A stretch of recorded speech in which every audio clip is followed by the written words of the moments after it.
Alright, let me grab pants, then we'll start.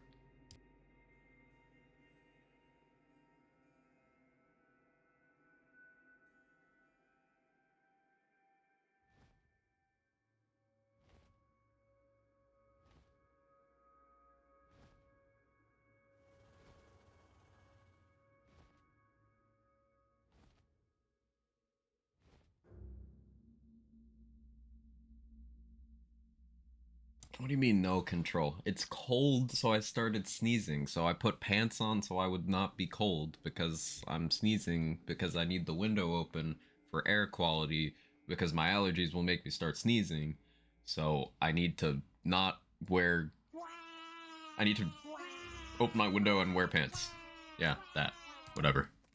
Logical pants on because sneezing? Yes. If it doesn't sound like it, I've been fucking sneezing for like 5 minutes. Non-stop. It's awful. Ugh. How we doing? Control. Ms. Up. Nunu. Oh, by the way, Nunu, the thing is here. The thing is here. The thing is here. Mr. Madness. Mackers. Any lurkers who might be about. Hate watchers, I see you. I appreciate you. Thank you for elevating me.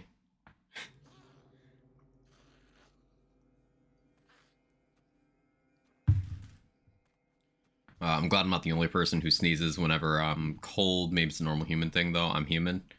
Are you sure? Are you, like, sure? What do you think, Kevin? Any analysis to offer here? Yes? No?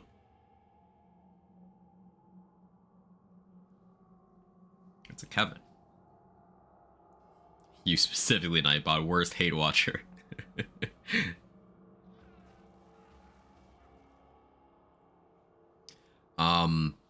Yeah, so for those of you who might have missed it, over the weekend, it was small, but new Redux hotfix dropped, and it fixed a couple of things, which I think will be interesting for build crafting. First thing being the enchant rerolling should be, like, fixed now, so there should be ones we weren't able to roll based on how it reads, and more consistency across, like, you don't get walled in a slot. So all enchants, the way that worded, all enchants should be available in all slots, so that's cool. And the other thing is the Stab-O-Matic is now correctly getting melee buffs while still being damage source gun, which basically means this is like the Stab-O-Matic in this game now functions like a stronger BL3 face puncher, basically, because there's only so many ways you can implement that gun. In BL3, the way it worked was a melee thing that also benefited from gun. And then in Vanilla Wonderlands, the way it works is it's just melee. Benefits from almost nothing gun related, almost nothing. But now in Redux, it's a gun that also benefits from melee, which means it gets all the perks of being a gun with all of the damage scaling, almost all of the damage scaling that you can apply to it from being melee. Just the melee damage stat, which is very common. And it triggers on gun hit effects instead of on melee. So, for example, in Vanilla Wonderland, Stab-O-Matic triggers Alchemical Agent. That's probably the most popular use of it, and you can get it to really high crit chance by having a high crit chance melee weapon equipped and nothing else. With Redux, the way it now works, provided the fixes worked, we'll do testing and stuff, is that it's a gun that just gets an extra stat in its formula. But now it can trigger stuff like Executioner's Blade, can trigger stuff like Play the Angles, stuff like Geist in the Shell, which means we could maybe do some really, really silly stuff with it. So maybe we try out some Stab-O-Matic builds today, but I also want to see how the whole enchants situation looks now. So we'll probably hop on either Hammer Throw or Lightning Chuck and then just click enchants and see what we find. Those are hot fixes. Two things, Yakivon let us. Stab-O-Matic bug fix, so now it gets melee damage as intended, and the enchants should roll more frequently. Like, you shouldn't have a problem with rolling enchants you know are in the game onto your gear.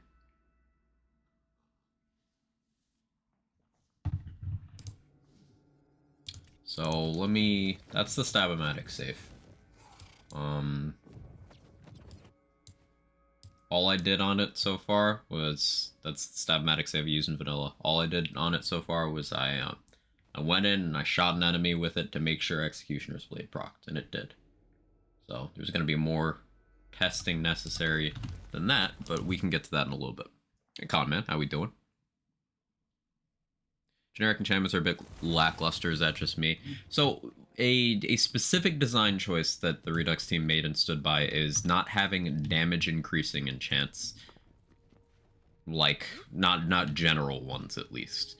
And I agree with that philosophy because that didn't lead to different gameplay loops. It just led to stronger player power for hitting the RNG lottery on every slot of your gear. And that's not interesting. There's enchants and anoints that are legitimately interesting. Think stuff like over in BL3, action skills start. You know, it facilitated a lot of stuff that was too strong, but it did create new builds. Stuff like From the Shadows reload. Do I have that on any of these guns? Yeah, this one right here. Stuff like this can modify the playstyle of an existing build. But stuff like, you know, spellcast, do more damage, action skill active, do more damage, those aren't really interesting. And it could lead to a situation like in BL3 where it's just all anoints are 4 is damage, with the exception of very few things like action skill start and Iron Baronade throw and terror. You know, outside of those, it's just, hey, more damage. And you could just do without that, so. But let's see what's available here. How are we doing loading screen?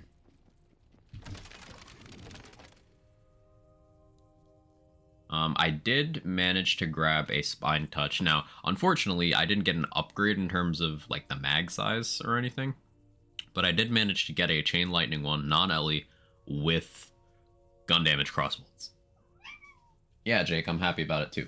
So this should be like way more damage than we were doing. Oh, already I see the hotfix working. So this enchant, this Storm Dragon's Judgment one, in vanilla this only rolls on melee weapon, and in Redux this was only rolling on melee weapon. But now I just on the first reroll of the stream got it in gun slot. So this means that getting enchants you want for builds should be a lot smoother.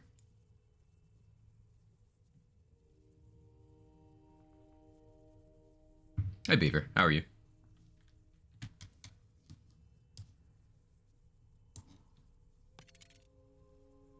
Yeah, Barrage Reload. Already seeing more character-specific ones. Oh, also, I did one chamber run last night and got a mulligan from Chums. That was fun. Corrupted Plate Mail procs double the amount of crossbolts. That's something that I don't remember the result of. I should figure out how to pronounce your game. Is it Nepeta? Nepeta? I know it is a god is there, but I should stop dancing around having to be literate as a streamer. I know, pretty base to me. How you doing?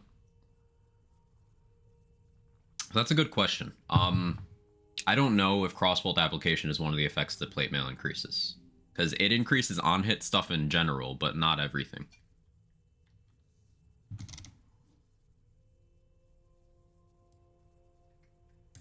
Okay, to be honest. Care, damn it.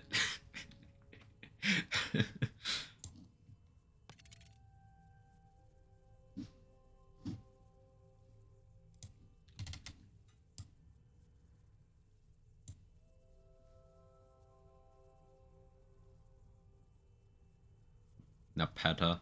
Yeah, sure, we'll do that. We'll do that. I don't know what I particularly want on a lot of these slots. Ooh, something I should look at is...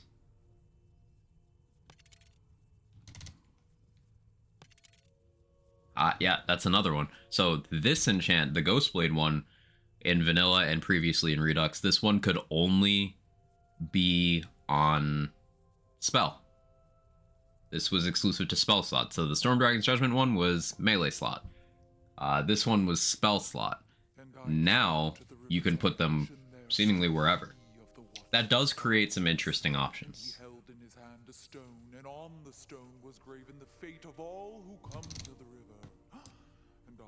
The weird thing is, these enchants that were like arbitrarily on one slot but not others. Okay, character, shut up. For the most part, they're tied to specific action skills, so you can't benefit from multiple at once anyway. But there is likely some use for being able to get it in different slots.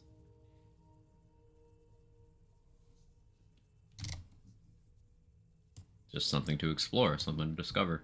Yeah, that Barrage one wasn't on Ward before. This Blightcaller one was only on melee. Yeah, it's cool to just get enchants in whatever slot. The one for extra crit chance per Bog Totem you had out, that used to be Ward exclusive. Now that it's not, there's another one that was Ward exclusive that you can use with it. The one for companion attack speed after Hellish Blast. Now you can use those together. So I wonder if Grave Blight companion builds could do some fun stuff now because of the hotfix. In the Easter egg weapon, I'm assuming it's the white rarity Furior one you're talking about.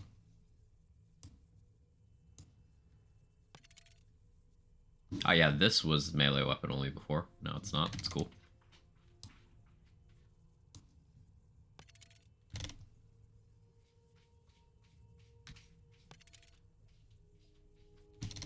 That one used to be gun only.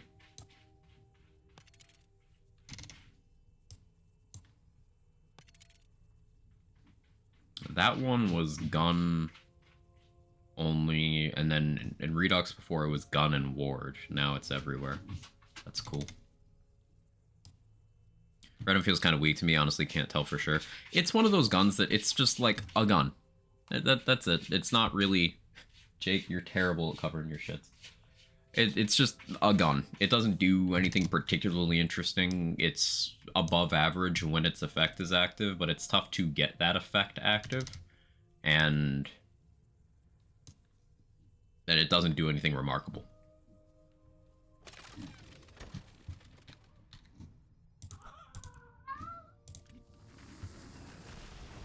Hey Viper, how are you? Tested that buffs, gun with wings attack speed. You know, we should probably test that. I'll put that on the list for today. Companion build making? I think it's a good time to make a companion build. But first I want to test out this gun, because we got the correct crossbolts. There's certainly some damage.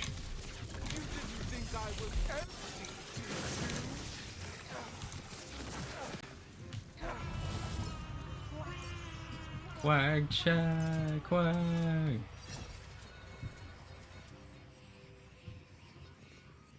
I hope you were jiggling successfully on this fine day, McBain.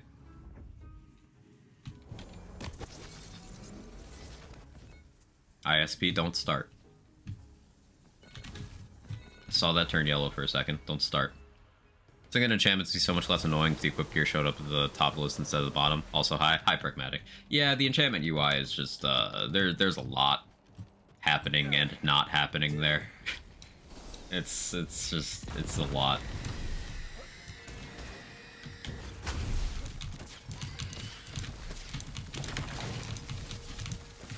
Why game? That miss.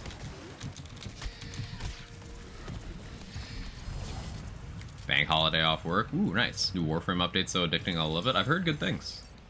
Someone who knows nothing about Warframe, I've heard good things. And a good indicator is, like, whenever I see Moxie popping off in the Warframe directory, I know there was a good update. So, like, I look at my following. It's like, oh yeah, he's pulling good numbers today. Must be good update.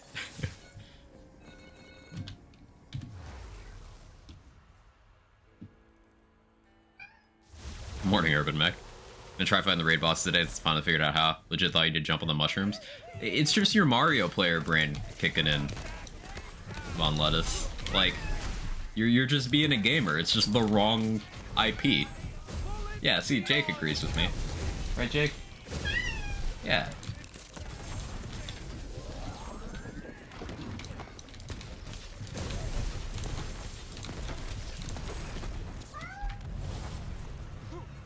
Out of respect for your time back, I won't tell you anything about the Warframe update. Oh no.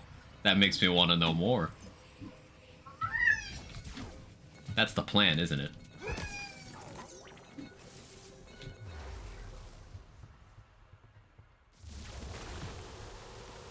No, Quack, don't do it. Already too many things. Oh, he's knocking things over there.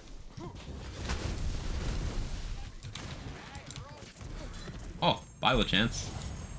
Anyone see the damage number on that Chuck? Because I didn't.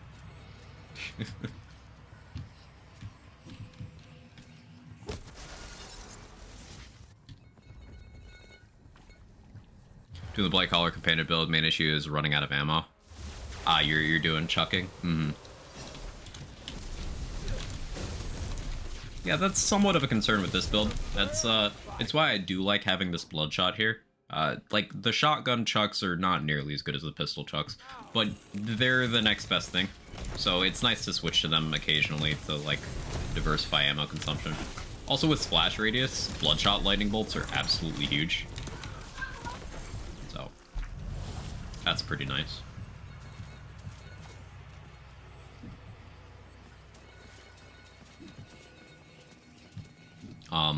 I'd say for companion chucking builds, you probably end up with a backup shotgun and a backup SMG. Guns with wings. Things with guns with wings is they're not companions. They're guns.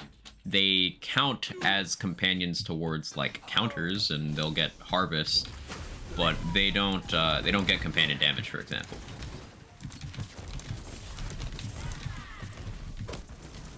So much damage.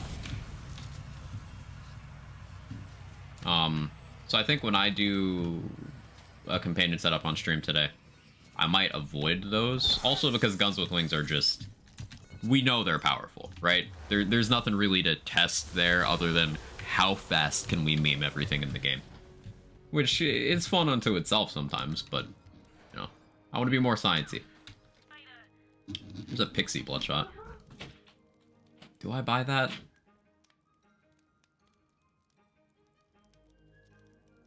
No, I don't want to do Pixies.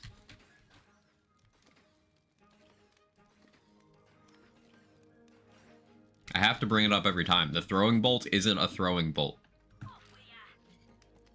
I think shotguns are worth it. The reload itself is my gripe with it. So yeah, shotguns have a bunch of downsides. The chuck formula on shotguns basically works out to a way where even if they had more overall damage, like, even though these have higher base than these, if we ignore the crossbolts, and the crit mult and stuff, they end up doing less damage because of how the formula works out.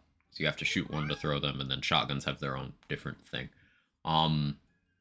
But also slower reload speed, more limited ammo pool. In the case of lightning bolts, much slower, much larger radius means it's harder to use them in close quarters. Where with this spine touch, I can, like, that won't hit me. But with this, that very much hits me. 12-hour birthday stream. Is it your birthday? From what I've seen, gun damage pixies don't exist in this version. I'll have to keep an eye out. But I believe it. It is your birthday? Happy birthday, El Messima. Chat, can we get some jiggling and some happy birthday for El Messima? Happy birthday. I cannot promise a 12-hour. Yes, I am streaming, phone. Good job reminding me. I'm proud of you.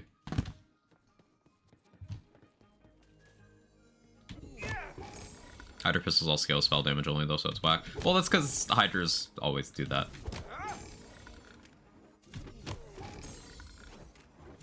To my knowledge, anyway. There is a spreadsheet for vanilla Tells you which does what. I'll pull that up in a moment, I think. Jiggling, yes.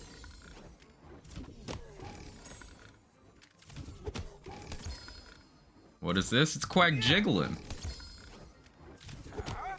Been gone for so long, Viper. You missed the advent of Jiggling. Pixie SMG scales with gun damage, frogs, guys in the shell, often but still weak. Yeah, that's the next topic. Like, pistol chucking is king in this game for a bunch of reasons, but as much as that's true, SMG chucking is just actively bad in a lot of cases. There's exceptions, like the Shadowfire was specifically buffed to have a good chuck. The Thunder Fury has a pretty decent chuck. Throwable Hole used to be better before it did self-damage, but the Throwable Hole explosion scales with spell damage, so that's an interesting thing. But then, like, Borea's Breath chuck kind of sucks. Fragment Rain, I guess it's the only legendary Hydra chuck, so that's its use. But, like, SMG chucking just isn't good. You're right about that. Hi, Spuggy. Long time no see. How you doing? Hey, thank you for the 9 months. I appreciate it. Thank you, thank you, thank you. Hope things have been treating you well.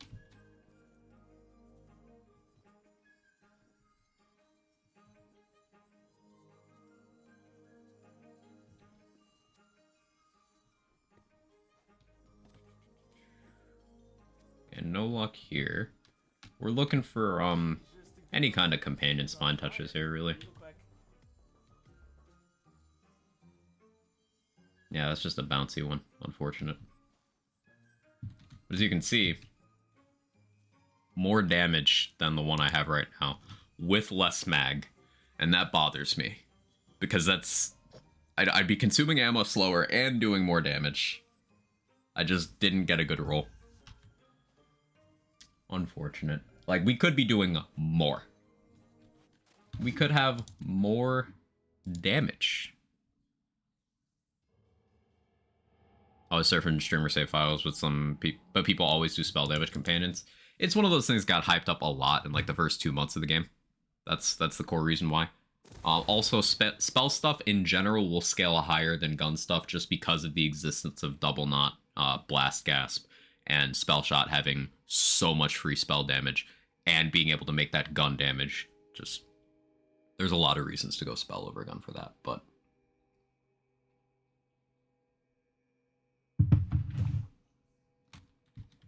Hey, Mr. Adblock. How you doing? Sinner. Times 8. It's an interesting roll. Like one-shot reload, one-shot reload. 18% gyro jet. That's interesting. Okay, here's a good example of SMG chucks being terrible. Like 147 base, and the Magic Barrel SMGs, you have to spin them up. Unless they're cryo, you have to spin them up. So it's not only low damage, but it's really awkward to do. Now, the Poison Barrel ones have a higher base damage because of a buff they were given. So if you're gonna chuck an SMG, you go with Poison Magic Barrel, because it's the highest base. But then you're in this weird situation where you have to spin up a laser before every chuck. It's very awkward. I might have one on me. Might have put it away, though. I think I put it away. I believe Analyzer is the gun damage variant. Okay. We'll see. Hey, Dex. Well, today, how you doing? I'm doing okay. Pixie SMG is 57 times 4, so it's a cryo one.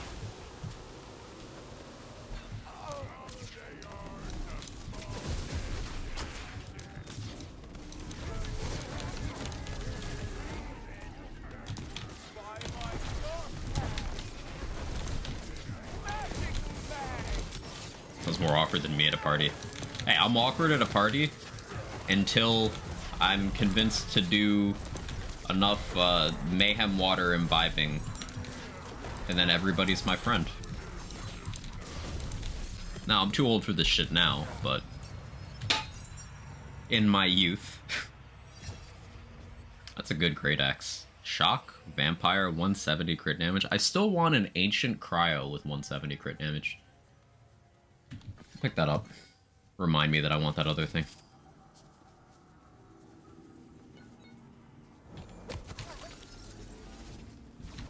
Play color can easily test because spell companions don't proc Geist in the Shell. Yeah, it's an easy test.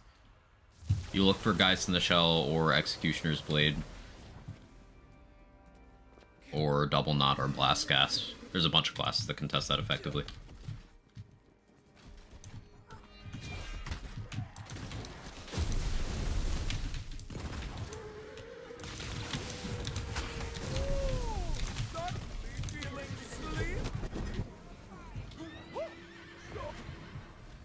I've been getting like 4 hours of sleep a night due to Warframe.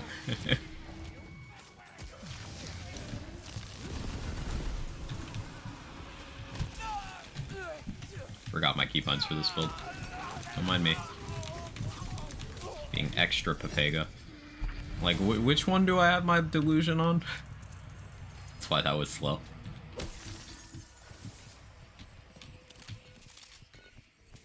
Oh yeah, Frenzied Wrath is something I should look out for, because we're about to do companion stuff. This is a good example of the kind of thing that gets a lot stronger in Redux because of mob density. You can more easily stack up stuff like Ascension and Frenzied Wrath because you're just killing more enemies in general. So it has a lot more value. Highlights the hotfix. It's 2 things. 1, Stab-O-Matic now gets melee damage. It was bugged and wasn't getting it before. And 2, all enchants that you're able to roll in the mod now correctly appear on every slot as intended. So like, for example, the Storm Dragon's Judgment enchant isn't locked to melee anymore. The Ghostblade enchant isn't locked to spell anymore. And I think that's really nice. Oh, I blew myself up.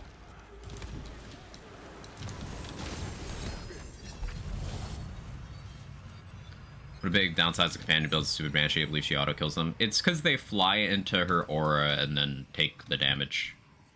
Banshee's aura does a lot of damage, and the AI companions just, they don't avoid it. Which is one of the reasons why I don't like relying on those. Because it's relying on something that is, you know, pretty stupid to play the game for you.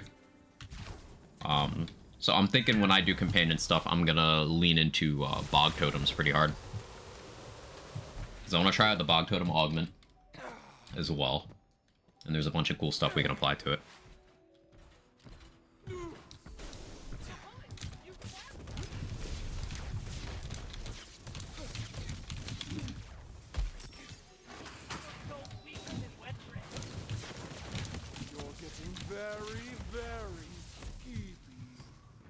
You get it, chat? You're getting skeepy.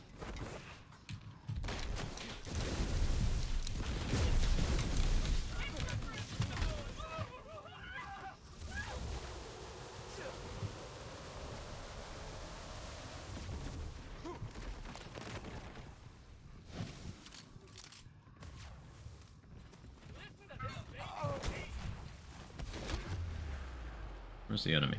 There you are.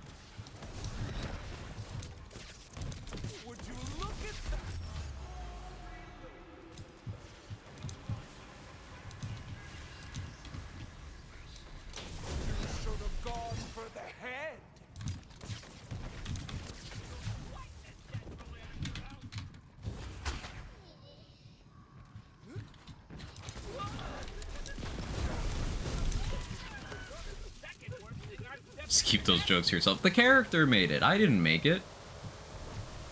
I'm being bullied.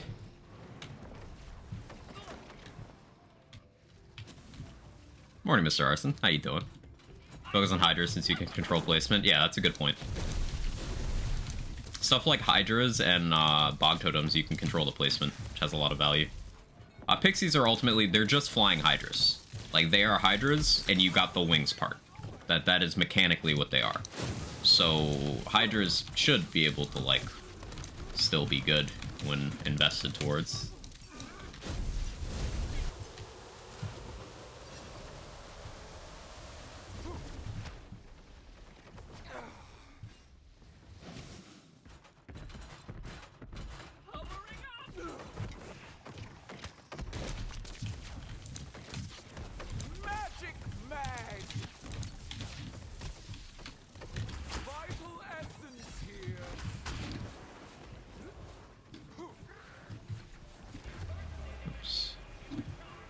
greedy.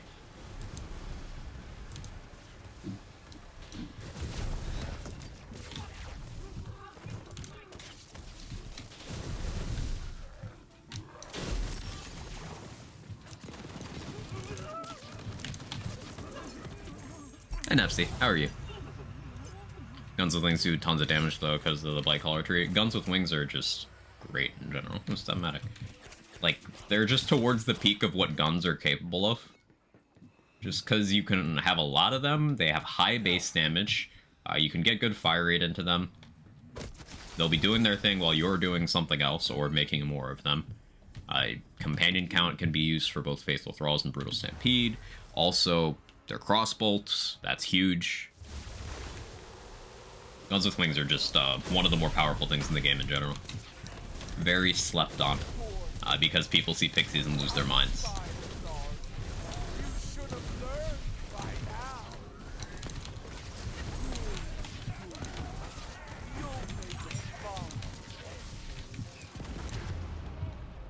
What blew me up?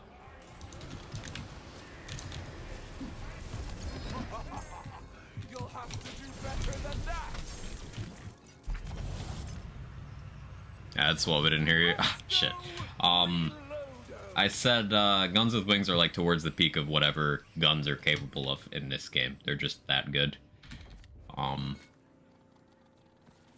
They got crossbolts, they got high base damage, they allow you to multitask, which a lot of other guns don't. So, it's good. Good stuff.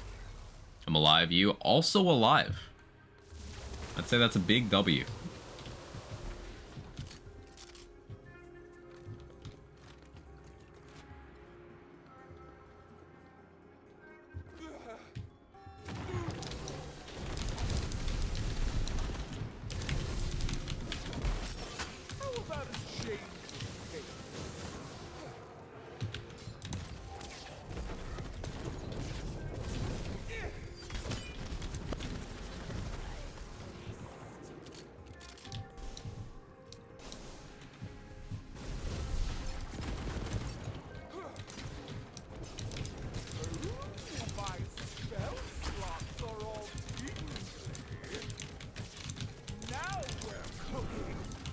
I can feel the crossbolts helping out there. That's definitely faster because of the crossbolts. Back from Ad Hell. Shit, you were still in Ad Hell.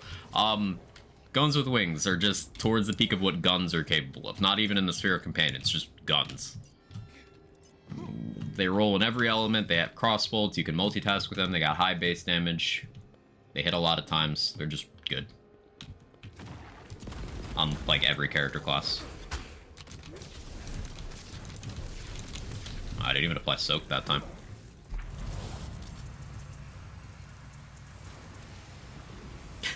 Nepsy, thank you for taking care of Genki Von Lettuce. You didn't have to do that, but thank you for keeping one of the homies out of ad jail.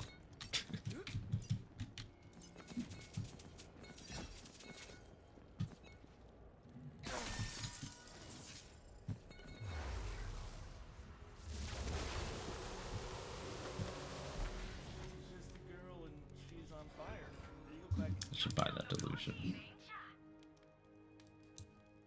Yeah, thank you so much, Nepsy. Warrior's Breath sucks. I wanted to test the Chuck, so that's why it's still in my inventory. But the gun kind of aggressively mid. I don't want a times 14 Stab-O-Matic, who am I kidding? Master Rune? I mean, it's companion damage.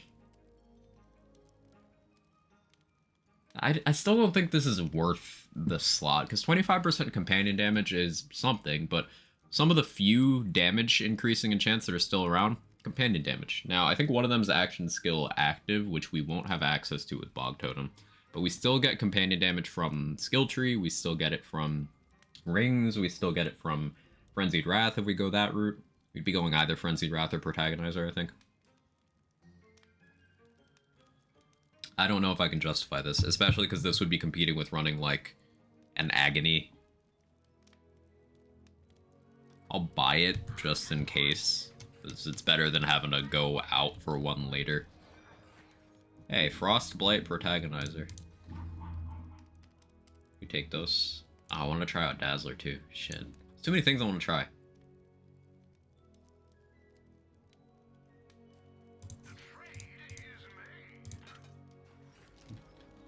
do you want the companion damage for? Surely the lightning bolts aren't going to companion something. They're not Tulul. It's for another build.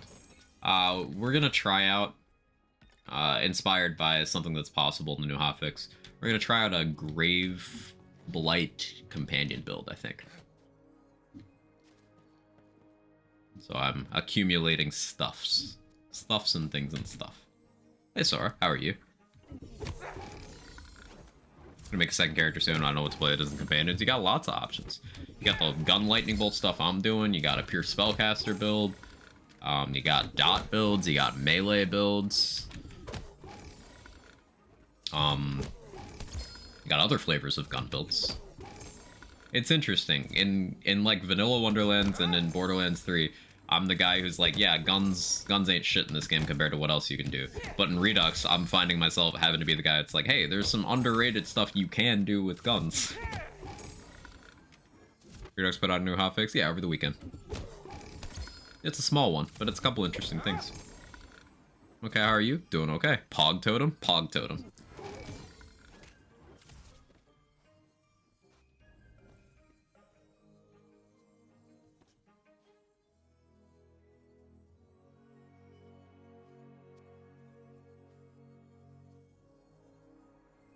Sorry, you want to go back and forth on a loop of, okay, how are you?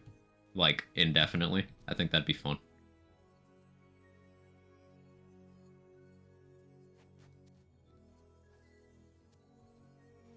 It'd be cool if Gluttony could roll Hydrus. But it can't.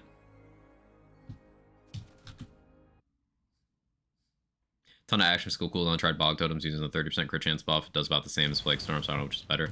Plague Storm is one of those things that Plague Storm, like, they're too mechanically incomparable. You can't really say better or worse there.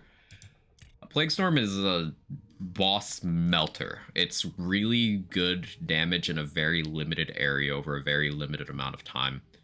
But Plague Storm also requires that you do other forms of damage. It doesn't kill things on its own, unless those things are incredibly weak.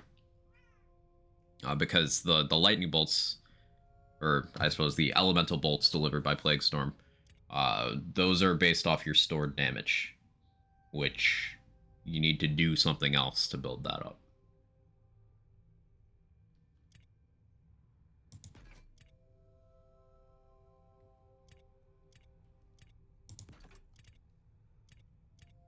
I feel like Frostburn will come into play here.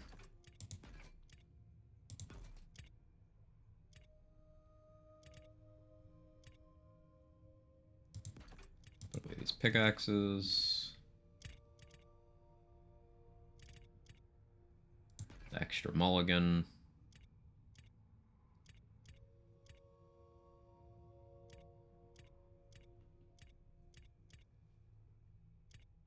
Put away a couple Fate Breakers.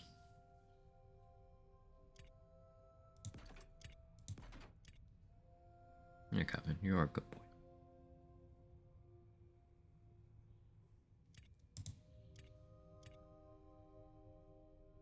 Do you hear something? I believe there's a Kevin near you. There is a Kevin. He's right here. He's Kevining.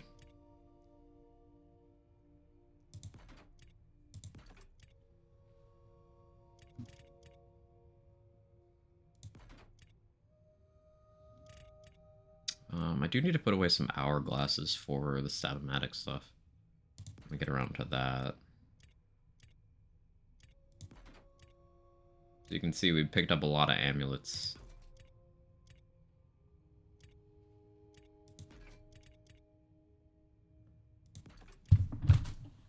Kevin, that's my desk.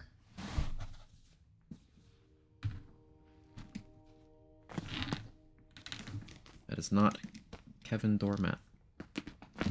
Okay, you can be up there. That's approved. That is authorized. What people found to be the best Souls farm method, in my personal experience so far, just repeating Redmorn in Redux has been pretty good, as long as you have a fast way of killing Redmorn.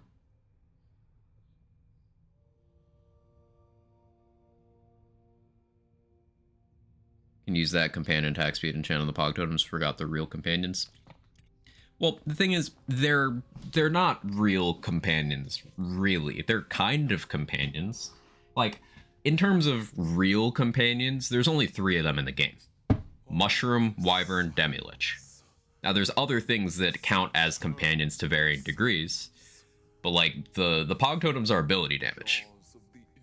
They are first and foremost ability damage. They just happen to additionally get companion damage scaling and count towards things like Faithful Thralls. So I don't know if the attack speed will affect them. I don't know what all gets affected by the companion attack speed enchantment. So that's something we're gonna have to test. Finger to fight its dreadful encroach.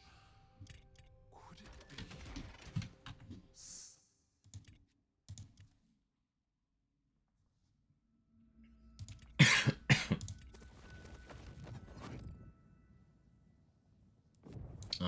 I do believe I already have a Blightgeist save, unless that's one of the ones I repurposed.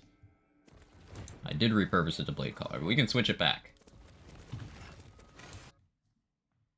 What would they get out of attack speed? Attacking more. That's what they would get. I mean, the Pog Totem Augment specifically wants them to deal damage more often. And more attacks from anything that has a finite duration is more overall damage.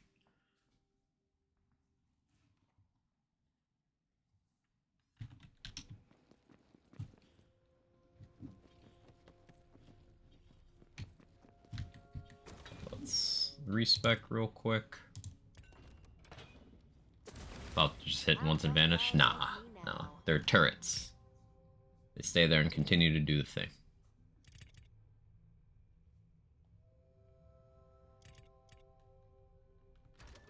Let me see what I actually need to pull. Oh yeah, I was testing this in dot build. Wasn't as good as I'd hoped. Pincushion. Why do I have a pincushion? My inventory here gives me questions.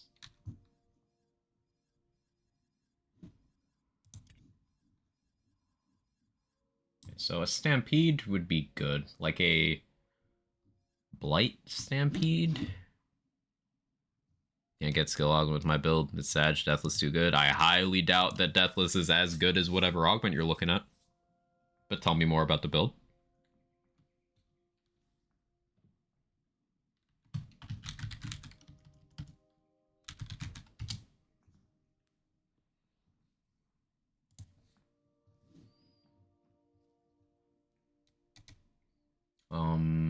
Looking at skill combos here.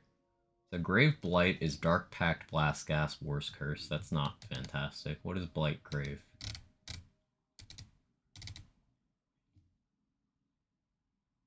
Wraithmail, Flawless Edge, Lord of Edges. Still not good.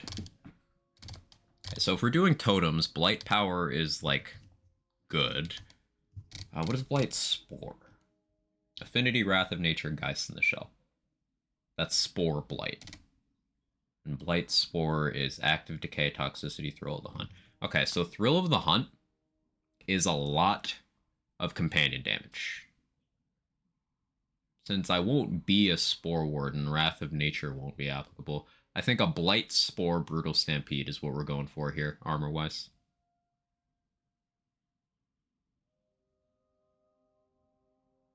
Grave Collar, 50% damage boost. If you're talking about Lord of Edges, that is not how that skill works.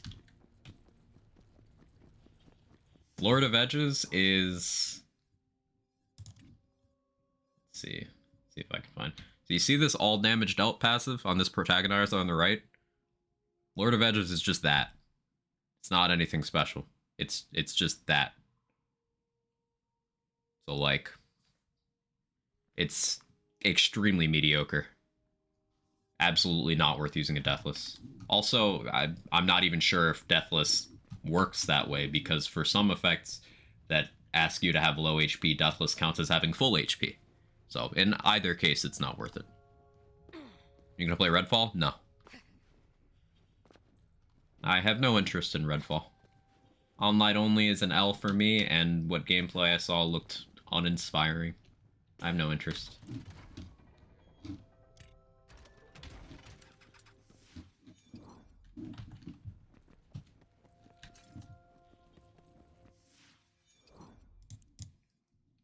Morning, Jester. Thought Lord of Edges didn't work with deaths anyway. Yeah, it's been a while since I tested. Yeah, either it doesn't work at all and you get the minimum value because your health is full, or it does work and you still get low value. Also gives damage reduction. Yeah, the way that damage reduction works out mathematically, it's absolutely not worth losing Health Gate or anything else. Lord of Edges is just not a skill you do for anything except getting the capstone on builds that don't benefit from Blast Gasp. It's just simply not a good skill. It looks way better than it is. Redfall looks like a Left 4 Dead type game. I enjoy that genre of game a lot. Like, I like Back 4 Blood, I like Vermintide 2, I like the Left 4 Dead games, of course.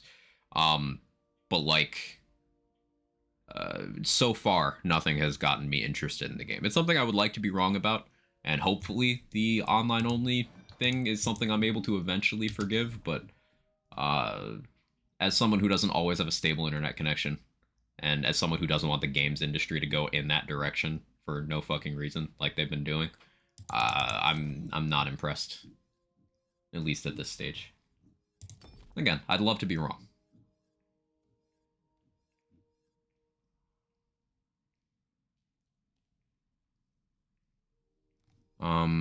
So if I'm going for Totem here, I guess we need to figure out what else I'm doing in the build. That affects whether I want Geist or not, whether I want Wraithmail or not, all that stuff.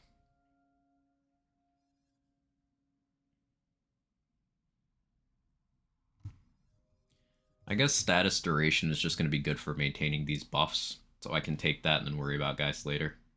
Especially because Geist is nerfed in Redux. It's not bad, it's just noticeably weaker.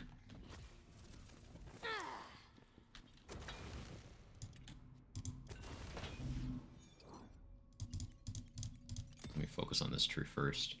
If I'm switching weapons regularly for different totem elements, I would have Hex Machina stacked up pretty well, but Flawless Edge is too good not to take. Provided I don't go Agony, but like, it's the same bonus. It's the same category of the damage formula, Flawless Edge and Agony. It's just you only get Agony if you're not getting Flawless Edge. It's easier to keep Flawless Edge active, so I'll take that.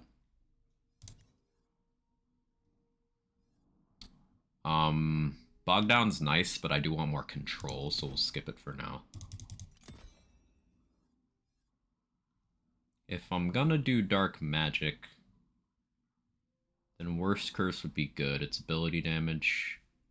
I don't see myself doing Dark Magic, though. Take Wraithmail.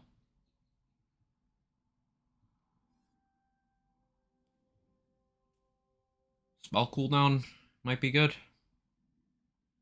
One thing that's putting me off, apparently you end up more or less filling out the talent tree, so builds are just picking a couple weapons. Ugh, I don't like that either.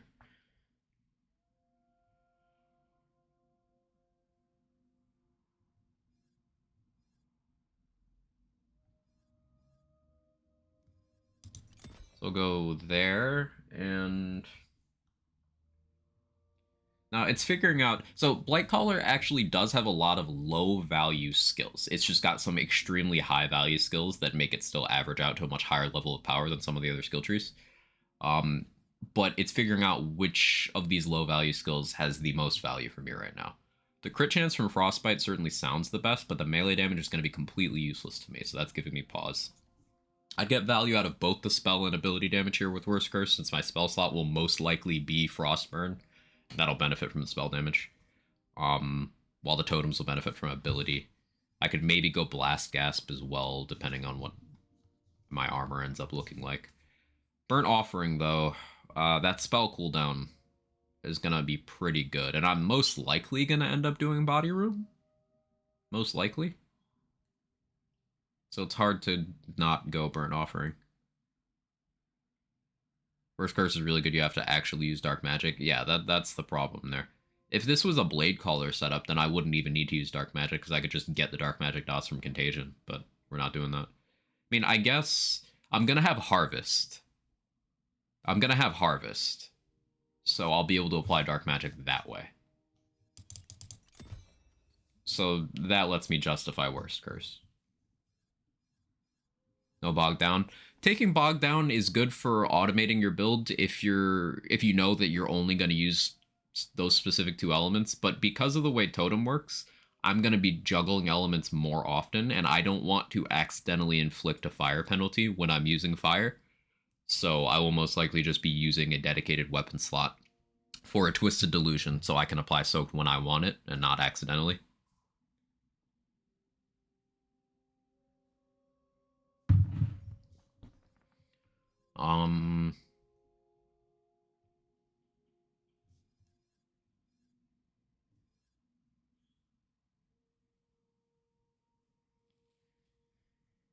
I'm most likely to use Lightning all the time.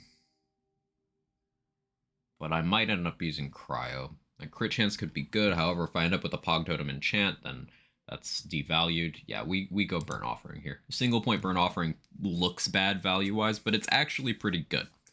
Because 3 stacks of Burn Offering is 9% gun damage, 12% 12% spell cooldown. That's actually the 3rd most efficient gun damage skill point in the entire game. 4th. The others being 1 slot, 1 kill, Magic Bullets, and Firebolt.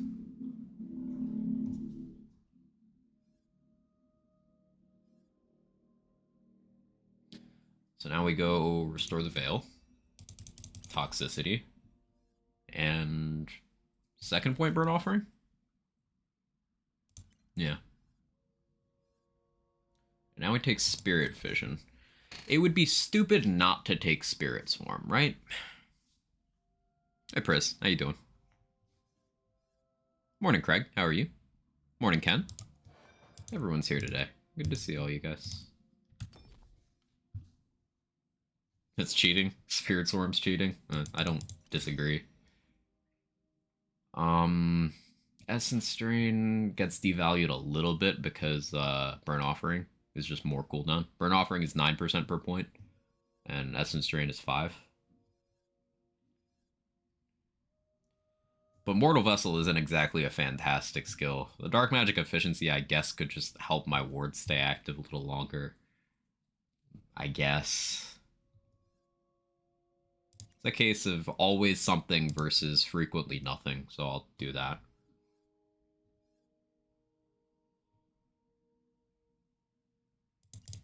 We take Harvest, take Sanguine Sacrament. I don't want to take Dread Covenant because I don't want my Lich to go away. So we take Dark Hydra. I might go for Punishment here, because that'd be more uptime on the enchant. So Sanguine Sacrament, 1 in Stain of the Soul to go on Frostburn Hydras, then we go Punishment. Then Spirit Swarm.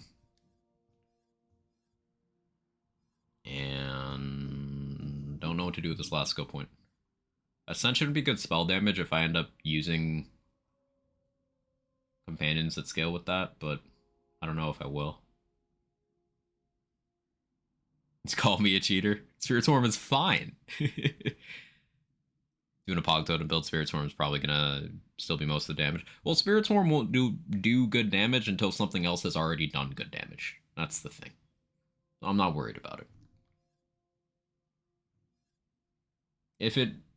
If I find it stealing the show, then I will swap it out. Yeah, I'll just take 1 Ascension for now. This is such a weird looking skill tree. Crit damage. We're gonna go skill cooldown, because we're gonna need that for totems. Spell cooldown would give us better Frostburn uptime, but we already do have some spell cooldown from skill tree. Maybe some tank power. But status damage would help Spirit Swarm. I don't know if we want to help Spirit Swarm. We'll do it anyway, but I'm not married to that decision. Even if Lord of Edges gets full value, it's still not good. You find different class mod. It's, excuse me, sneezes, allergies. The thing with Lord of Edges is, if you were going for it naturally in skill tree, that's a tier 5 skill that gets you, at max value, for the damage-wise, you get 25% global damage. which is only 4 points worth of Flawless Edge. So it's got the value of 4 skill points in this tier with a harder to trigger condition, and you need to spend 21 points to get it, or if you get it on armor, you're getting that instead of any of the other armor skill benefits you could get. Like, if this tier 2 skill is better than Lord of Edges, imagine what other skills that'll be better. It's just not a fantastic skill to run. It looks a lot better than it is. If it was a fresh mult that 25% damage dealt, and if that damage reduction was true damage reduction instead of like the more straightforward version, then like it'd be more valuable, but it'd still be questionable. It's bait, yeah. It just looks a lot better than it is. Okay. That's a Stampede, but... So Brutal Stampede only rolls in primary classes that have companion feats plus Blight Caller. So only 4 of the classes can roll as primaries for Brutal Stampede. That means you cannot get primary Burr, Stabbo, or Spell Shot on Stampede. So those skill combos are off the table for us. I think it's primary Grave? No, it's primary Spore that has Dark Hydras. No, it's primary Grave. Alright, primary Grave, secondary Spore is Faithful Thrall's Dark Hydra, Thrill of the Hunt. Yeah, so we're not Spore, so we can't benefit from Wrath of Nature or Thrill of the Hunt. Getting more Dark Hydras is more Faithful Thralls stacks, but it's also more Brutal Stampede stacks. But we wouldn't have class power for the totems from that slot at all.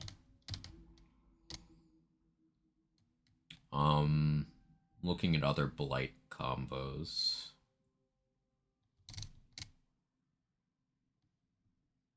Grave Blight, and it's just Dark Pact, Blast Gas, Worst Curse. That's not very good. Blight, Grave, Wraithmail, Flawless Edge, Lord of Edges. Minimal value.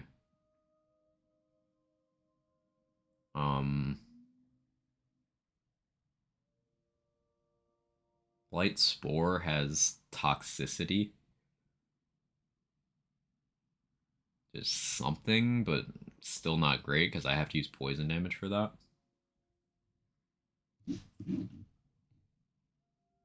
Did some more playthrough testing with Redux. The player does all available quests to them and 1 obelisk kill per area. They can be level 38 before Karnok's Wall. Amazing. Hey Gage, how you doing? Be Redux playthrough level 26, I think, went straight to Chaos Trials, level 40 by Chaos 10.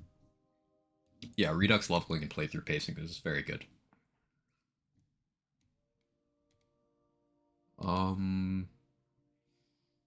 Spore Grave has Harvest on it.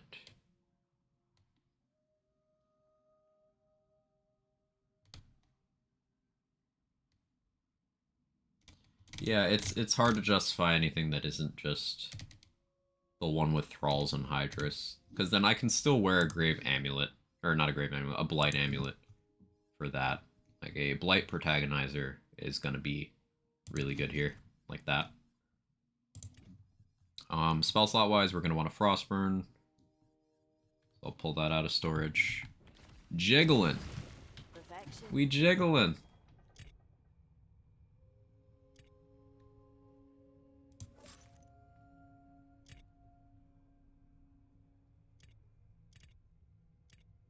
I guess I grab that because it's got Hydras. Melee weapon wise, Snake Stick would make sense for additional companions. But Fatebreaker would give me some ranged survivability options. I can't think of anything I'd be doing that Big Ounce would be affecting.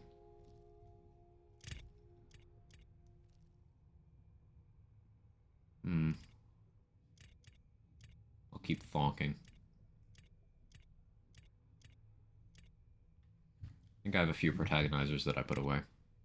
Hey Dex, thanks for taking care of Gage. I appreciate it. 32 on the channel. You're a legend. Thank you so much. Gage, enjoy the perks and stuff.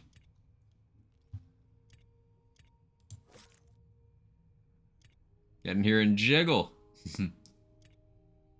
We definitely jiggling.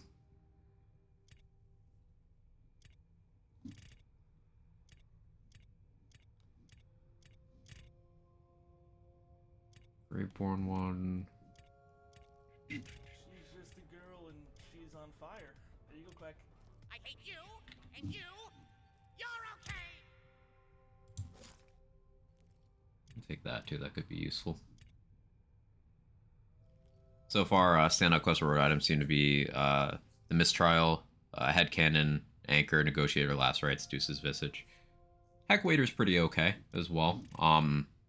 Frostburn spell is exceptional. The Frostburn spell is one of my favorite items in the game because it is a combination of a Rebuking and a Vigilant Sigil. And because it's a Vigilant Sigil, you get 3 Hydra companions per cast of it. Frostburn is also one of the only spells that can roll duration increasing parts, and it is the only sigil in the game that can roll additional spell charges. So you can just pop a Frostburn with 2 charges, just double cast them back to back. That is 6 Hydras instantly, 6 separate companions. It's really good.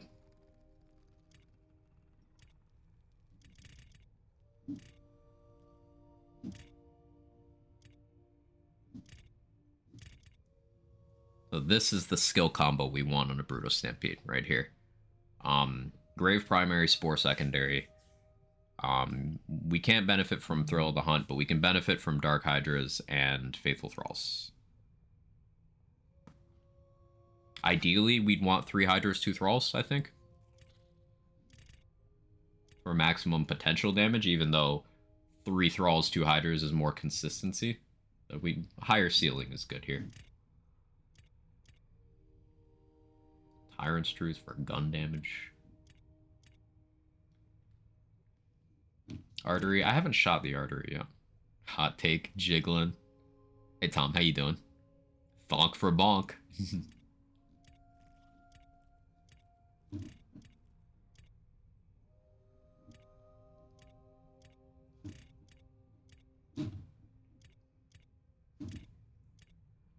The idea of fair share or claw sounds like interesting for totems, but ultimately not worthwhile because you can just switch the element yourself by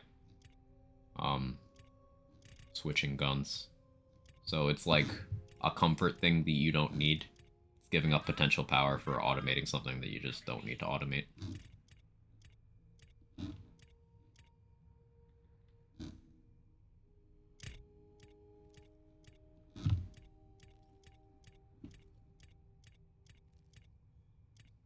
Sorry, chat. I know bank scrolling isn't the most interesting content, but we did this and it led to the lightning bolt chucking build being really good. So I'm going to trust the process.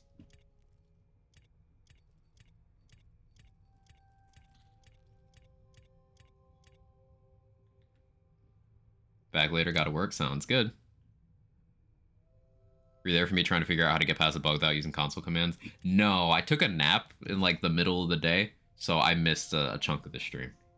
Like when I said it was a lazy Sunday for me, it was a lazy Sunday. I spent most of the day in bed, napping, watching Gage's stream, scrolling YouTube on my phone, napping again. I was like a cat.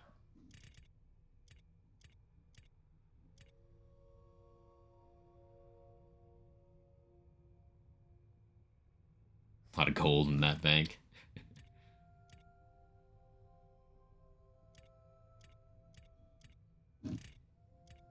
Yeah, I could sell a lot of this stuff. 5 guys so expensive for no reason. Yeah. It was really good, but I'd argue not good for the price point. The Grave Blight Stampede. Claw Stabbo. Yeah, I need more Stampedes. unironically, ability blank slate could go pretty fucking hard here before I get optimal armor. Like, that might actually be a good placeholder.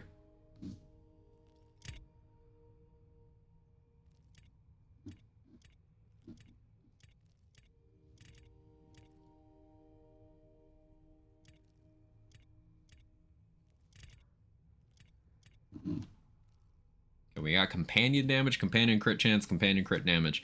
This is another example of an item that isn't as good as it looks, because while the companion damage does apply to totems, totems are damage source ability, so they don't get the companion crit stats. The only thing that the companion crit stats would be applying to in this build is the Demi-Lich, and that's like, meh. Placeholder for 30 years. At least it's easier to farm in Redux, Urban Mech. Cultists that had the item you need to start Dragonborn DLC died behind the invisible wall, and it was up in elevation, so I literally couldn't even see them. Oh. Spent probably 34 minutes trying every single item and spell, etc. Try to get that person's corpse over to me to loot it without just using no clip. Did it work? Did you get it? So I said 30 years, it said 80. Fair enough. Fair enough. Yep, let's go. The gamer plays paid off. What ended up working, Gage? Question, when playing Spell Shot, you don't get spell weaving stat counter. Is that just a visual bug? Yeah, it's a visual bug. Just a Wonderland's UI moment. Spell weaving is still working. One standing stone that reanimates in AoE literally right before giving up remembered. That's so cool that game knowledge got you out of that situation. I live for situations like that.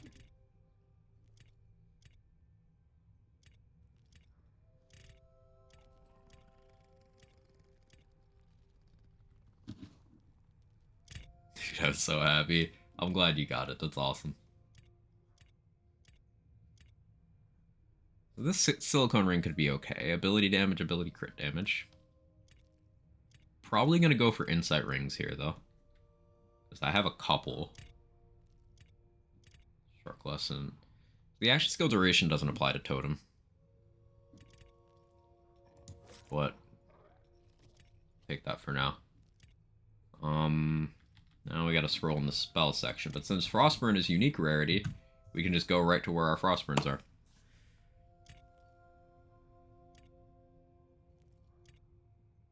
Only getting 2 hours of sleep because toothache goes burr and make any brain go plop. Ugh.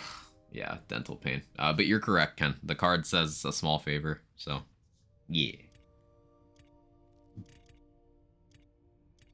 We got duration and spell charge on this one. Duration makes the cooldown 4 seconds. Oh, well, I guess that's the difference between double cooldown and spell charge, and then... Duration 7.2... I don't think 1.2 seconds is worth that. We'll go with this one. Sometimes I order 5 guys even if I know I can do better. I'm mature. I'm mature. I just want you guys to know that I am mature. Mature. Hey, God King's Anointed. Thanks for keeping me company while I'm enduring cramps, feeling better already. You make even bank scrolling fun. I doubt that, but I'm happy to provide even a small amount of entertainment. Get you through what you're going through.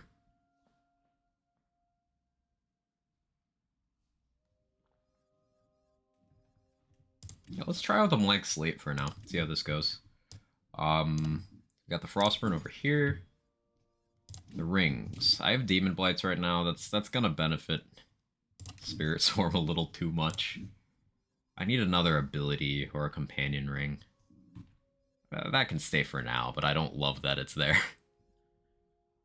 I haven't had a kitchen since January, so I've had more 5 guys than I care to admit.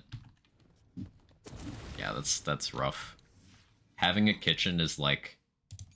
I'm spoiled now. I don't even cook super often, but I love doing it to the point where I would not take losing the option to do it very well. It's very dumb that NPCs can walk past the invisible wall to leave a cave. It is a little dumb. It's more than a little dumb. Big ounce doesn't really help me here. Do I have a snake stick? No, I guess we'll go with a Fatebreaker for now then. Now, enchants. This is what inspired this. I want to do companion build in Redux for a while, but with the changes they've made to what can roll where enchantment-wise, I can get a couple of things at the same time that I couldn't before. We just gotta roll them.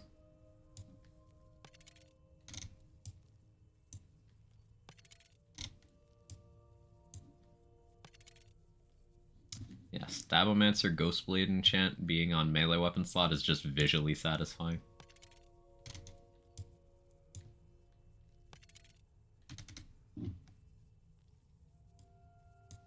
I will not be a parent that Action skill active companion damage. See, this would be good, but Bog Totem does not have a action skill duration. It is an instant action skill that spawns a companion that has a duration. It itself does not have a duration. Keep that in mind when doing totem builds.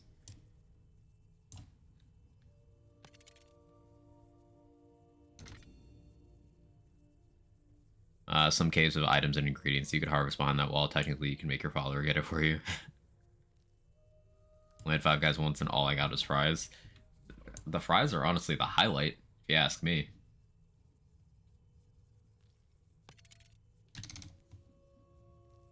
Also good for people with gluten allergies. They don't use a shared fryer, use a separate griddle for toasting buns. Yeah, just make sure you don't take someone with peanut allergies there.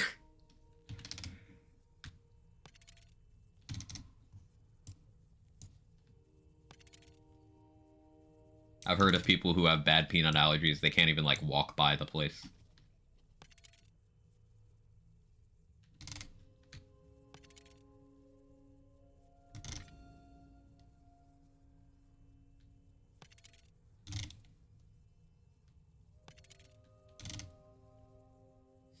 It would fade away at the door, yeah.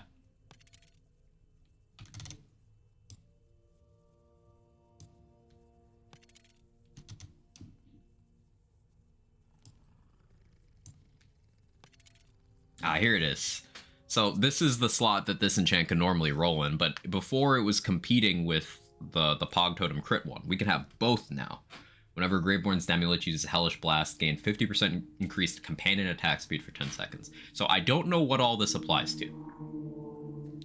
In theory, it should be anything that benefits from harvests, but I have some questions about that.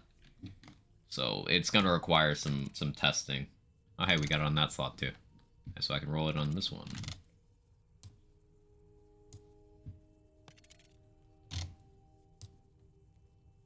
Nuts.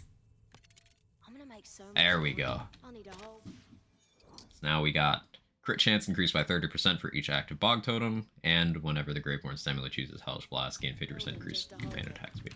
Then I'll... So what next? What do we need to do next? I need to figure out what guns I'm gonna hold. I have delusions. That's a ×2. I don't want that in my life. I can just White Rider for now, because toxicity. I'll have Harvest for getting worse curse. I'll get Burn Offering from Body Rune. So defaulting to poison guns makes sense for now, especially because my protagonizer already has poison.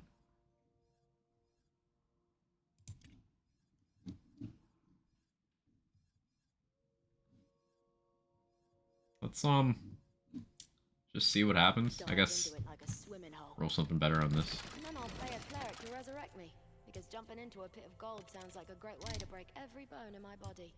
If it fix the bank being slower than a snail and loading page and items, unfortunately there's only so much fan mods can do about the UI.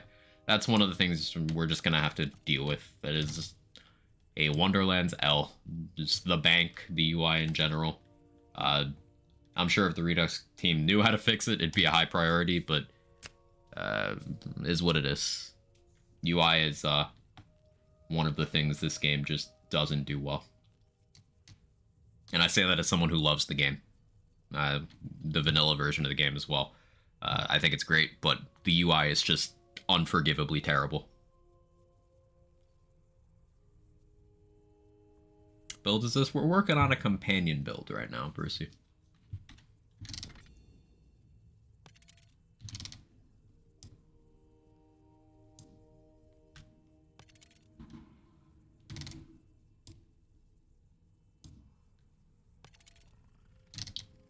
putting together the gear right now, and I'm gonna do a trial run in a moment. I don't know what to put on my weapon, to be honest. Kind of at a loss. Rather see 5 or 10 jiggling. 5 jiggling sounds good. Well, let's do 5 jiggling.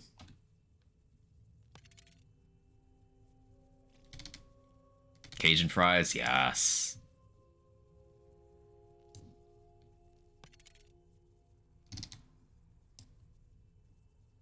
Embracing the rabbit in me. Oh, thank you, Gage. Thank you for the 5 gifted subs. I appreciate it. It goes a long way. Thank you so much. If you're here, don't mind breaking your lurk, and you got gifted a sub by Gage. We show lots of love. Thank you so much, Gage.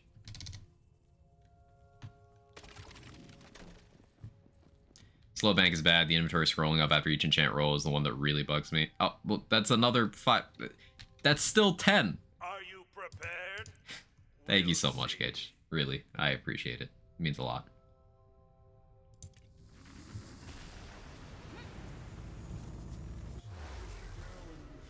Got 5 twice. Sorry, I can't counting. Gamer moment.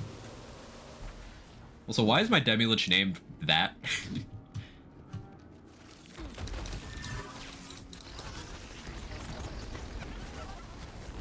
Okay, so the idea here is that we do all this and the totems go crazy, right?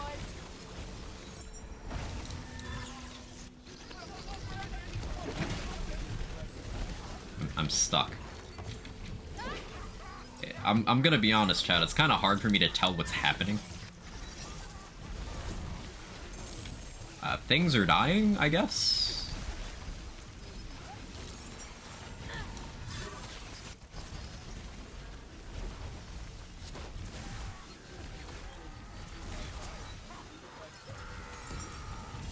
Yeah, I guess this is working?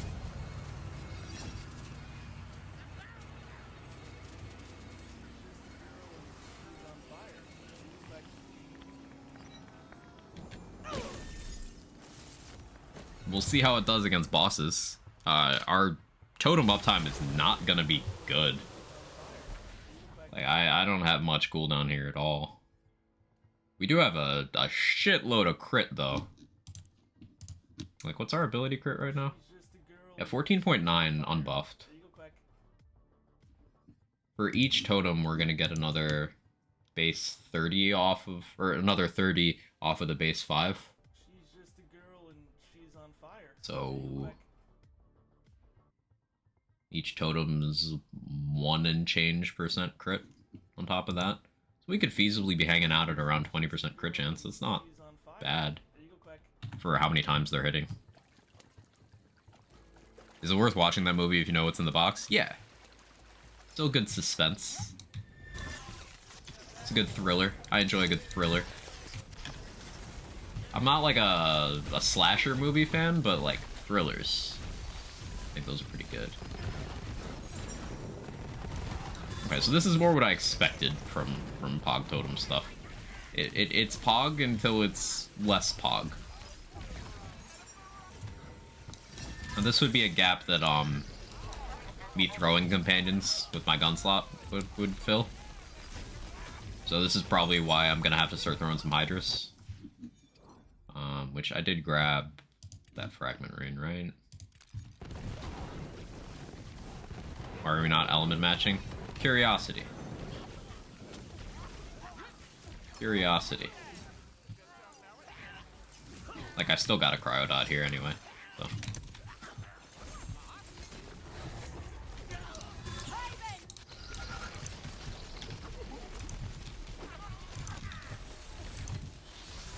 Like, this is with element matching, without soaks. I could apply soaked here and it would look okay.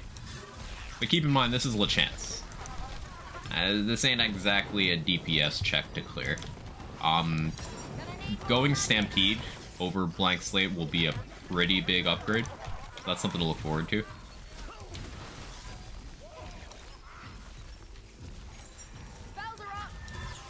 But we still have Spirit Swarm doing a lot of the work here. I'm not sure how to feel about that. don't love it.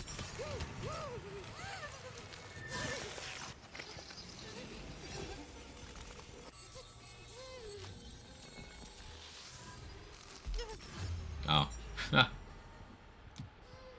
I mayhem watered myself. Is the name of the movie called What's in the Box? No, it's 7.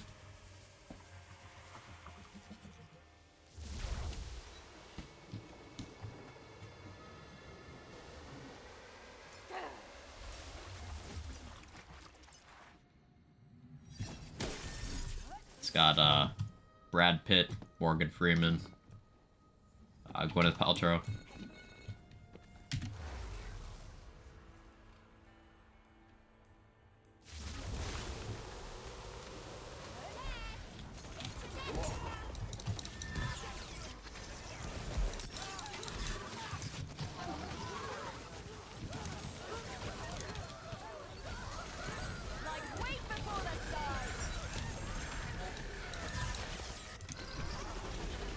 Keeping an eye on the stack counter for the Blight Augment. You appear to hover around 40? I could force that higher with more reload speed to get more hydras.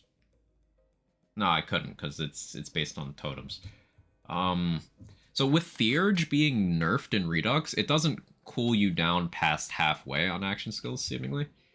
Theurge would still give better totem uptime, but instead of being able to get, like, the max, I'd just be able to get, like, the max easily. I'd just be able to get one more easily, and I don't think that's worth the damage you lose from Protagonizer. You can have up to 99 stacks here. I don't think you ever get to 99 stacks. The extra reload speed from this is nice, because that means I can throw more companions.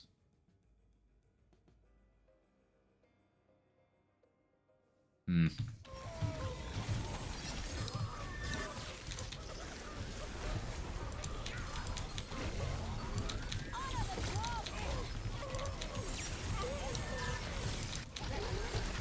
I have 14 Faithful Thrall stacks right now. That would be 14 stacks of Brutal Stampede. I think Brutal Stampede will put this in a good place. I know I have one with the skill rolls I want on my Stab-O-Matic save. It's just it doesn't have decent passives, but that's probably still an upgrade over Blank Slate currently, because Blank Slate has no passives.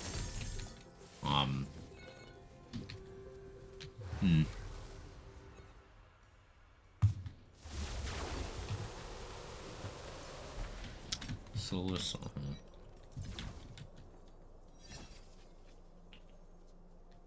Let's try with the cryo, see what happens.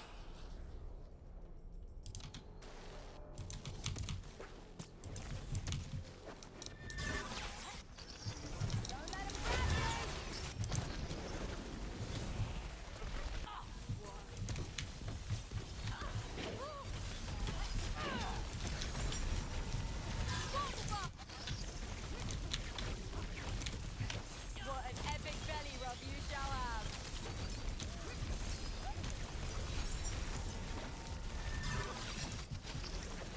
Yeah, I need enemies to sustain the totems to get above like 10 stacks.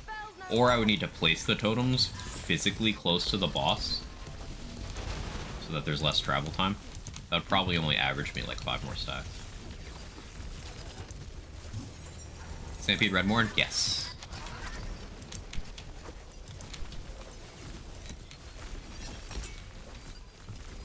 Those roots run deep.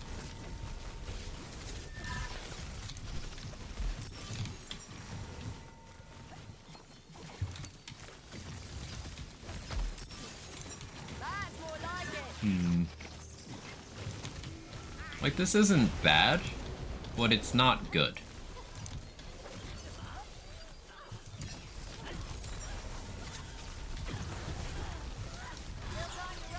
I think that armor will make a big difference.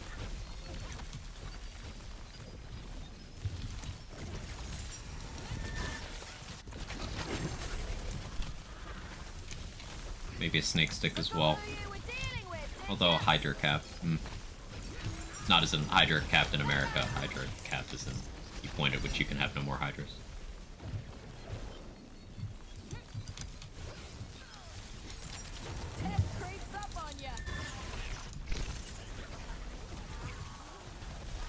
Spirit Swarm's just kind of existing.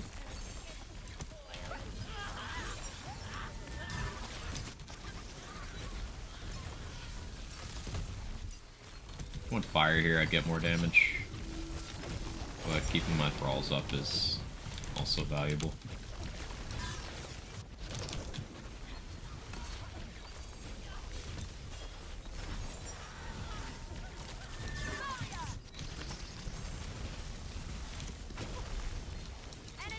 I think because of Hydra Cap, Pixies are optimal here, but I just don't like using Pixies, you know? Could a cat have done that? I think not. I've got all the magic I need. Continue thonking.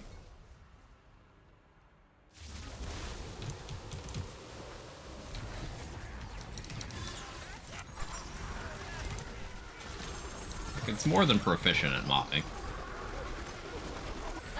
But a lot of things are. For example, with this level of investment, I could have gone Blizzard and done Spore instead. Still have companion support for, you know, my class feat companions and for the ones spawned for my guns and spells. But I'd also have an action skill that would just be murdering everything.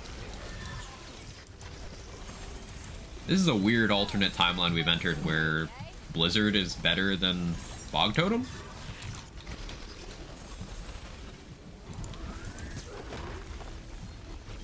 It's normal pros disappear when you enter the game and you have them equipped. It's a bug. I've had that affect me twice now, Little Rambo. It's a bug. The Redux team is aware of it and they're doing their best to fix it.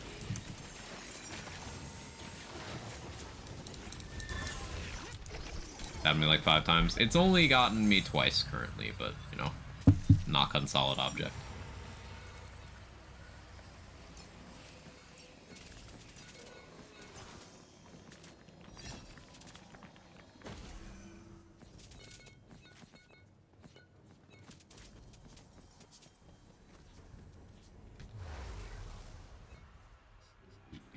Get him, Nightbot.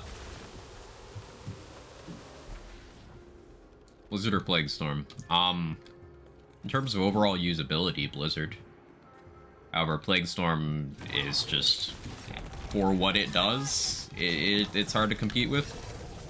However, because Plague Storm requires outside help to do anything, and Blizzard on its own can let you just AFK any enemy that it is physically capable of hitting, I'd say Blizzard with Augment in Redux, better. But if you're looking at them both without augments, then Plague Storm wins by a lot.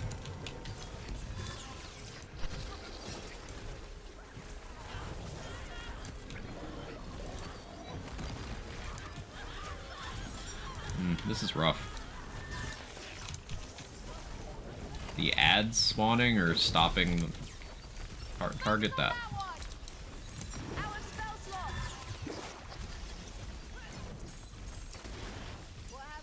Like, the whole point of doing this is I don't want to have to handle the bossing myself. Which, with Blizzard in Redux, you don't actually have to. But currently with totems, they need some assistance. Maybe Fusion would go hard with this, now that I think about it. But, of course, we can't get Blight Power Fusions at the moment.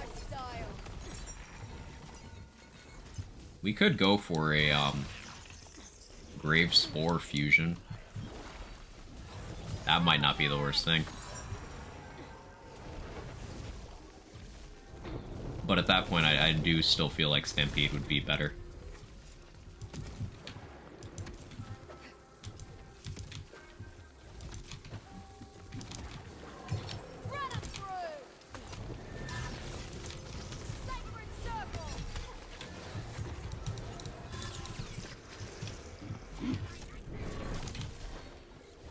Yeah, it's doing like nothing. We'll play this out because I want to get to the loot room. Has this character done Redmorn at all? Stampede should be in my pool. Okay, it is.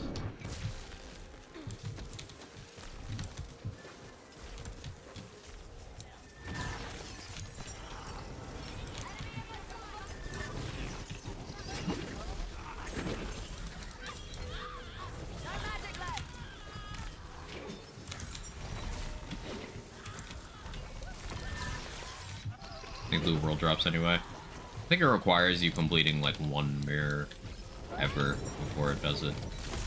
At least that's what I was told. Doesn't matter which one, but yeah.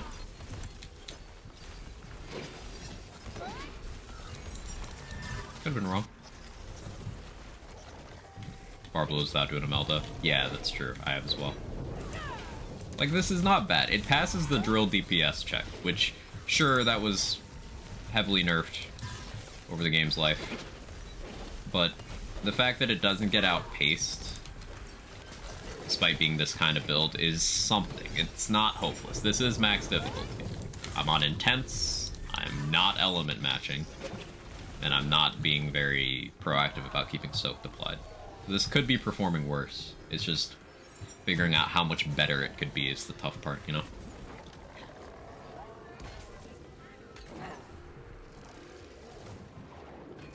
Like, I don't necessarily want something this hands-off to be, like, efficient, but there's other hands-off things in the mod that are currently much, much better.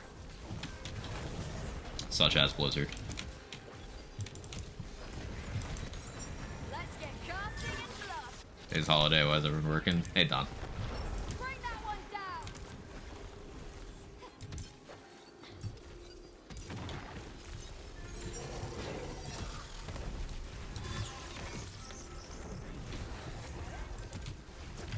That one.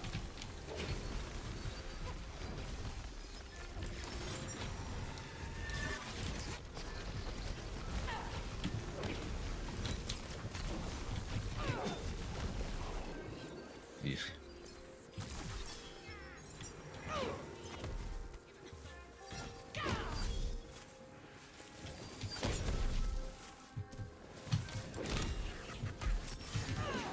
Like, the damage output from these totems is comparable to the dot I'm getting from the body rune bonus element on swinging my Fate Breaker.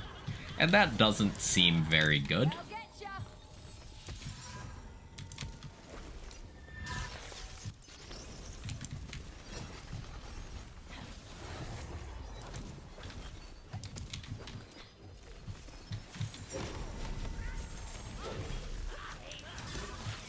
Maybe we do end up going Frenzied Wrath over Protagonizer. Because 100% companion damage, maybe that's the shot in the arm this setup needs. Protagonizer isn't currently benefiting the companions from my weapon or my spell at all. Thought I'd give you a hand. But Protagonizer does something when I haven't gotten kills recently, that's the thing. Like, right now, Frenzied Wrath would be doing nothing. But Protagonizer's still doing work.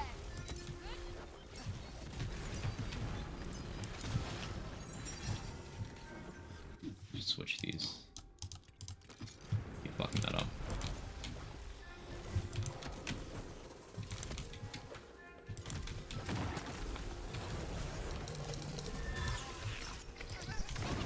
I'm getting nerves. Shadow's not working as intended. All I came back to doesn't seem very good. No, we're just trying out a companion build.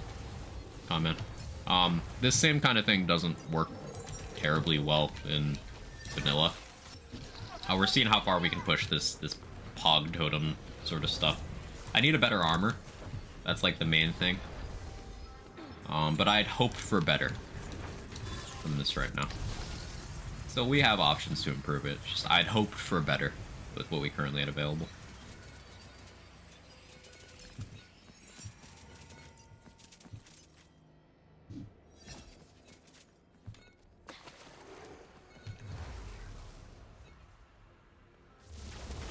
Like 16 minutes for a boss run, that ain't good. But it is a max difficulty boss run cleared with a companion build, so perspective matters here.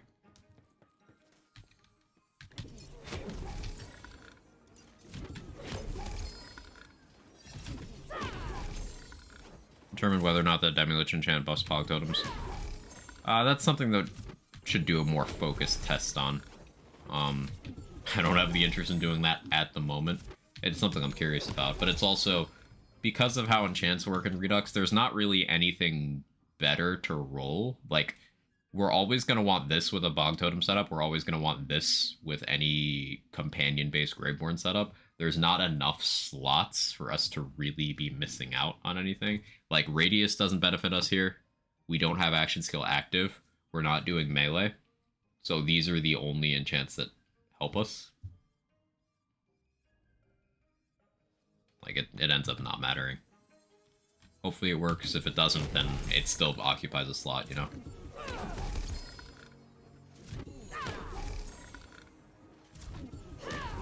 I'll test it at some point. But even if it only works on a couple of things here, it's some amount of DPS. What do we got here? That's a fusion. Gravespore fusion. We did talk about that. Pick it up.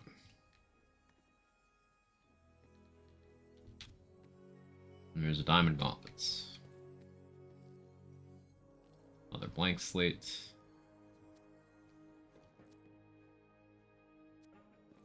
Why'd you open the bunnies like that? Because apparently this gets you more loot in the Redux mod. Putting in a very small amount of crystals and forcing the bunny to puke ends up getting you more than doing a full thing. Just with how they've tuned the bunny drops.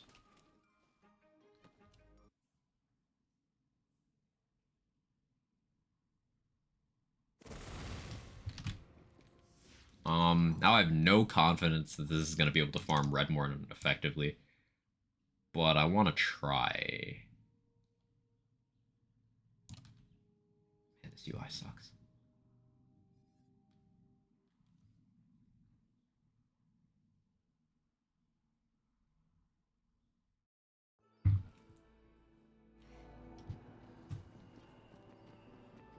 We'll probably have health bug on this run, so that'll be fun.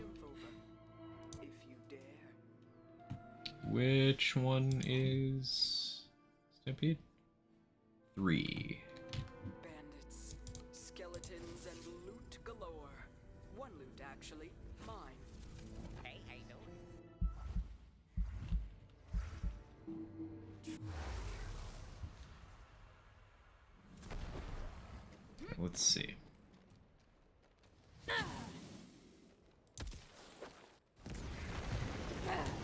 Poison here. Wait, no, I'm blighted. Nice one. Oh yeah, blight is dark magic. We go poison.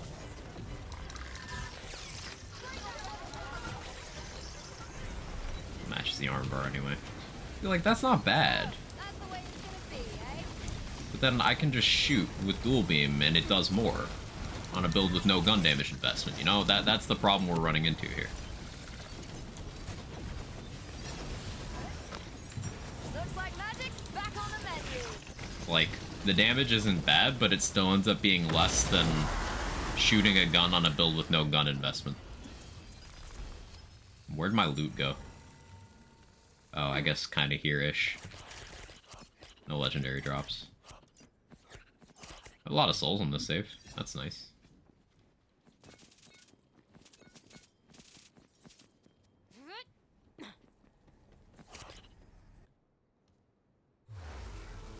There's a lot of talk about fear in this mirror.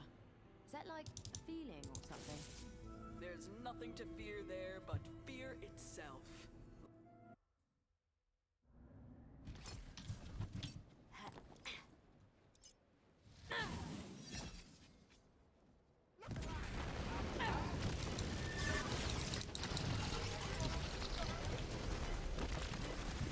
This one'll haunt ya.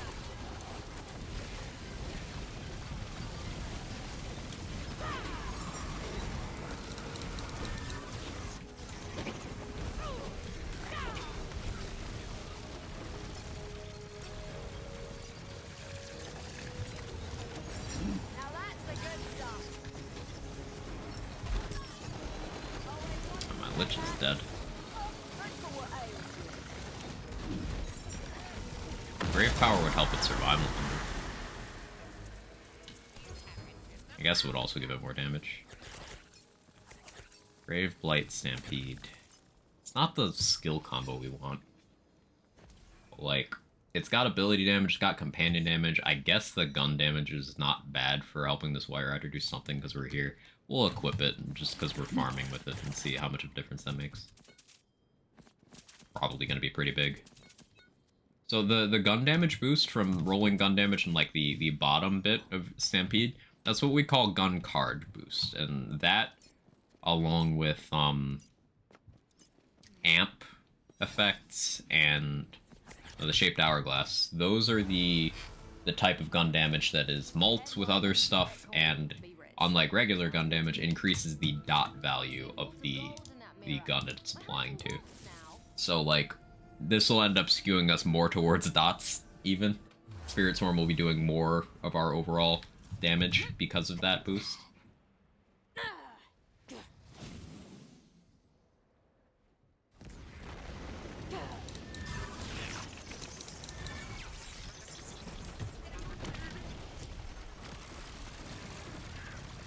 As will our White Rider. Rapid Fire, thank you for the 31 months, and for the jiggling.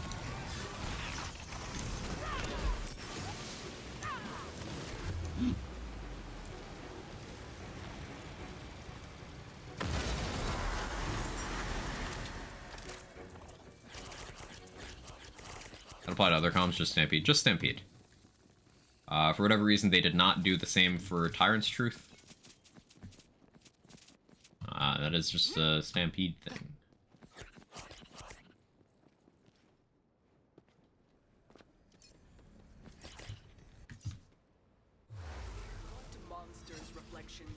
Now that's for guns.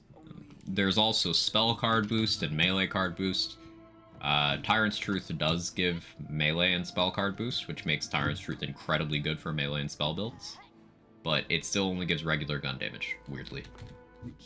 It's kind of arbitrary, but that's just how it works. She's just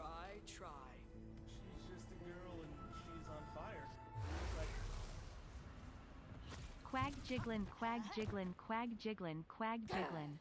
I think it's the first time I've heard text-to-speech do that one. Nice. Gotta do the jiggle for the homies. Always appreciated.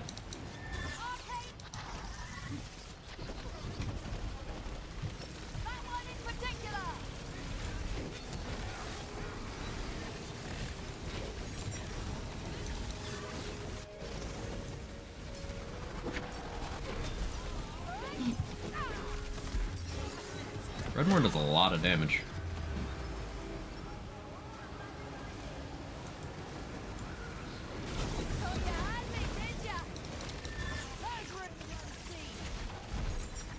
Kind of see friends with the both of you. Get to see all sorts of things jiggle. Deathless, no thank you.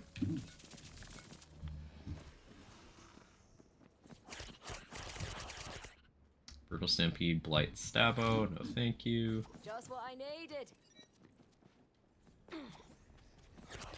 This is a good soul farm, at least. Like, we've gotten 200 souls already doing this. That's not insignificant. I don't really need more souls than I have in the save, because I have 3,000, but won't say no. That's something I wouldn't be opposed to in the future, like an even bigger souls sink in Redux. Like, sure, it costs 25 or 50 for legacy hunts. But an even bigger sink would be kinda nice. Just my 2 cents.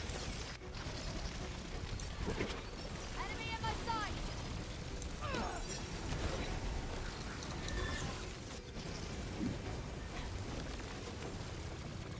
And yes, I'm shooting dual beam on Redmorn intentionally because, as you can see, both of the beams are connecting to a part of Redmorn. So it is just more damage to do that.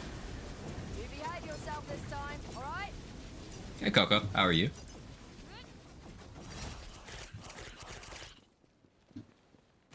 Something about that soul pickup sound is so satisfying. The crunch. I don't know. Is that me being weird? I love it. Behead Wyvern, get coin, be rich. Sounds good to me. There's a lot of talk about fear. Or like slurp. It's a crunchy slurp, though. spend 20 minutes on a boss fight and lose anyway. Pain. Took up, so I don't know yet. Fair enough.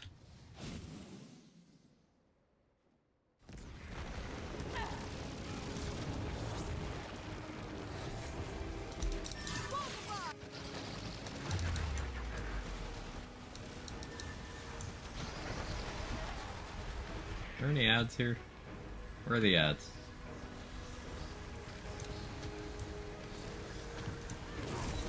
That was almost embarrassing.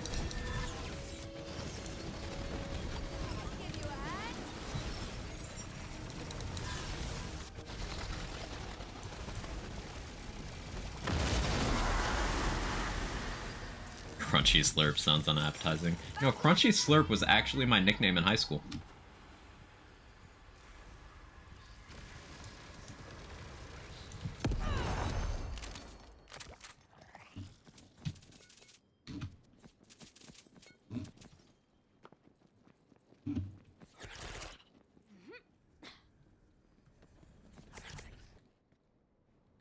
It's just a slushy? You're not wrong, Jackaboy. Key to success in that world is to try. What monster's reflection shines in that glass? Build is this? We're just trying out some Blightgeist companion stuff. Seeing how far we can take bog totems with some supporting companion tech.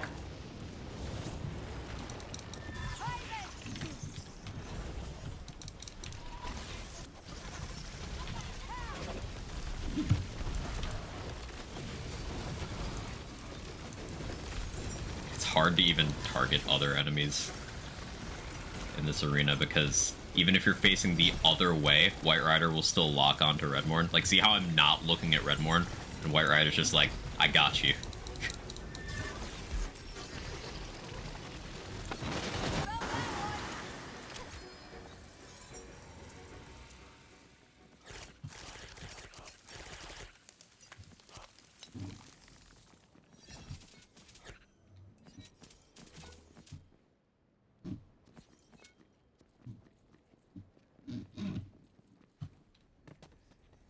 Two heads are better.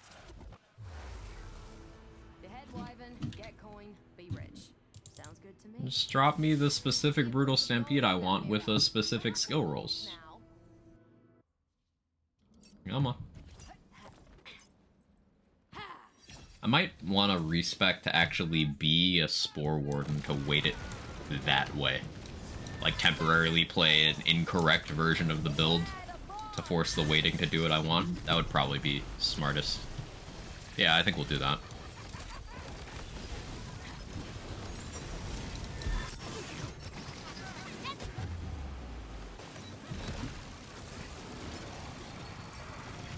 Focus on that one!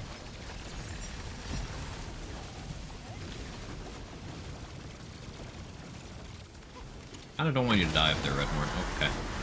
That's fine. No, it drops over here. That's okay. It's just the souls that will end up still over there. Older Wyvern's Ring. Thematically appropriate. Yeah, like, how have we gotten 500 souls already? Redmorn's a crazy soul farm. There's nothing to fear there but fear itself. Literally. Bandits. I was gonna respec. I forgot. Autopilot. One Shit. actually.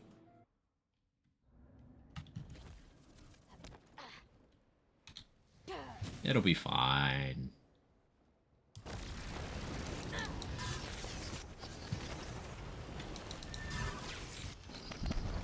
Oh, I shouldn't have destroyed that barrel. Whoopsie.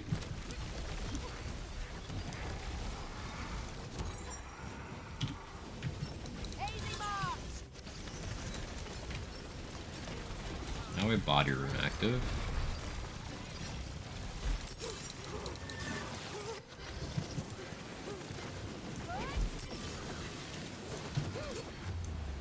Who wants to make that mistake again? Ready to cast! Yeah, I can see the difference in clear rate with body rune on. That makes a pretty big difference.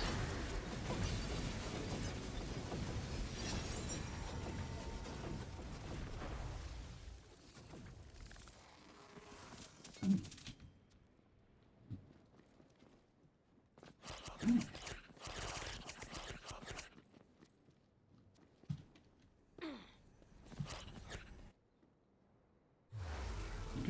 Wyvern, get coin, be rich. Sounds good to me. This is a nice chill farm. I've got to say, I've farmed more mirror bosses in like the last week in Redux than I have in Wonderlands ever. Fear in this mirror. Just because getting there is Something. much less painful.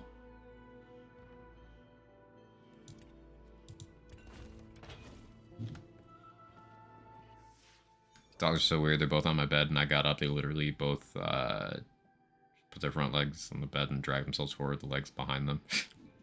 Dogs have personality. Cats do too. Now we go Spore temporarily. I think we just make the same skill tree choices, honestly.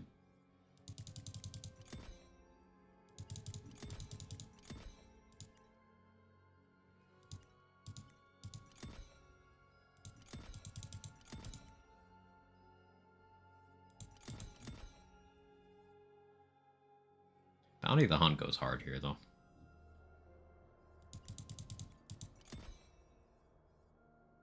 Bullseye Companion Crit Chance would only be applying to the Demi-Lich and the Mushroom, so I don't need to do that. Ability damage good here, though.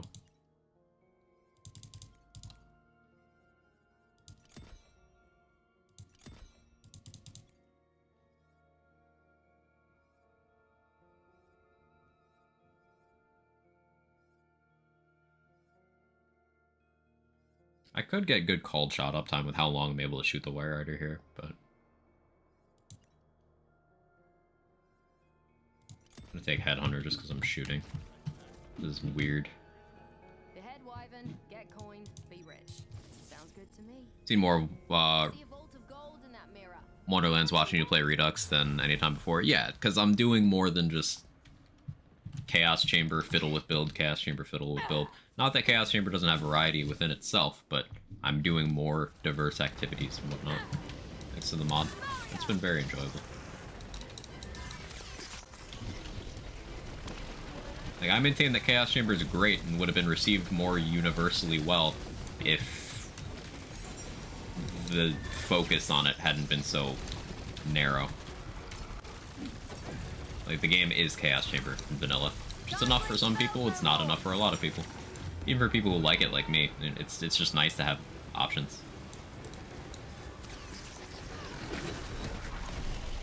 Potion, eh? Thanks for the one-up.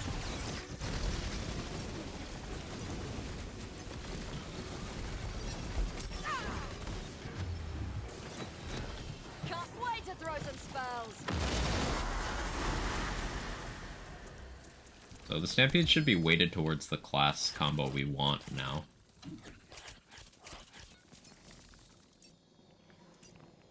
Ooh, another Insight Ring. Actually, I want that.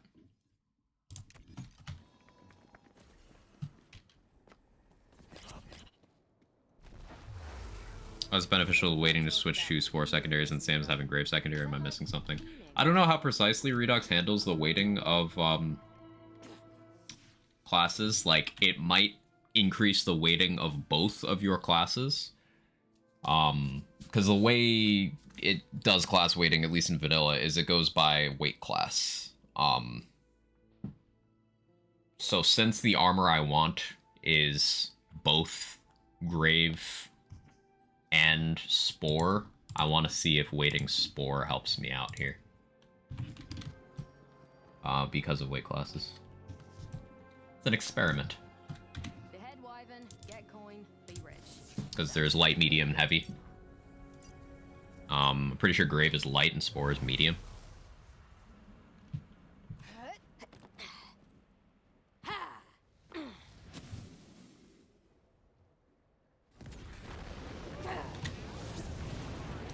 Chaos Chamber looks very samey, like another 60-odd rooms. Someone not paying attention to details, I would say 5 rooms. Look, plus boss arenas.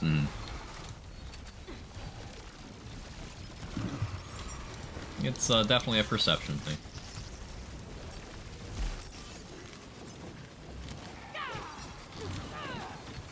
Death creeps up on you.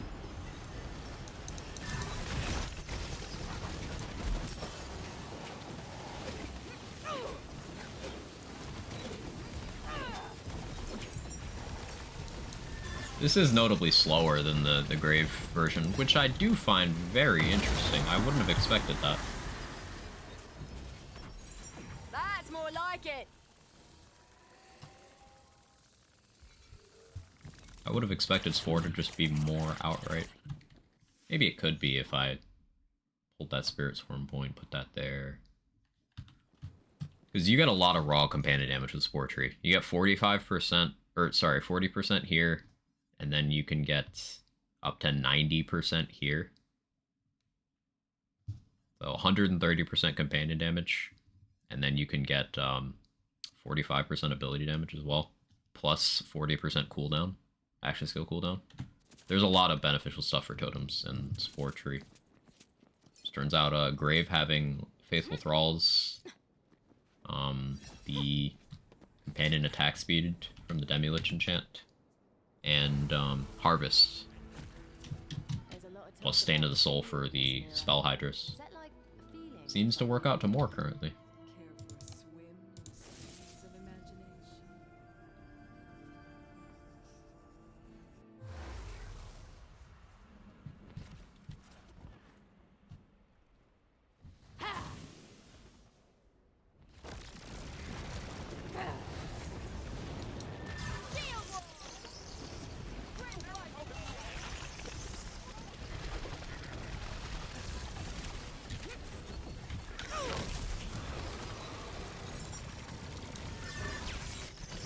Testing out a status build and the heart check's going crazy. Yeah, I gotta mess with that gun more, Mr. Arson. I keep meaning to watch Mr. NNG's video on it, but I keep forgetting. ADHD brain. That's a gun I really do want to try out. It's like, guns designed to do status stuff are very interesting.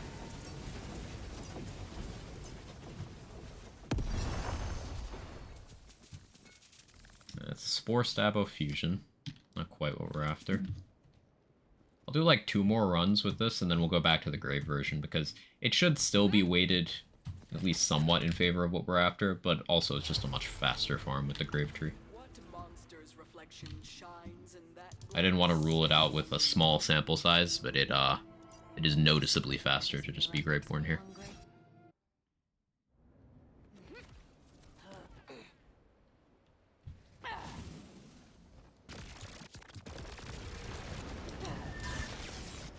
Cool to see Graveborn W's like that. Like, if we had to quantify what I would say would be like the weakest class in Redux, it is very easily Graveborn. It's not particularly close either.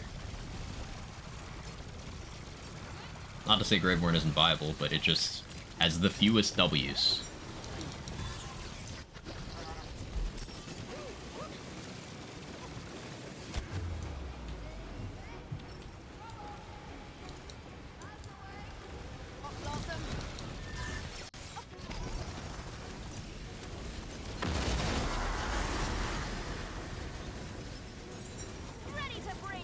Spore Blight Stampede. Leave me alone. Stupid fucking snowballs.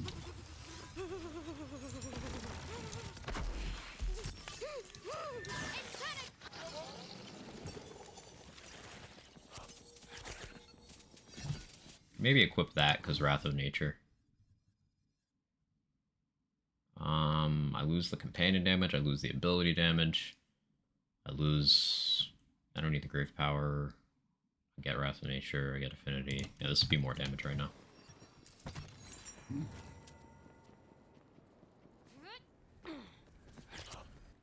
Made a mistake, had a rough week at work, and coworkers gave me a brownie tray. Oh no. but fear itself. Did they not disclose what kind of brownie?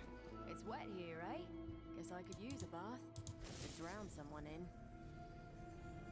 She's high as shit. Yeah, I figured, Coombs. I figured. Keep the tequila away. Keep the daytime tequila away. You don't want the spins at noon. They did disclose it. Ah, she just didn't care. Based, honestly. Just like Graveborn's design as a class, all it has of its own identity is Sanguine and Thralls. The rest is, oh, this is Grave Action Skill, gotta be Burr for it, or, oh, we have spell stuff for Spell Shot. It's a support class.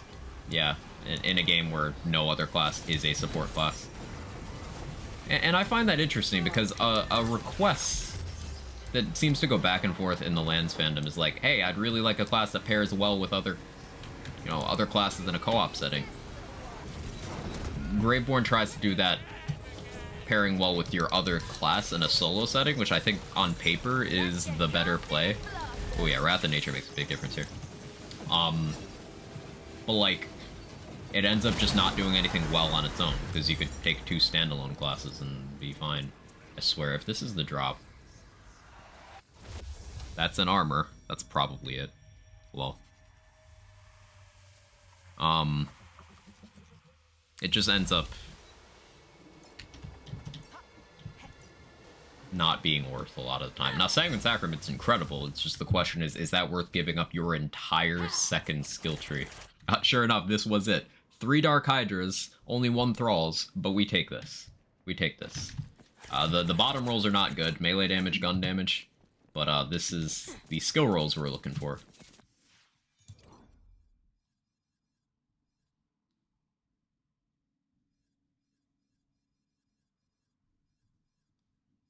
Where is it? Did I equip it? I did equip it. Okay. Yeah, if we'd gotten ability damage on the bottom, that would have been more ideal. Basically, having 6 Dark Hydras means that we can have a lot more companions out. Which means more Faithful Thralls and more Brutal Stampede. There's a lot of talk about fear in this mirror. Is that like a feeling? This reaction would have been Graveborn too, but I don't know about it not being close to Deadshot. Things like companion builds generally working well. The thing with Deadshot companions is you're leveraging the fact that the primary thing those companions are is spells. They're spells that happen to get additional formula and mechanics, but fundamentally, it's just doing spells. How doth thou like me now?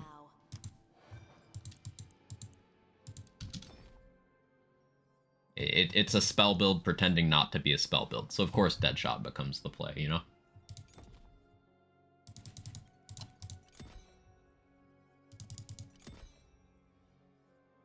I guess I go Essence Drain. Even though it's redundant, more Frostburn uptime is good.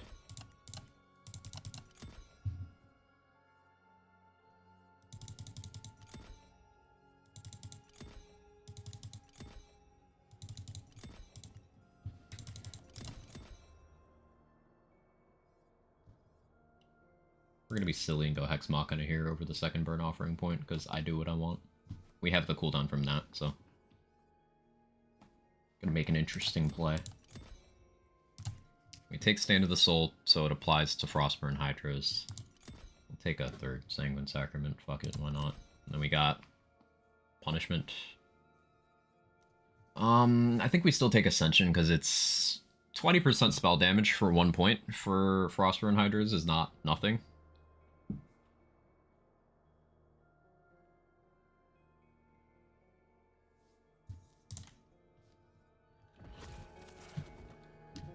Let's see how this does. Now, this is going to definitely do better in rooms where we're able to get a lot of kills. But this means, in theory, with good RNG, after 6 kills, we'd have an additional 3 companions. There's going to be 3 more stacks of Thralls, which will now be bigger. Each Thrall stack is 12% global. So it should be okay.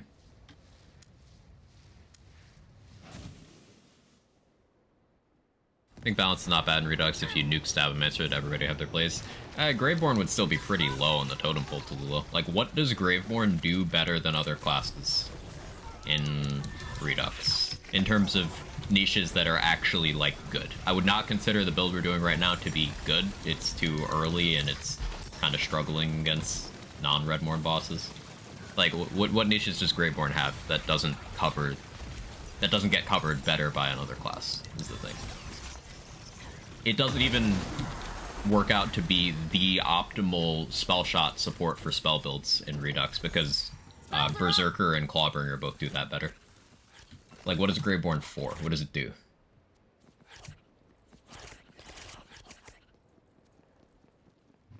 She's baked, twice baked.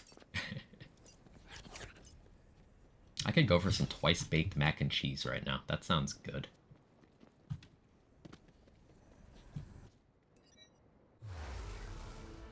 See a vault of gold in that mirror. Am I hunting vaults now? Sounds so good, right? Get coin, be rich. Sounds good to me.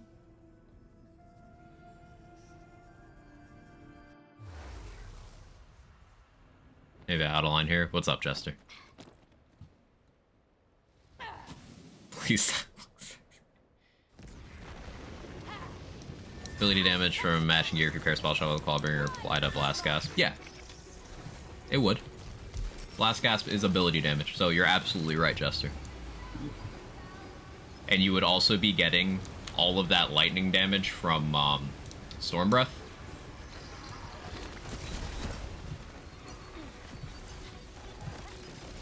And you'd have the option of getting Awe, and you'd have the option of getting Resistance is Futile.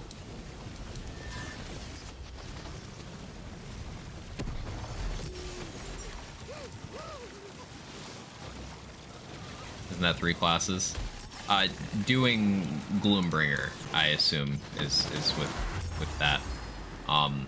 Going Claw Grave.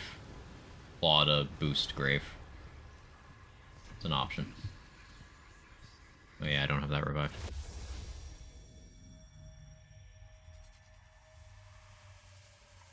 It just hammers in the point that, like, Clawbringer is doing more to support Graveborn than Graveborn is to support Graveborn, and that's not something that is a sentence I thought I would say.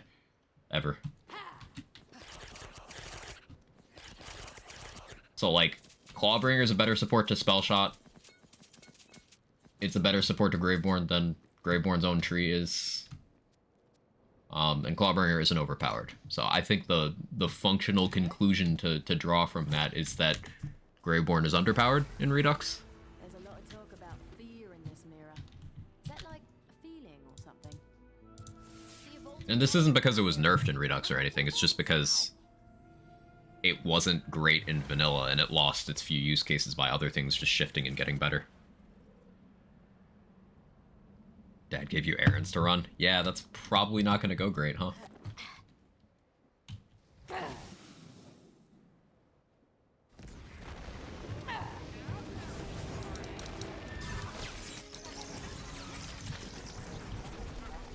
I should really kill an ad before I start doing the thing here. Take aim! Mana's tapped out! I can just do that, and then we're good. Then we're big chillin'.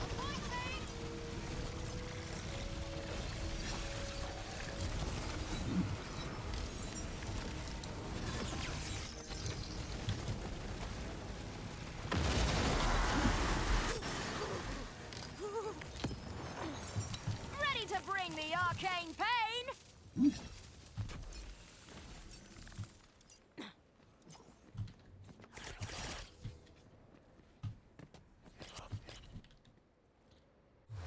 I just gotta move around a little first. I would advise not doing that. Loot galore. I would advise not driving right now. The key to success in that world is to try.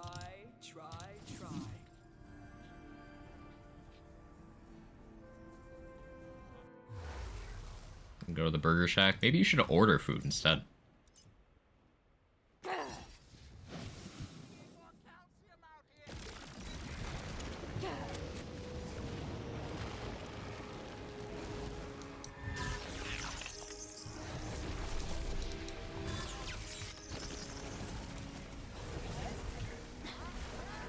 Advisor to lay down or play video games. Yeah, that's good advice. You should do that. Spell the space!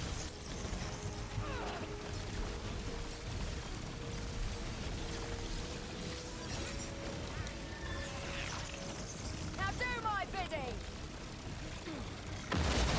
The ammo regen from this augment's pretty nice. It's not something I was actively thinking about, but like I'm able to shoot the White Rider for a long time. Once my totems started doing their thing. That's pretty cool.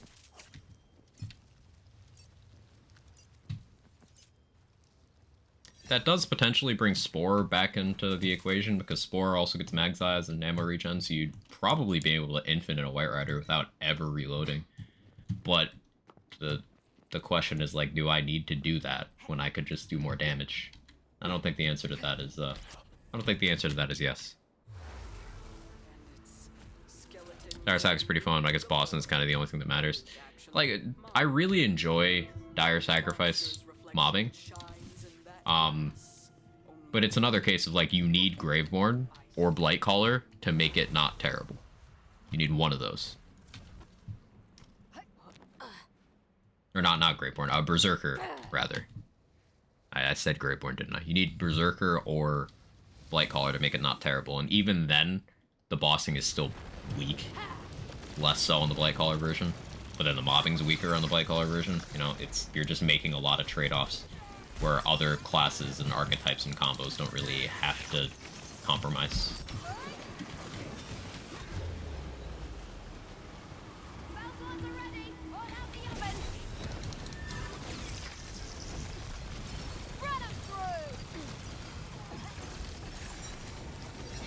And like, Dire Sacrifice's Augment is worse than just filling out your other tree. Reaper of Bones, I need to test that augment myself. I'm conflicted on it. Like, one moment I'm optimistic, one moment I'm pessimistic, you know? If that 35% is a fresh mult, that is very attractive. But the question is, again, does that still work out to be more damage than an entire additional skill tree's worth of investment? It's like you're not getting beyond halfway down the other tree if you do that.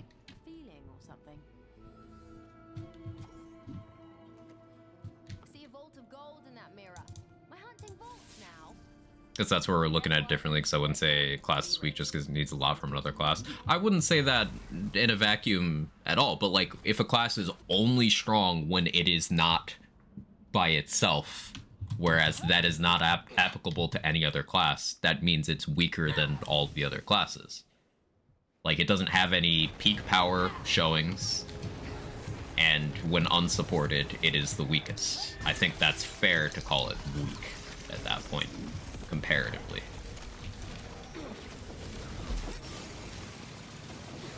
Like, weakest does not always mean weak. For example, gun to my head, if you force me to call a weakest Borderlands 3 Vault Hunter, it's Amara, but it by no means is Amara weak, you know? In comparison, the act of comparison itself is frequently flawed. I just think that Graveborn could use some love. Just something interesting to get you building around it, other than, hey, I exist for faithful thralls.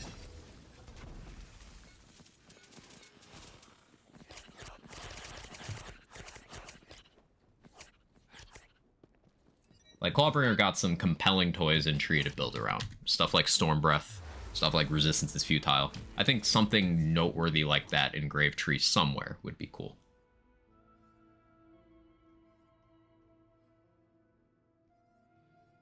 I don't quite know what, but something. Nothing to fear there but fear itself. Literally. See a vault of gold in that mirror. Am I hunting vaults now? The key to success in that.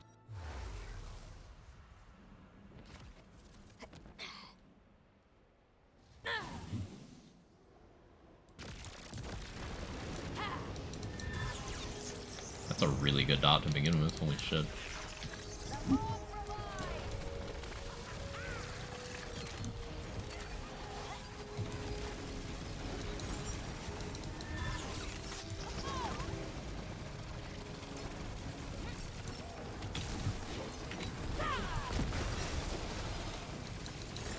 I've got all the magic I need.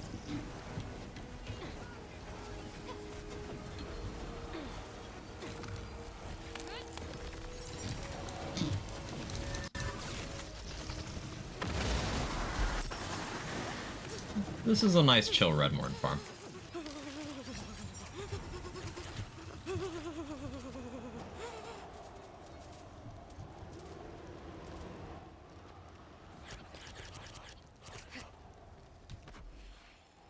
Is it a hot take that Blightcaller isn't that good without Sabo? I think that's a pretty hot take. Galore.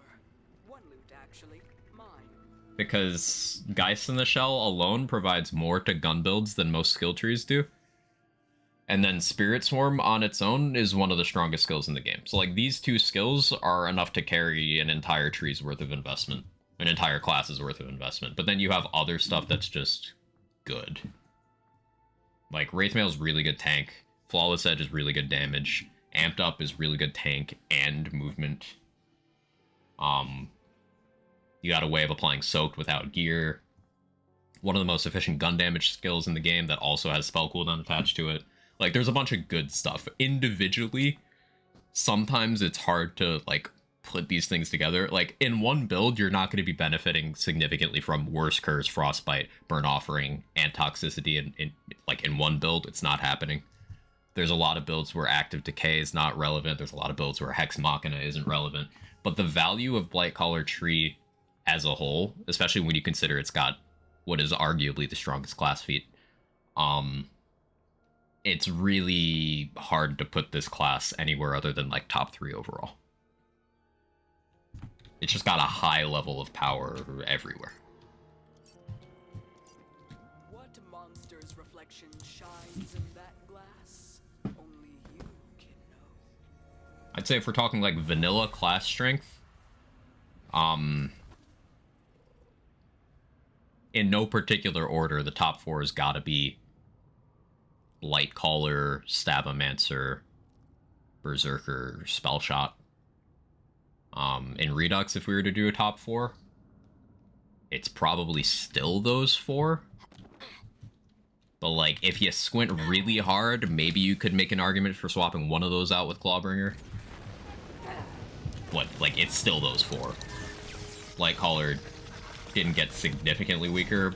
Geist in the Shell getting reduced a little bit hurts it, but it's not like Geist needs to be that powerful to do what it does. Like, it's kind of like a Barbalode situation where, sure, it's weaker, but does that matter? And the answer to that is usually no.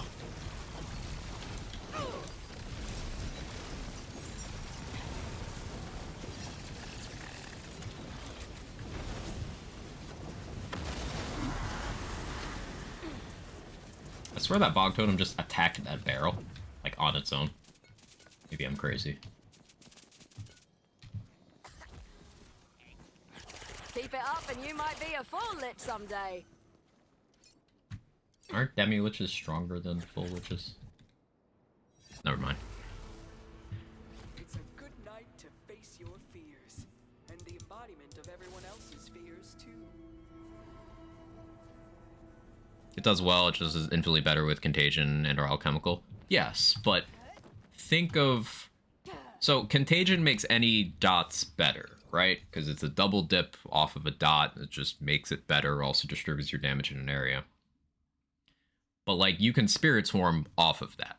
So, for the same reason Contagion is really good off of Alchemical, Spirit Swarm's really good off of Contagion. It's like an extra layer of dipping, so that goes really high. But even without that, Spirit Swarm itself is a double dip. So, like, for the same reason why applying a gun dot with a White Rider, say, is really good when Contagion triggers off of it, Spirit Swarm is doing that same thing off of that dot, but at 100% instead of 50%. Like, Contagion is a double dip with a 50% base value, whereas Spirit Swarm is a double dip with 100% base value. That also gets bonus elements applied to it because it's a separate entity that you can directly control with your ping. It'll attack what you ping.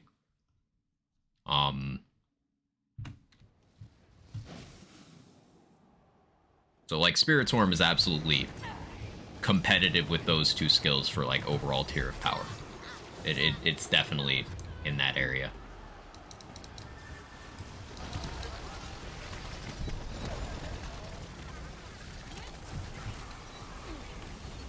The question becomes, like, does the rest of the class live up to that? And it does, because Virulence directly goes into that. Flawless Edge is just really good damage for any build that can keep wards up, and then you've got Wraithmail and Amped Up for keeping wards up. Like, even if you skip the more questionable skills, like Frostbite, Burn Offering, I don't think Burn Offering is questionable, honestly, because Body Ruin, everyone's got fire. So if you skip Toxicity, Frostbite, Hex Machina, Active Decay, Worst Curse, Bog Down, like, all of those, you're still not taking very many filler points, and you're getting a lot of stuff that just works well together. Because, like, Tier 1 is really good, Tier 2 has that, Tier 3 is really good, and then sure, tier 4 is questionable once you've invested Burn Offering, but then you can go back and overspec the previous tiers. This tier is also questionable. Toxicity isn't fantastic for a lot of builds, but it's not bad for, like, totems. Companion damage, crit damage, action skill, all relevant. Restore the Veil is very good. But you don't waste points going down this tree. Whereas a lot of times with Grave, for example, you do end up wasting some points. With Spore Warden, before Redux, you ended up wasting some points. Even in Redux, for like a Blizzard build, you end up wasting points. The good stuff. Some of the biggest strengths of Stabomancer and Berserker are that there's no wasted points.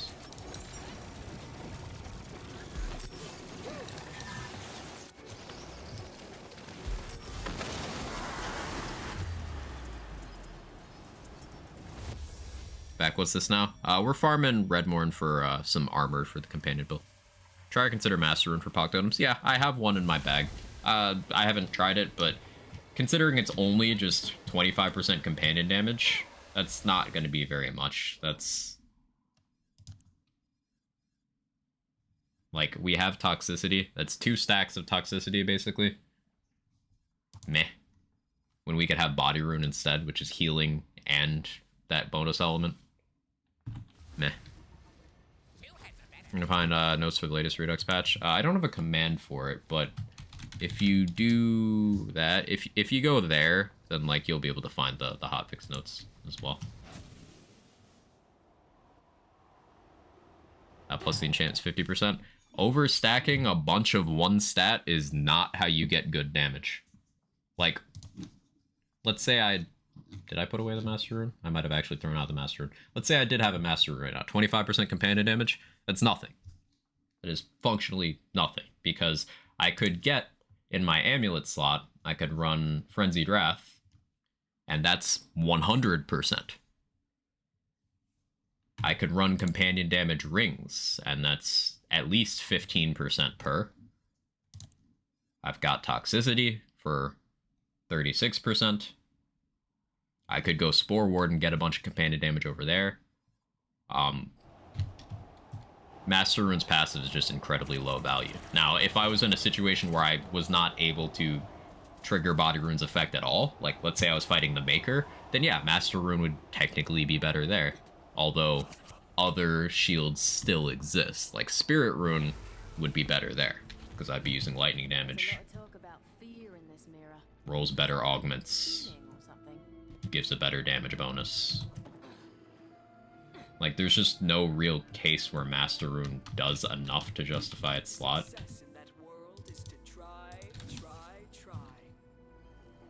Thanks for letting me know about this mod, just installed it. Hey, of course, Shady Recluse. It's a fun time.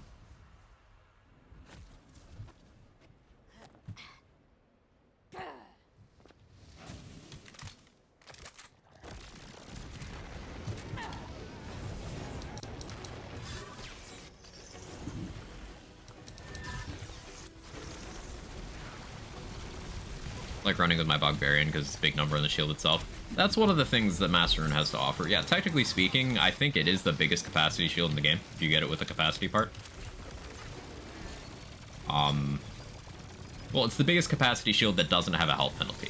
Mace Wardu Capacity Turtle is bigger, but it does have that slight health penalty, so you do end up getting like a couple hundred more points of health, just a couple hundred. You get like a couple hundred more points of health if you're doing unarmored defense stuff. But the question is, does that become worth it over having the additional effect with what other things provide? And the answer to that is usually no. Bogbarian Bog Totems might be one of the few cases where you could make a case, but you still get more damage out of Body Rune while still having good tank. There's nothing to fear there but fear itself. Just ultimately, it's not worth it. What monster's reflection shines in that glass? Only you can know. Mace Wardu's goated, so overruled. Yeah, Wardu's a sick shield.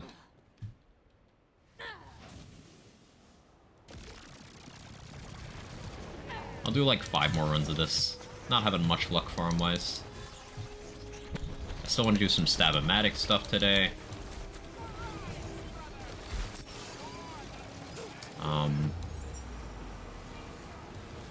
See what the enchantment option changes do for other builds as well. Something I'm curious about. Can we get anything different out of Ghostblade that we weren't able to get before? I don't think we can because it's all action skill locked.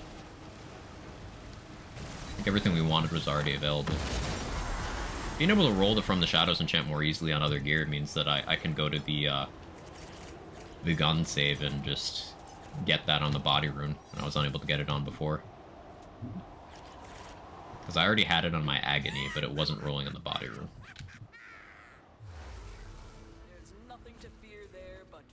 Played every Borderlands game from the prequel to 3, and this game is a Borderlands game. I'm gonna be pedantic about that still. Got a tattoo from BL2. Nice. What'd you get for your tat? Job interview tomorrow. Ooh, let's go, Mr. Adblock. We're hunting vaults now.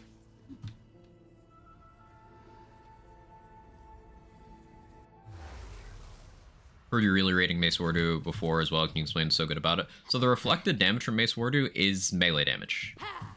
That's why it's good. That means it gets your melee crit formula. It can apply alchemical agent. All that stuff. So yeah, you can have an enemy hit you and then they just die. They put a massive dot on themselves and just die.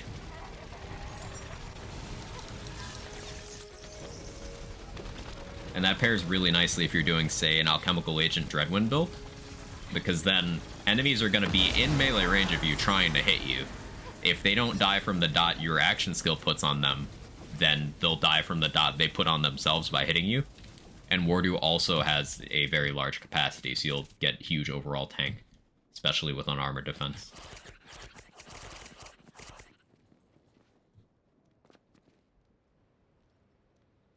That's a good thumb cuffs. That's good for Dreadwind. Run up for 24 hours. Sir? Sleep is important. Security job, the most popular venue for comedy and music. Ooh, that sounds like that could be a good gig.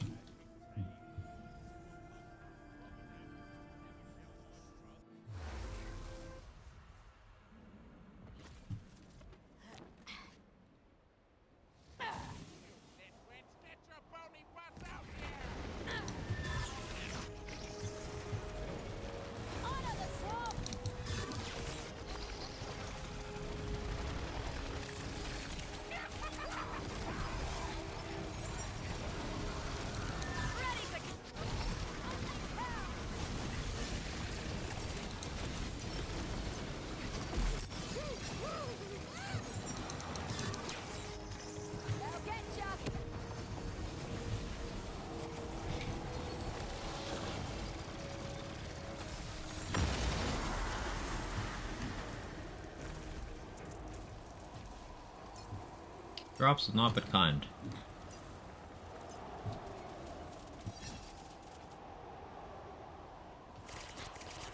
At least we've made an obscene amount of souls. 2,000 so far.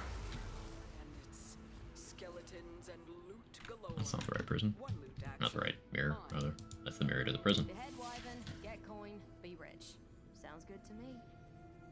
Who needs sleep when looters exist? Gamers who play looters need sleep because looters exist. Checkmate.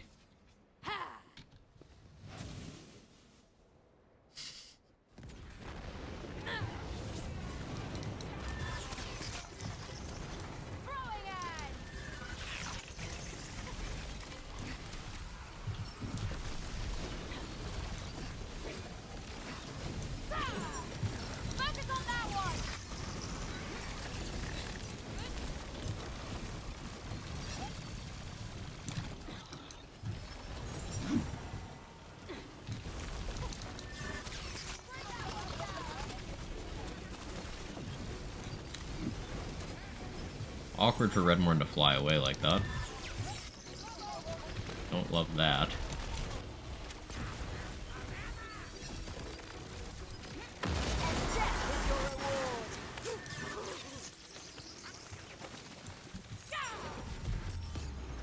What? Of course that sent it flying. Toxic. Toxic game. I hate those stupid snowballs.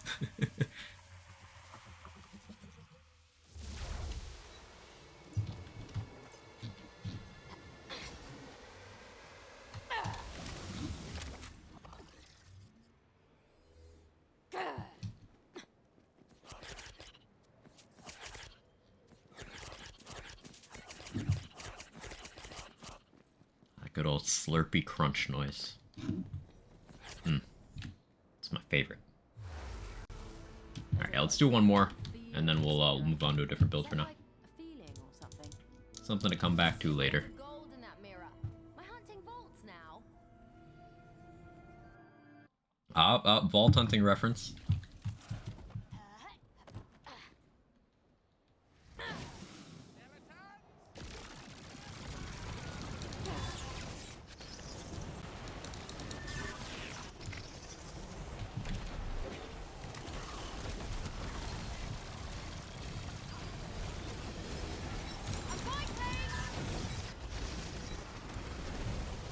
It'd be really nice if you could get projectile speed for the Pog Totem's attacks.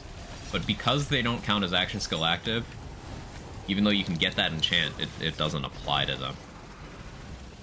I think one of the things that would make Pog Totems feel a lot better was if they just hit faster. Crit damage, spell damage.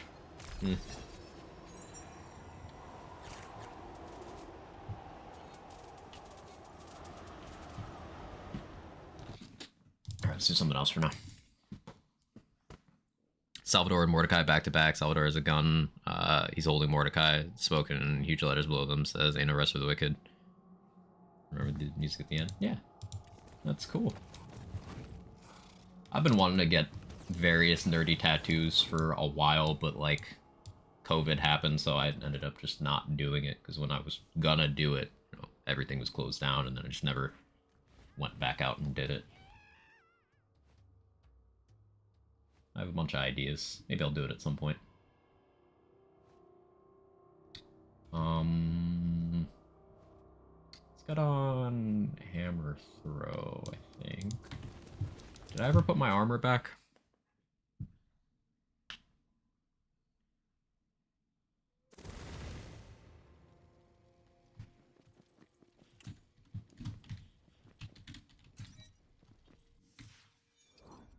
Yeah, I did. Cool. Oh yeah, I have that extra host on this gun. I hope they buff that.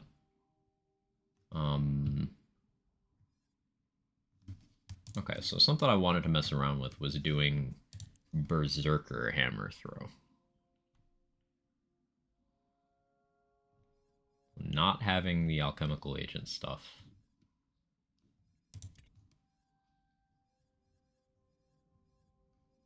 Like, we could go Agony and Unarmored Defense here, and change, like, nothing else about the gear, and it should still go pretty hard. I don't have an extra Agony right now. I'd have to pull one from another save. I don't really want to do that. Maybe I just go farm another one? Because I do want Hourglasses from Vesper, and I'm already a Stabomancer. Yeah, I think we do that. We'll do some boss runs first, though. No. Fatebreaker. 11 crit chance, 120 crit damage, Vampire. We'll see.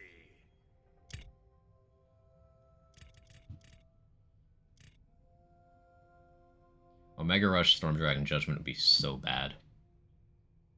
Just that crit mult is... Ugh. Ugh.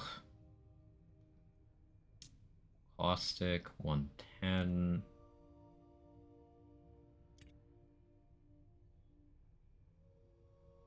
It's 19130 Echo, that could be good.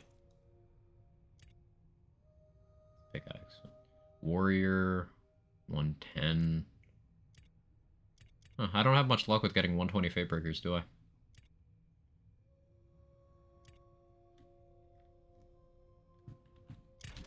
Oh well. Choose, Fatemaker.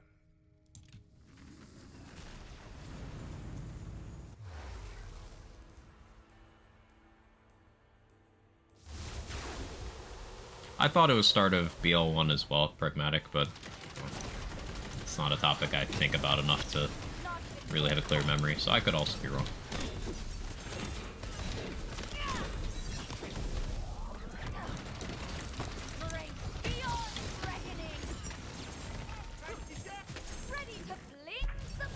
Maybe it was both? Could have been. Could have been. connoisseur.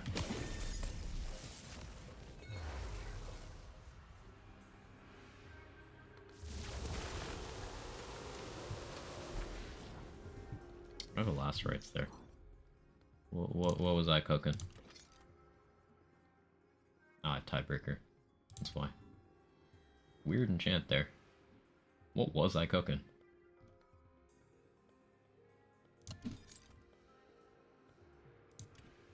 I'll just keep the tiebreaker.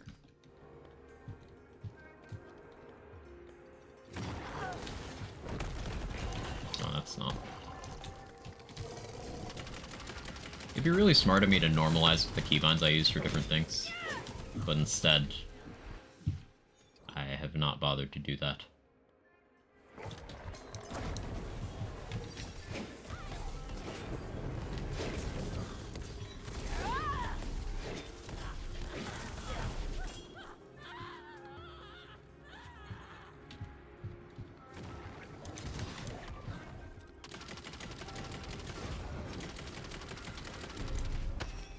Big dot.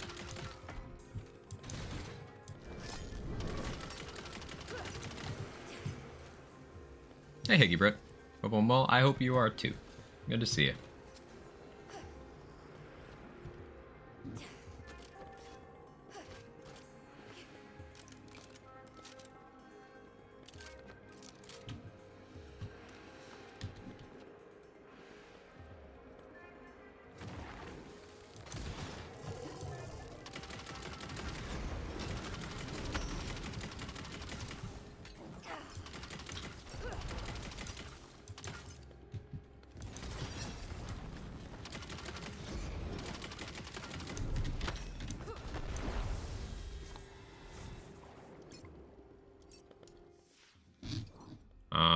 Yeah, I'm just gonna... That's a really long link for chat. Yeah, maybe don't next time. Because that'll take up, like, the entire chat box for a lot of people. And if they don't want to click on the link, it can accidentally do that.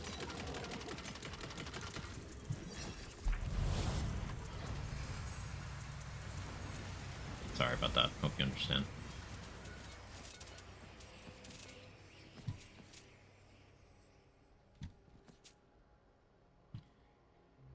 I keep thinking about Mosquito. So, like, is Mosquito one of those things that gets more value in Redux because of mob density? Like, you're fighting more enemies, so you're getting that cooldown more often, but how valuable is that really? It's 2% per crossbolt stuck to a target. You're not hitting an individual enemy that many times unless you're running something like Ghostblade. So, like, maybe this would be good for Ghostblade if you needed spell cooldown, but you don't really need spell cooldown on Ghostblade. I'm trying to figure out where Mosquito's use lies for the cooldown portion of things. It's still the only armor that gives you cooldown, so that's, you know, something to note. But I don't know. It's not bad, because it's still one of the only armors that gives you direct damage. But I wonder if it's simply overshadowed by other things. Interested in trying to figure out Mosquito build. Yeah, I don't know what to do with it. Originally, Mosquito was just like, before its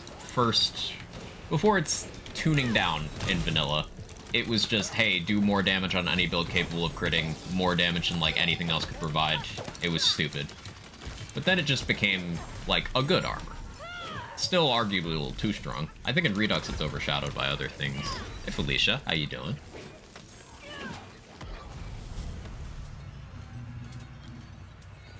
Spell cooldown plus Theurge. Interesting little tidbit about Theurge in the mod Pragmatic is it doesn't let you go past half of your cooldown. Mr. Stone Sean did some testing on this. So like the whole Inflammation Theurge thing, you only get halfway cooled down. You'll need to get the rest back through other means. Hi, Jake.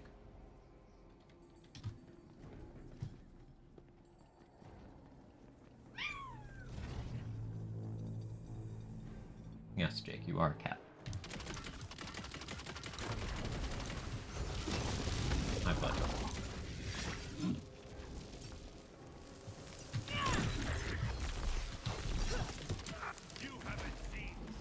Hey, Era. Good to see you. How are you? Sorry if I broke off the stream here.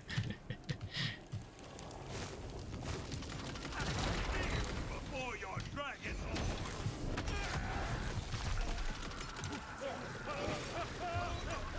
You know, Echo Fatebreaker could be pretty good here. As counterintuitive as that sounds.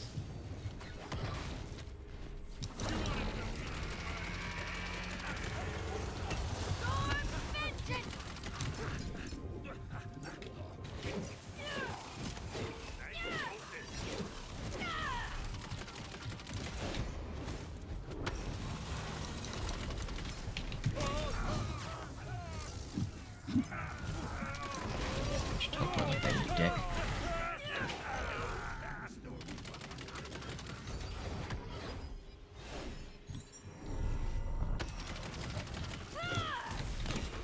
Don't do it, Jake. See you. Do not do it.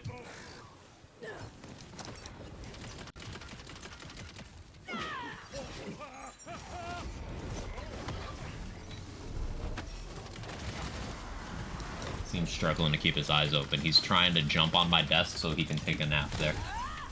Jake? I can see you. Magic.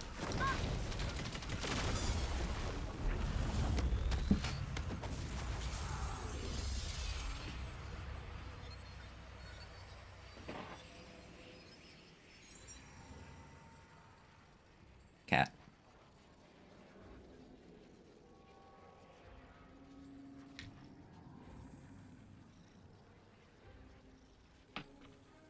Cat.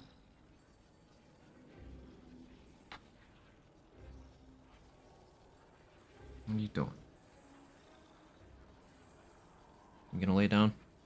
If I let you sit here, you're gonna chill?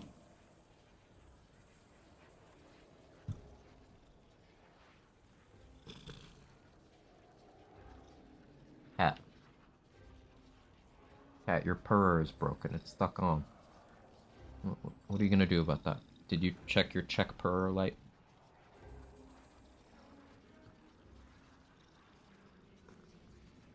For the day off, so naturally I'm eating spaghetti. Nice.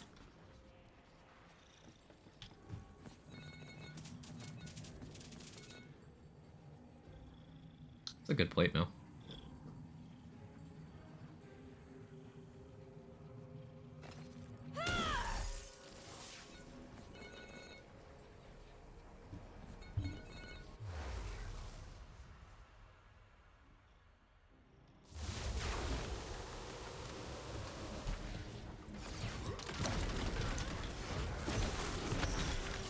Someone tell me they're keeping count.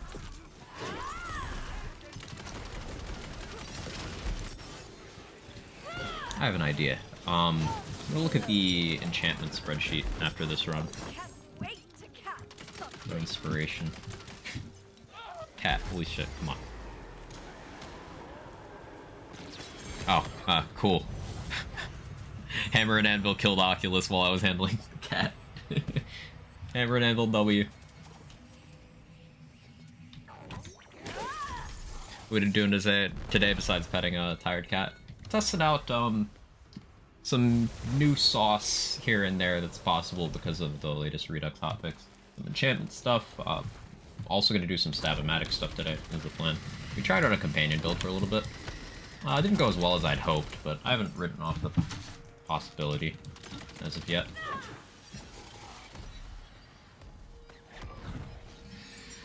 Alright, good job, Fatebreaker. Swung the Fatebreaker once, killed the boss. Excellent.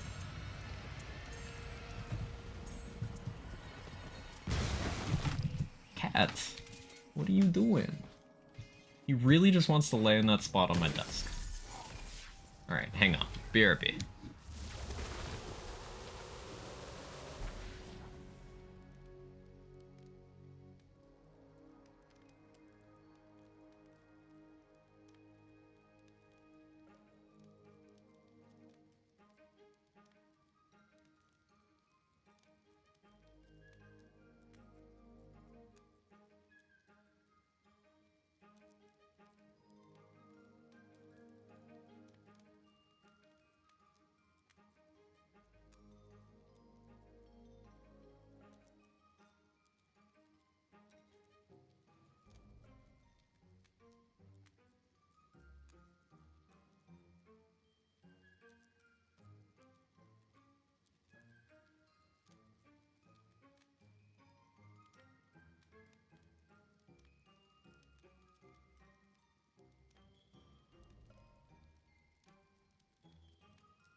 Okay, I'm back. I managed to distract him with food. Chaos Bog? No, Fatebreaker just good. Fatebreaker birds are melee in Redux, so hitting 3 instances of lightning melee splash damage, all triggering alchemical agent, all with a chance to trigger contagion, is a lot of fucking damage. Welcome back. Get it? I hate you. Ender farming D2R is best gameplay in all of the ARPG genre. Ah, yes. Save quitting. My favorite.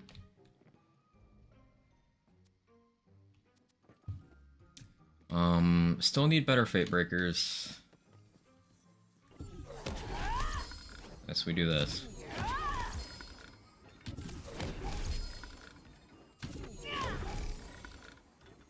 Such a tedious way of spending crystals. I kind of hate this.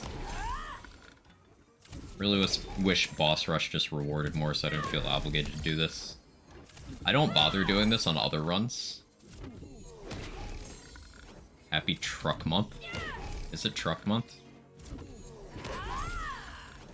Oh, I saw, since it's May 1st, I saw, you know, the usual memes. Just Justin Timberlake's face. But also... Hang on, let me find this one. Hang on, give me 1 second.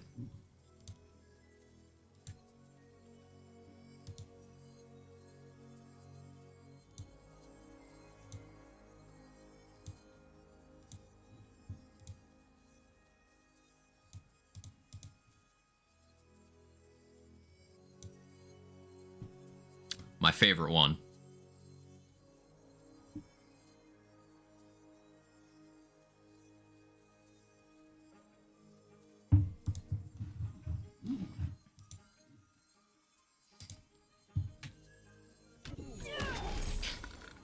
Oh, that's a good one. Don't get it. May. It's May.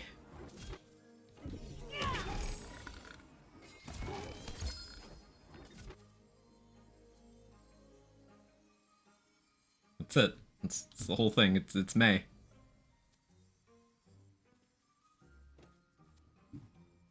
May featuring Dante from May.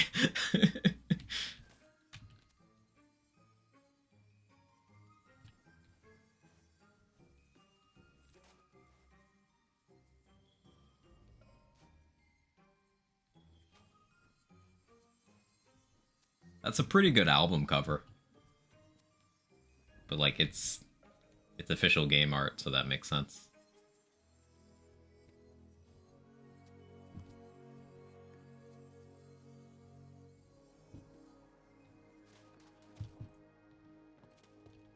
Okay.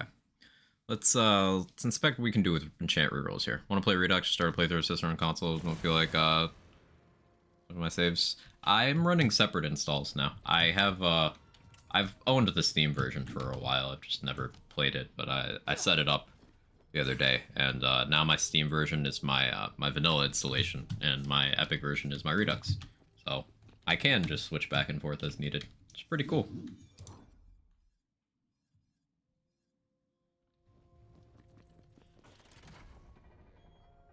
Population of this game is low now, ain't it? Based on what? Also, who gives a shit? Also, what would that mean if it was true?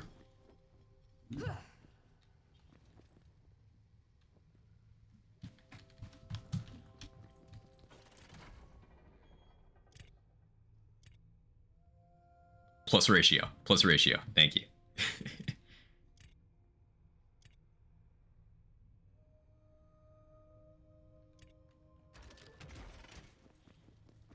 I want to buy the game again, especially on Epic Games.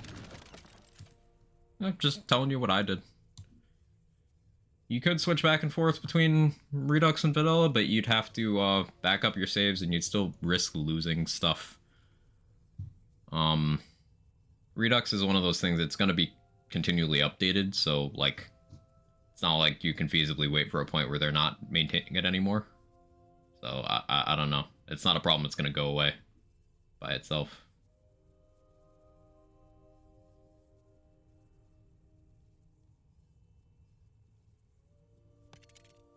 Hey Lizard Leech, dropping by to say goodnight and good farming. Yeah, I appreciate that. I hope you have a good night as well.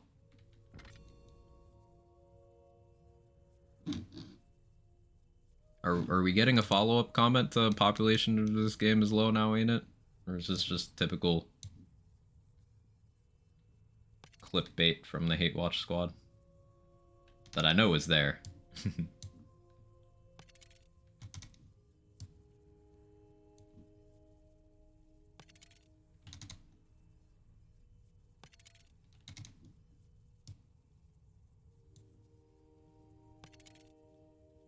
Population on a single player game.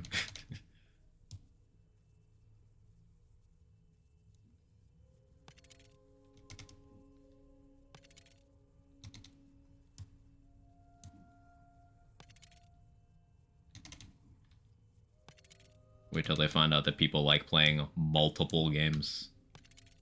The concurrent population doesn't mean anything.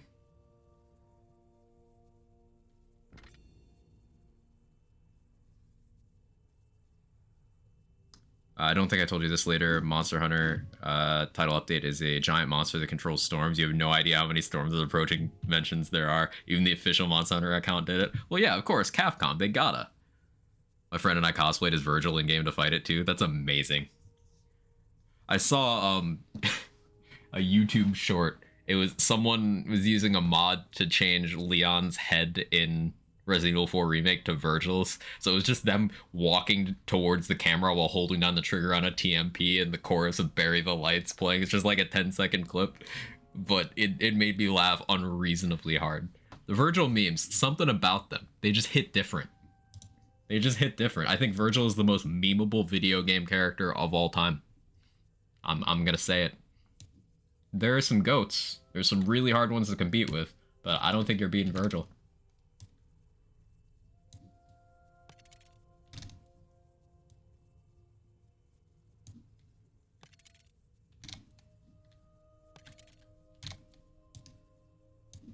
Oh yeah, I was gonna look at the enchant spreadsheet. That's what I was gonna do. Someday when all this is done, I'd like to get far away from all of this and settle down.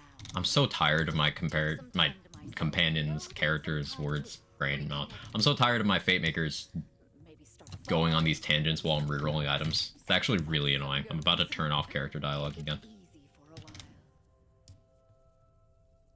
Never played DMC, ex-girlfriend tried to get me to play, couldn't get into it. DMC 5 is just one of my favorite games in terms of, like, it's fan service done well. It's got solid gameplay, high skill ceiling for improvement. It's a beautiful game as well. It's very visually cool. DMC 5 is just like a really, really solid game.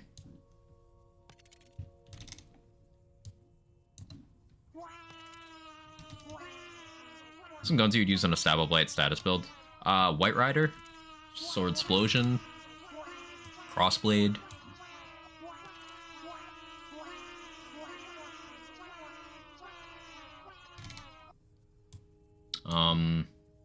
Chantarella could be really good as well. We have a UI bug right now, but there you go. There's the actual dot.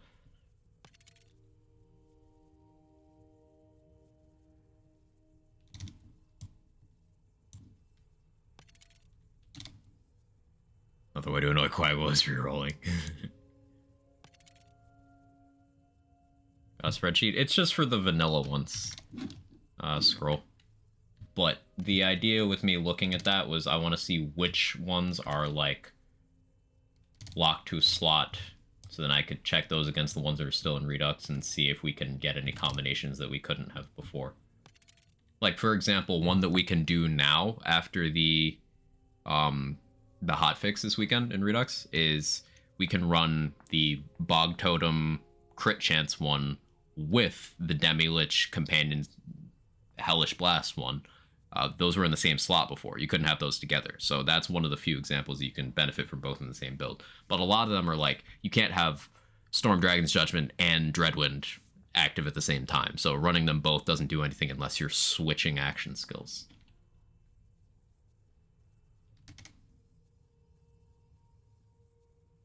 DMC4 is the GOAT until it isn't. I think DMC4 is overhated. It definitely drops the ball in some places, but I think it's overhated. It does some cool shit. Nero's a cool character. I stand by it. The rough edges of Nero were the product of the year DMC4 came out, and not him actually being a bad character.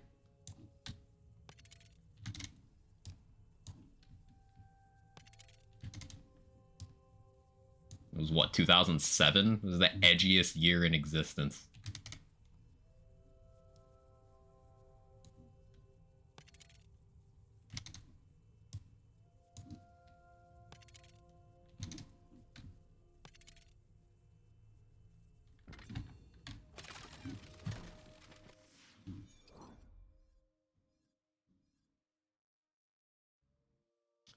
I do want more Fate Breakers. Save quit here. Let's do another run. It's gun called Chantarella. No, Chantarella with a T. T as in Tom.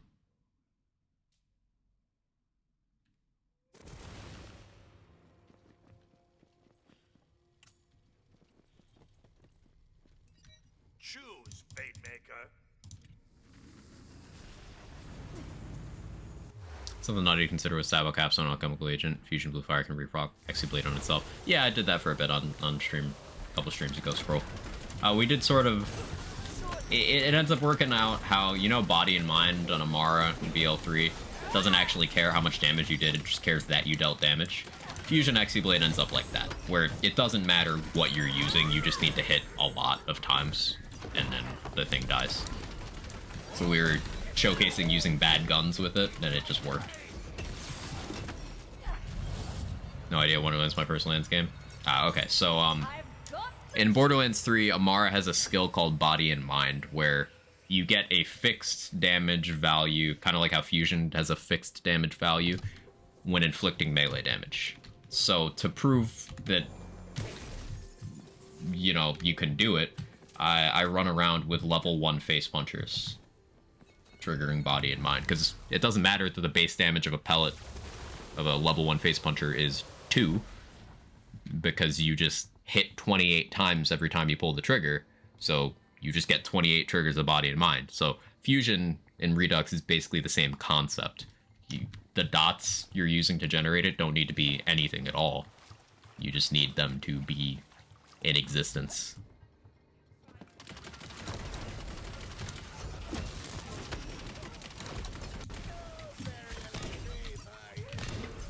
Like Queen's Cry Taser. Yeah, exactly. Need more magic.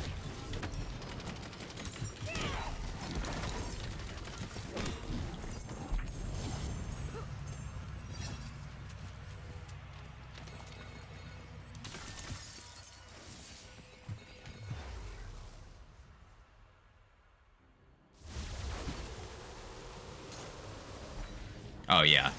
The second half of DMC4 is like... it doesn't exist. Try stopping me and all have failed.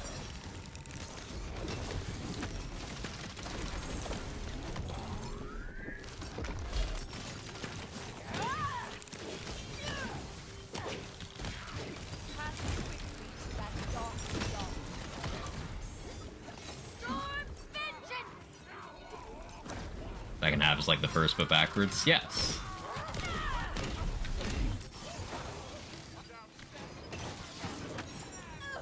And then it culminates in even worse boss fights.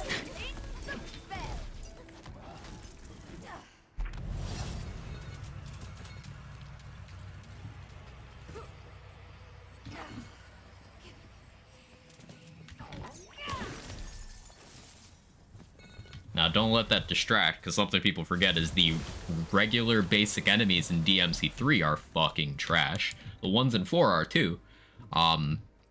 But, like, I would rather personally deal with mildly annoying enemies and then good boss fights than trash enemies and trash boss fights. So, like, first half of DMC4, good. And then in the second half, you have boss fights you've already done with annoying enemies, and it's all rehash. It's a weird trope that they kind of reuse in DMC, where eventually you have to do a boss rush of bosses you've done previously, and usually it's just the worst thing ever. Sometimes it's not, but usually it just sucks, doesn't it?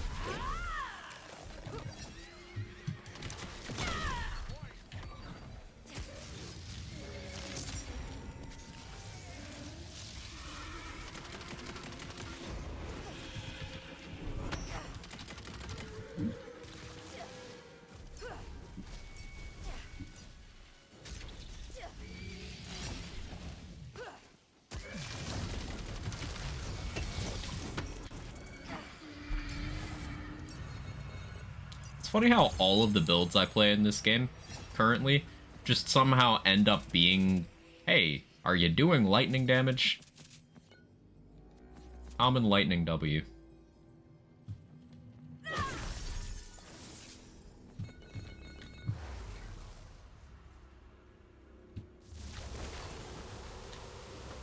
You'll find Chanterelle and Loot Lemon is that a Redux gun? Yes, it's the replacement for Carouser in Redux.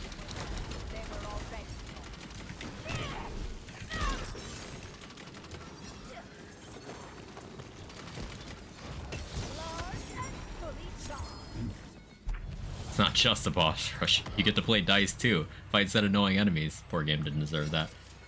It's almost like with DMC4, they had like some concepts they wanted to do, but didn't have enough to fill out the game. So then, like, all of the effort went to that first half, and then they're just like, oh, we need more game, don't we? It's kind of like if Flack's Purple Skill Tree was a game. I had to work it in there.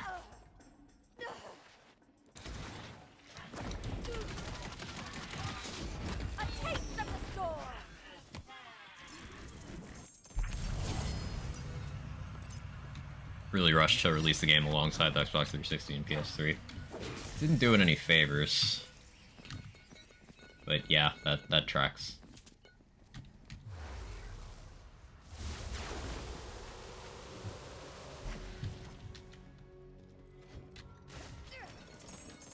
Somewhat related. I know in terms of fan reception, the DMC reboot game was not received well. But how did that game do commercially? Was it a success or did it flop?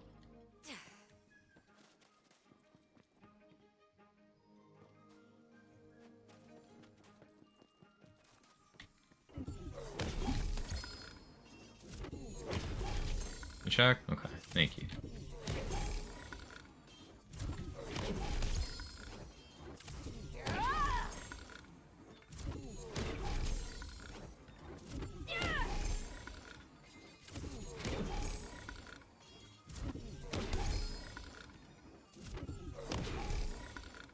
Left 3 hours already.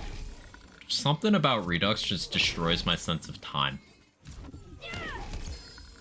Like, I was gonna take a break and figure out what I was gonna do for dinner an hour ago, but I hadn't been looking at the time.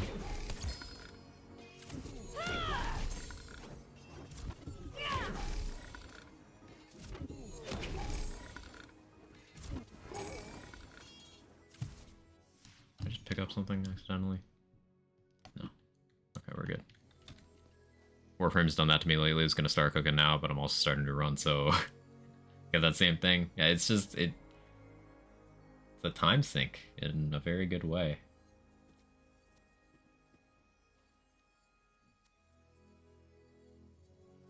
Like, this Ragnarok could be a slight upgrade over Fatebreaker if I was to never swing my melee weapon on this build. But then it would be a Ragnarok rather than being a Fatebreaker.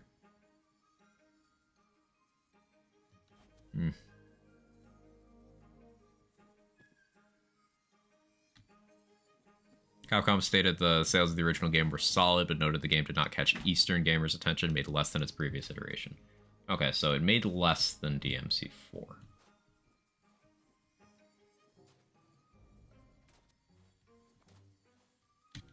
Interesting.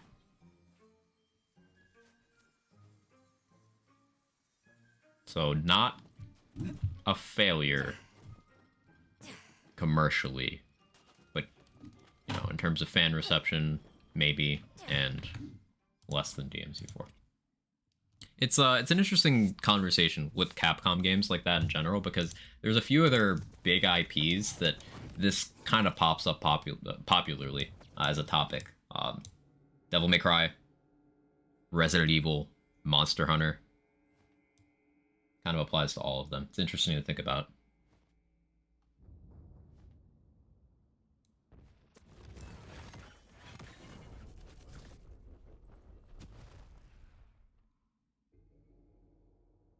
Okay, so Boris, where's your safe?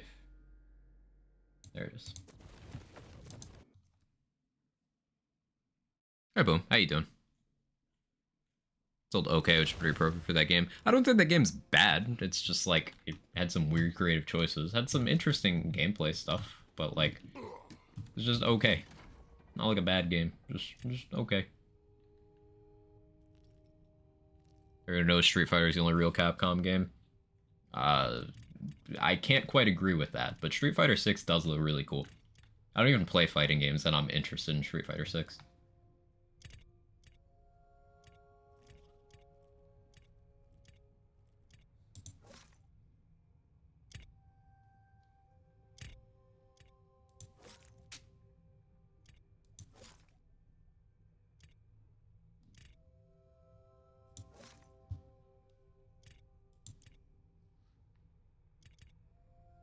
Play Hades for one run, do a quick bow run, play something else, and bam, it's midnight.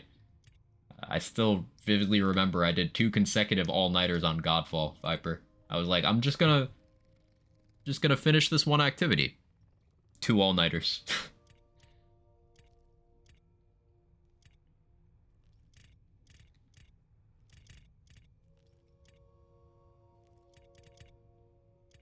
Can't wait for Supergiant to drop Peak 2. It's gonna be so fucking good.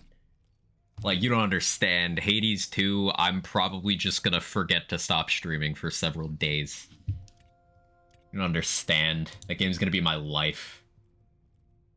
Here's the Stampede. Yeah, this'll be real good. Although, am I gonna do Grave realistically?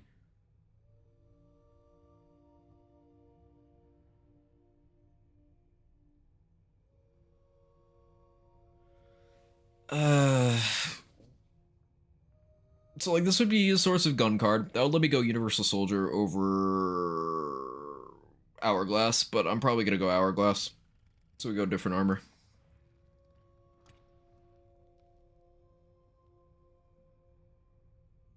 Hades 2 accidental subathon, let's go. Good thing Twitch doesn't stream the smell then. So true. Did all-nighters for Godfall? I did.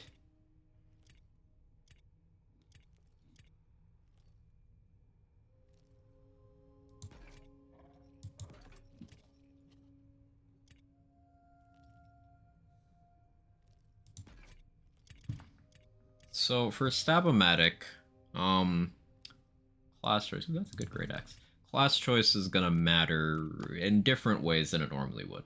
So because it is no longer melee damage source, it still scales with melee damage, since they fixed that with the hotfix. It doesn't trigger alchemical agent, but instead it triggers on gun effects. So stuff like Geist in the Shell, stuff like Play the Angles, stuff like Executioner's Blade.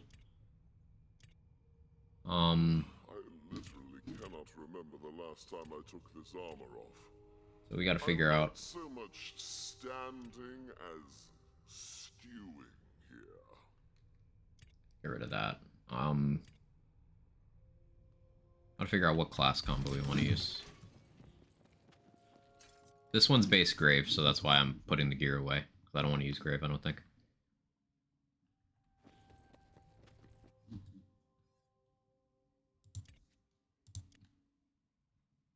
Stab-O-Matic uses gun damage and Redux, correct? Yes. It's gun damage with secondary melee scaling.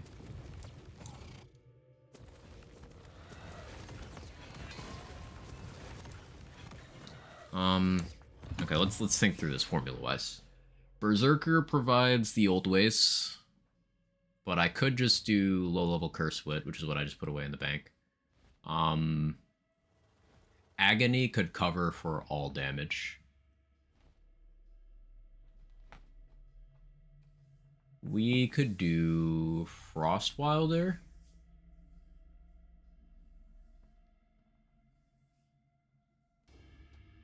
Hi, Kevin. Could do Clawbringer. Stab-O-Matic would be getting Oath of Fire. 500 bits for snacks, 2,000 bits for a meal. 100 bits for hydration break. Almost forgot an Uber driver yesterday to be your doppelganger. He's listening to the Final Fantasy VII soundtrack on top of it. It was surreal. Nice.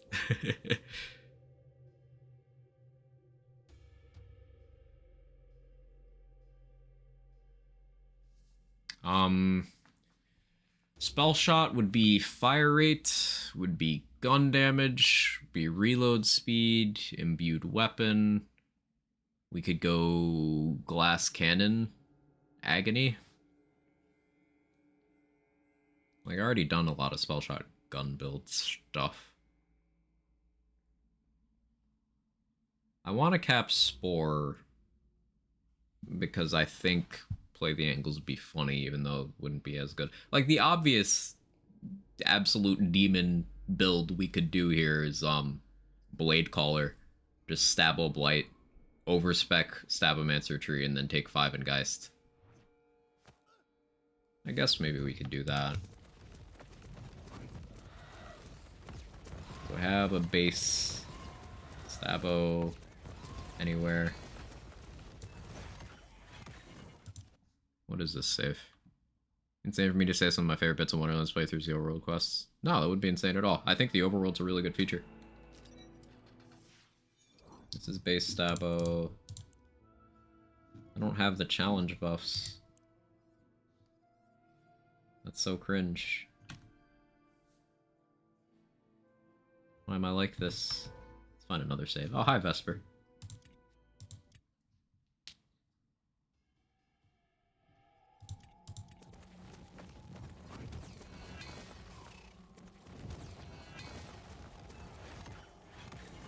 Need a base Stabo that I've bothered to do stuff on.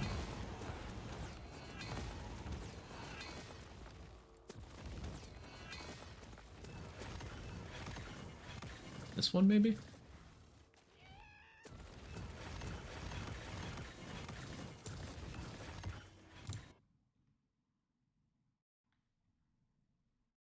What am I eating today, chat?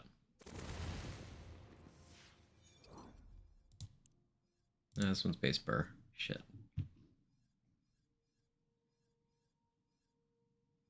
This is burr ghost blade shit. Yeah.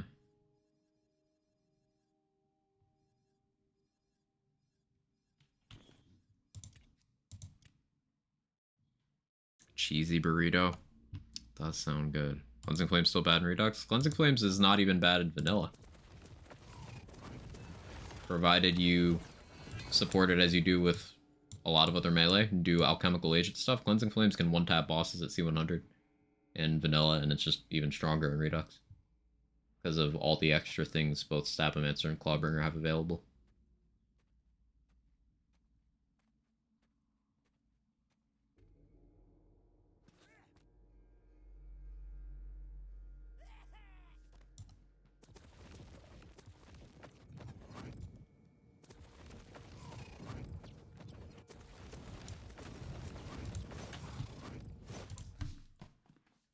Chicken parm? Hmm.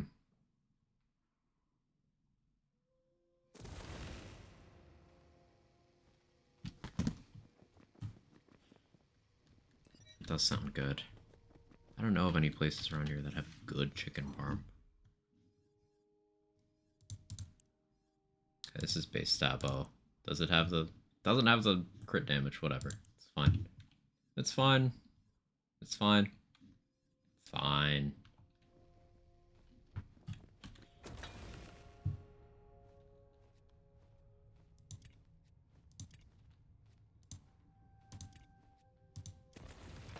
Drill's Fury work in Redux? I haven't used it, so I don't know.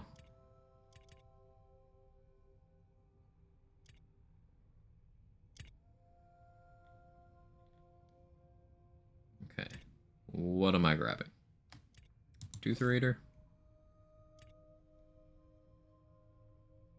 Omega Rush could be funny.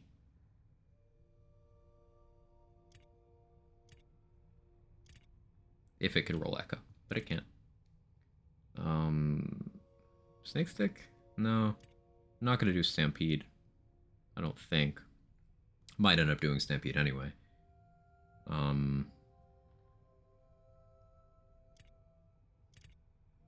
Take that low level Wit.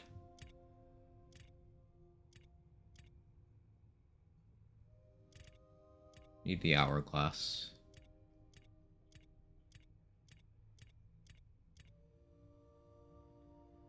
Full bank jump scare.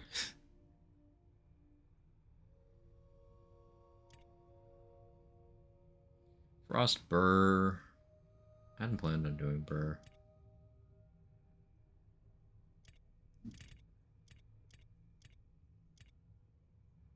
Spore. Try stab of Spore.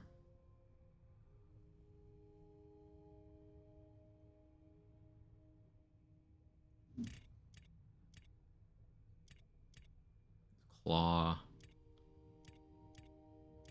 Stavo.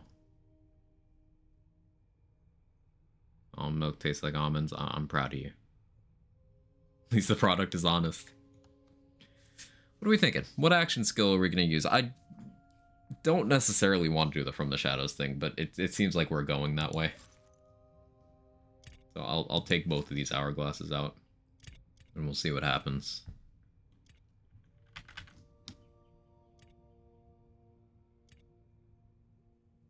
Did I not put away the Stab-O-Matic? I did.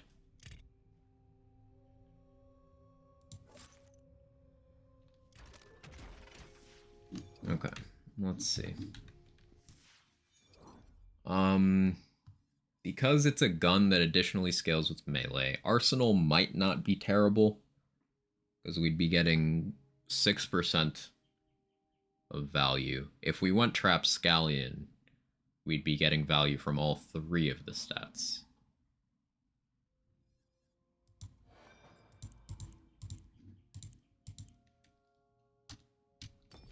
Let's try this.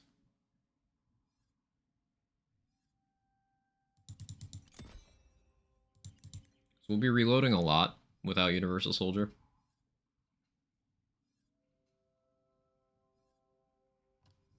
I doubt we'll be getting close enough to things for Curse Wit to really do much of anything. So I guess Body Rune just comes in crazy again. Can use Mage Armor to tank.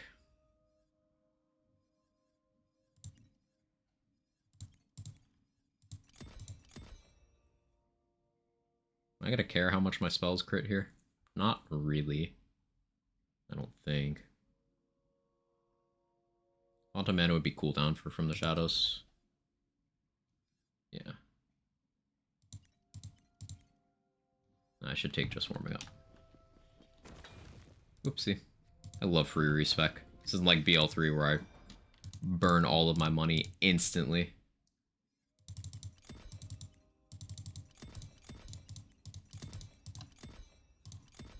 Can we go that far?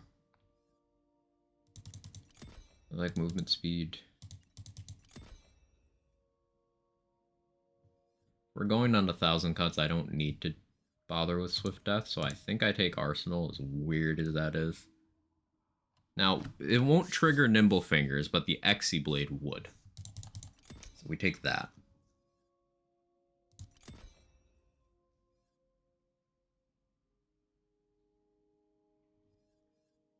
I guess Potent Poisons comes in there.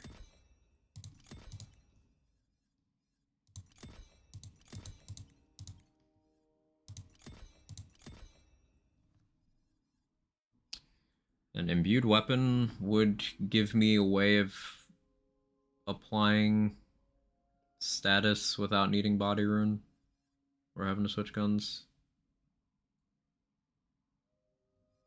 Sure. Want a respec button on the skill menu to disable it while in the Chaos Chambers. That seems like it'd be difficult to implement.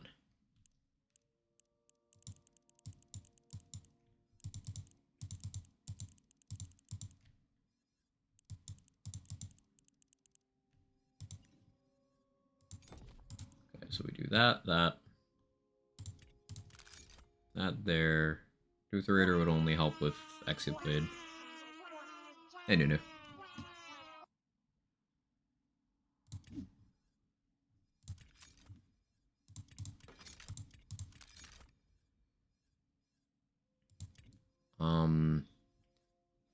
Does gun damage Sharksbane go crazy here? No, we want Hourglass. Stavo Hourglass. Spell Shot Hourglass would probably be better, but...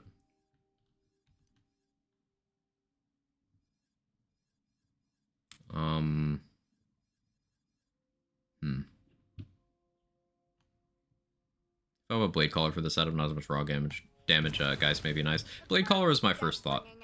But the thing is, like, I doubt Geist will have the chance to hit. Like, I doubt the targets will be alive long enough for Geist to hit them. Was the thought I arrived at.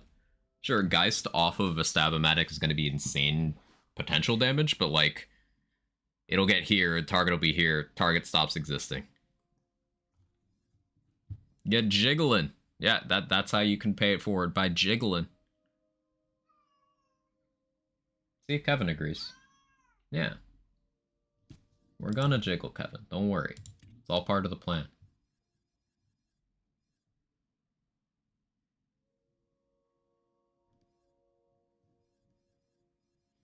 Guess my melee weapon here... I could be super toxic and just have Assault and Battery.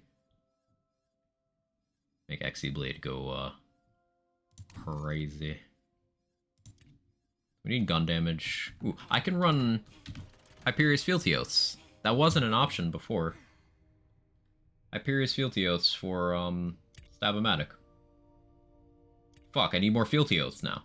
I definitely have Hyperius ones. We just gotta find where I put them. Shit, no, I didn't mean to hit... Bank moment.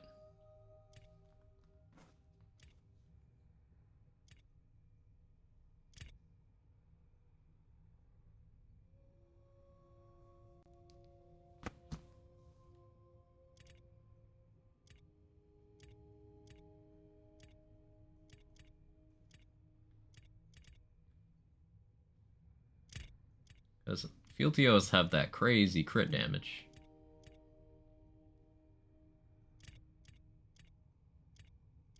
Superior, Dahlia, Black Powder, and then it's Demon Blights. Fuck. Dahlia, name of Sharksbane. No, I definitely have Hyperius ones. We'll check the gun build saves.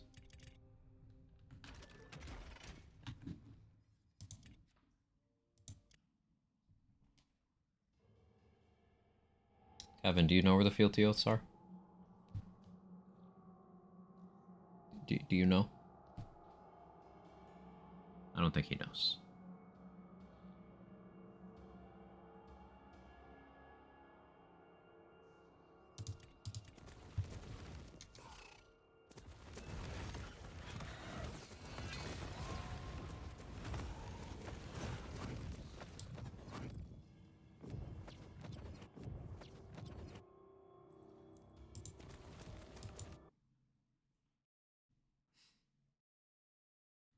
Man, I love that emote. It's so good.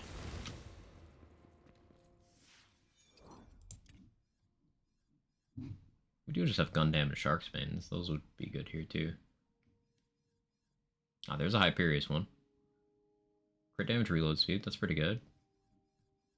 Ah, there's another one. Mag size crit damage. And another one, mag size crit damage. Okay, cool. We got what we need here.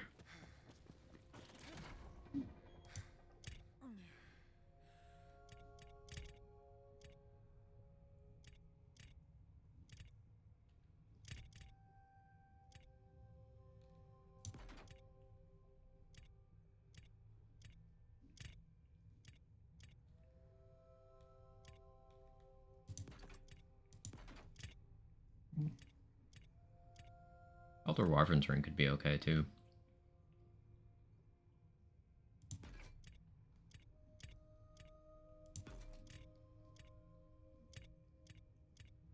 Any other useful things here? Oh, there's the Master Rune I was gonna put away for the totems, but I forgot.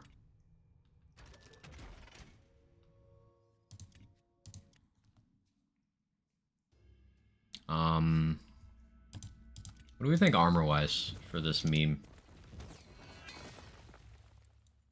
It's ultimately not gonna matter. This is gonna be way too powerful.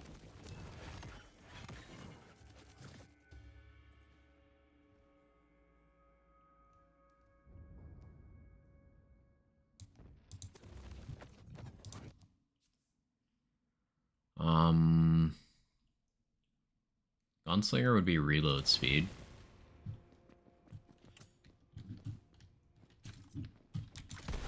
We're gonna have to reload a lot on this. Pause the death and start that's something that I'm somewhat worried about.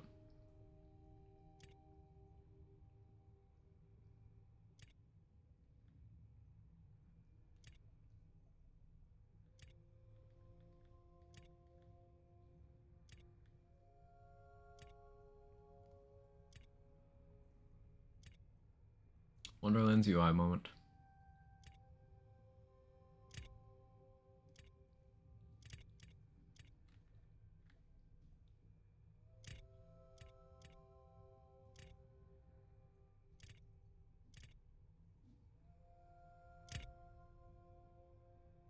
I did not read that as posse because of your spelling, Dex.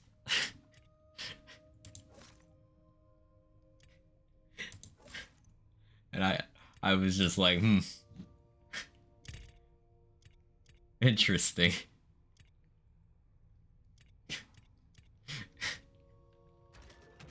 Insane quag pussy. Yeah. The pussy.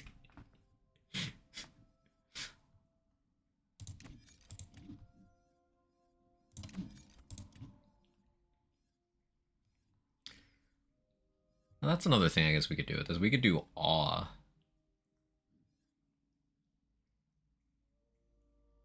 This armor would go crazy.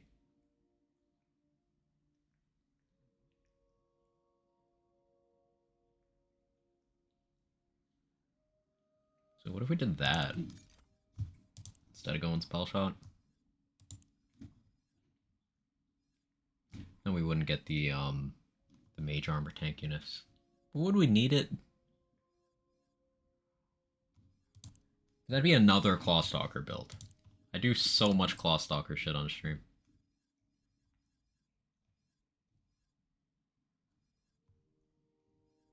I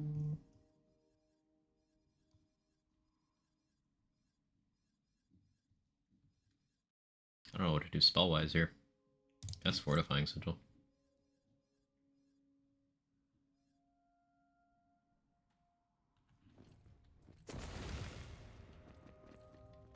Clawstalker's fun and versatile. That it is. You're absolutely right. I want Stabo from the Shadows Reload on this slot. Hey Raid, how you doing? Another day, another Clawstalker. Clawstalker is just such a goated class. It does so much well. Does melee well. It also does melee well. And it really, really does melee well. That one's super important to me personally.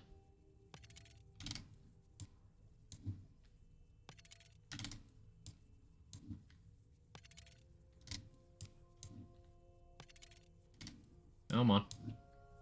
I'm actually not super well off on moon orbs on this character.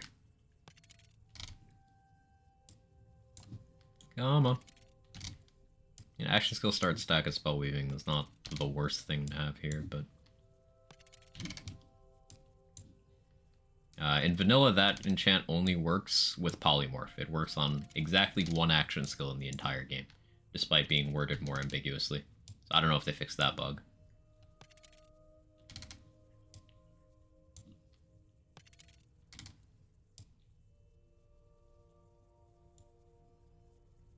Tears of the Kingdom had some leaks today. Yeah, be careful, Zelda fans. There's spoilers out there. You won't see them here, but be careful out there on the old internet. I'm gonna roll the enchant eventually, chat. It's gonna be fucking awesome when we do.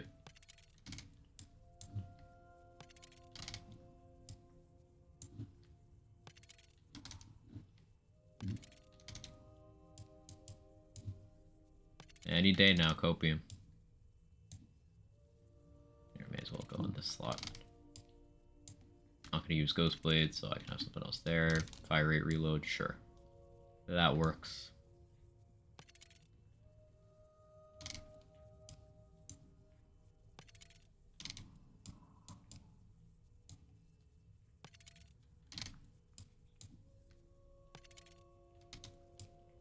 It's so satisfying seeing the Ghost Blade enchant on melee or gun slot.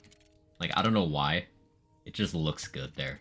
I always found it weird that that was locked to the spell slot. Gun projectile speed.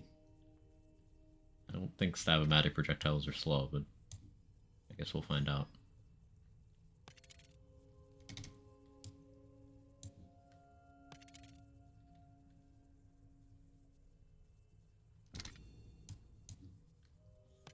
I know I'm killing time right now, No, but we'll I'd take that, rather though. be killing everyone else too.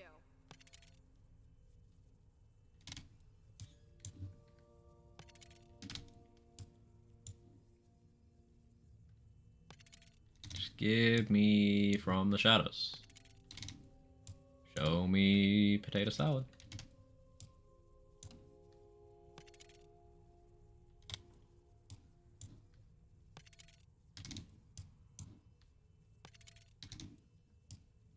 Actually, skill active gun handling mag size is actually pretty good too. Maybe I grab that next time it pops up and roll a different slot because this one is cursed. We're gonna run out of moon orbs in Redux. You imagine? You imagine being this unlucky.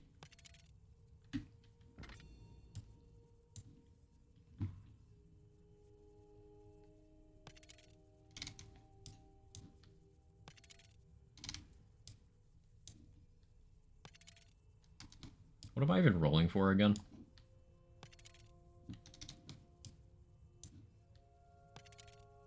Oh yeah, From the Shadows. Listen. Takes a lot of brain cells to deal with this game's UI for as long as I have today.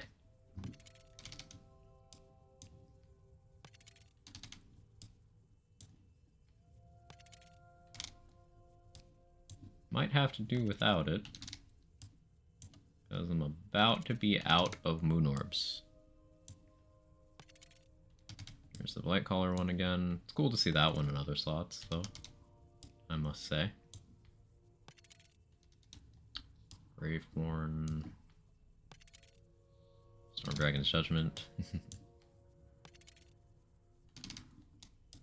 Polymorph when rolling on the spell slot just makes sense. That's cool. Blight Caller again.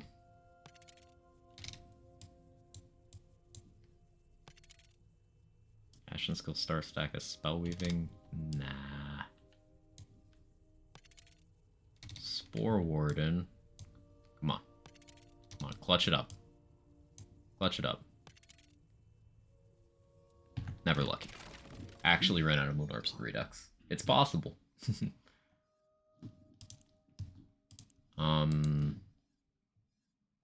Go different armor. What do I run armor-wise here? That's an excellent question. Oh, with Clawstalker, I do Stampede stuff. That's crazy.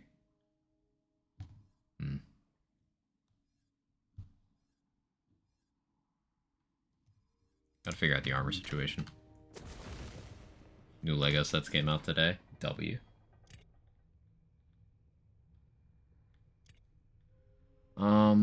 Armor effects that go hard here. Miasmic Mail would be for, like, the dots off of Contagion Contagion Alchemical.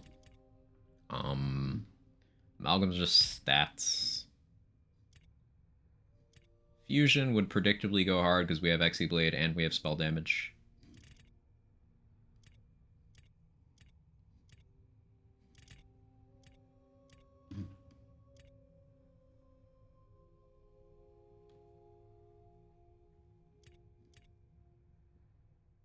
I could still run Frostburn Stampede anyway. That's still probably the most damage I can get out of the slot. Gotta go later, y'all. Have a good one. Boom.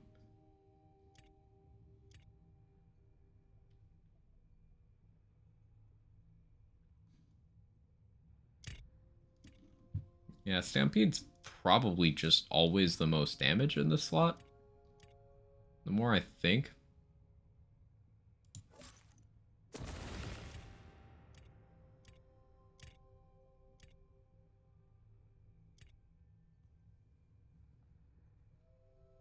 Maybe a Paradigm converting spell to a melee could be okay.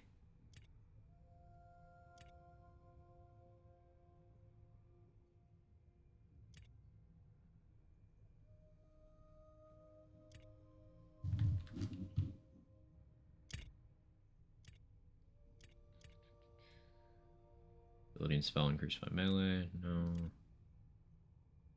Spell and melee increased by ability, not quite. Though the points and magic bullets make that tempting anyway.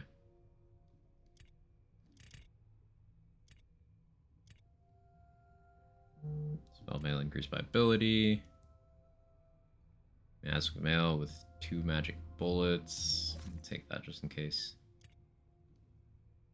Spell melee increased by ability. Are they all that in this mod?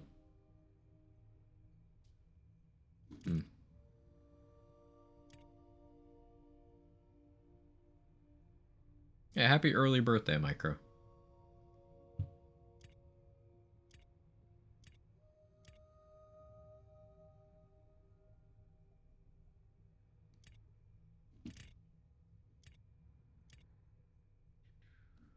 Another miasmic mail.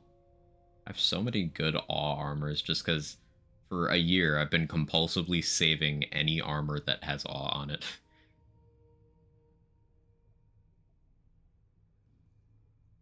Morning, Arctic Ninja. How you doing? Lunchtime BRB? Sounds good, Nunu. To-do list 1.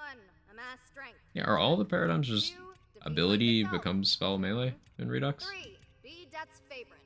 Forever. No, okay, this one's different. Spell melee off of ability, ability spell off of melee. Okay. I just have a lot of that particular kind, I guess. Weird. Diamond Gauntlet's pretty good.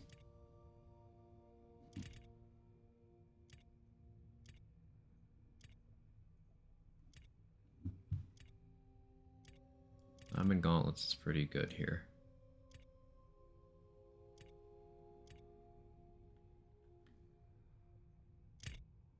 But it's ugly. I mean, you never see it, so who cares? Who cares?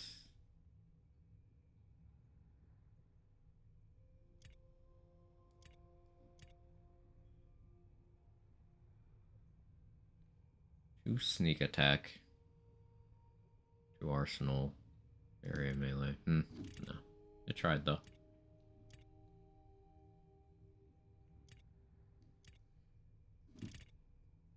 Really don't have as many magic bullets armors as I should for this.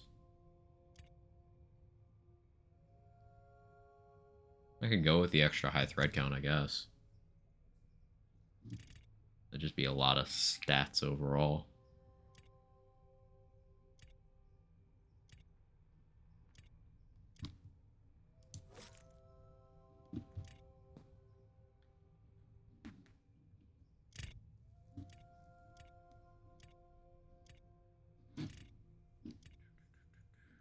Extra mage armor could be haha funny. Sure. There's a diamond gauntlets with 3 magic bullets. Spell damage. Lightning. I do like lightning. Is my spell lightning? I think my spell's lightning. My melee weapon's lightning too. Sure. Fuck it, we'll use that.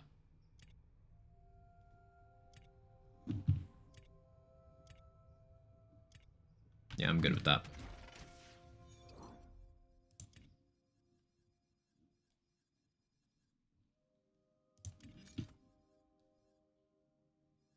Okay.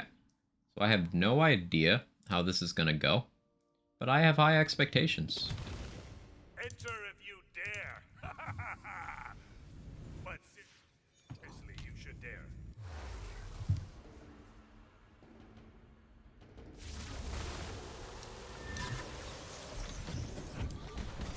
Yeah, that's about what I expected.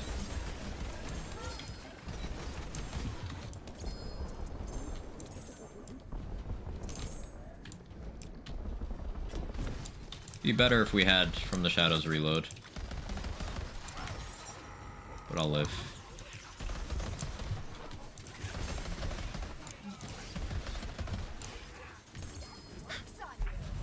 Need more reload speed.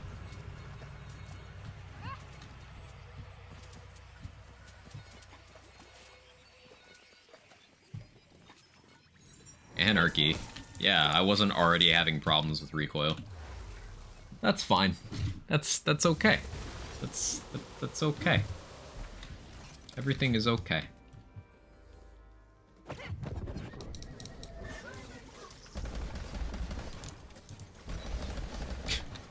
Can't hit it.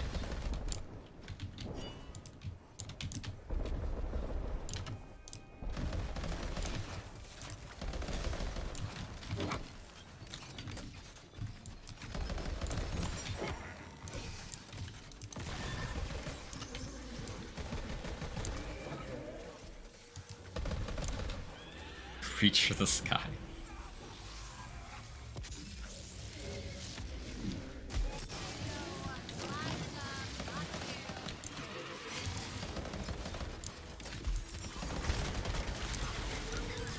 Not reloading as much as I thought I would. Like, I thought Spell Shot would be giving me more reload speed than it realistically ended up giving.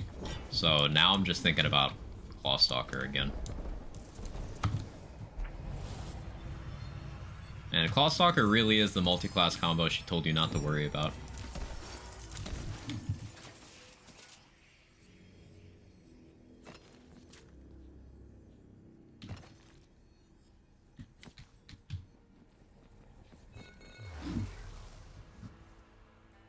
All roads lead to Clawstalker.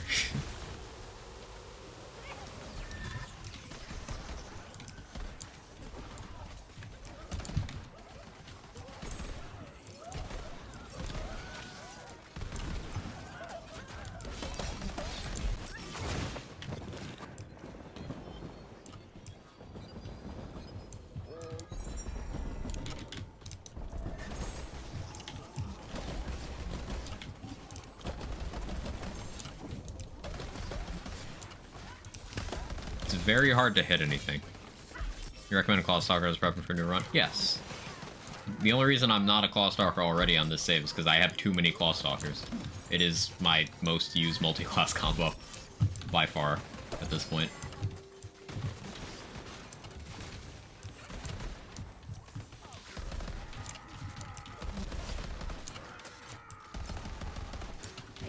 The extra crit chance from all would go a long way here.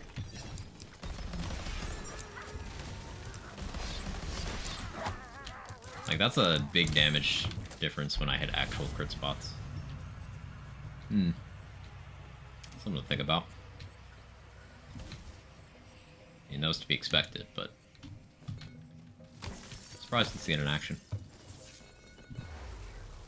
This is good, though. This makes me a lot less afraid of Stab-O-Matic balance-wise.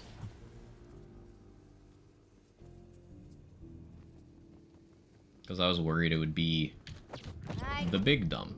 And it's just like a little bit goofy rather than being nightmarish.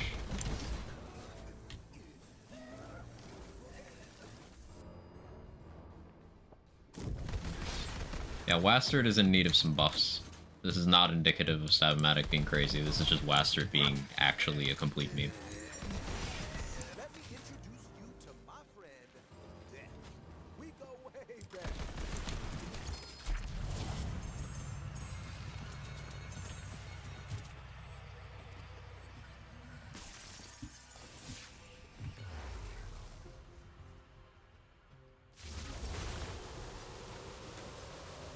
Hungry. Oh, bye.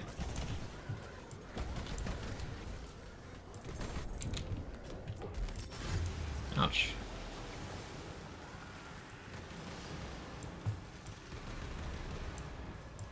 Fucking Spellblade. But still got a bad taste in your mouth about that, that item dex.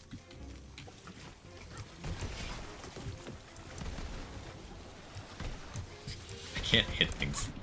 It's so awkward. Thing has so much recoil. I mean, granted, I do have Shaped Hourglass and Anarchy as well. Really not helping. Does make me want to go Spore Warden, though. Stream in the background, Stab-O-Matic back dealing melee damage. No, it deals gun damage, it gets additional scaling from melee. I guess I should actually test and make sure that the fix went through. But it deals gun damage. Yes! Bleeding was so awful! I'll go to the dummy after this. And we'll just verify that melee damage increases are working. Ooh, Redmore. Big target, so I should be able to actually shoot him.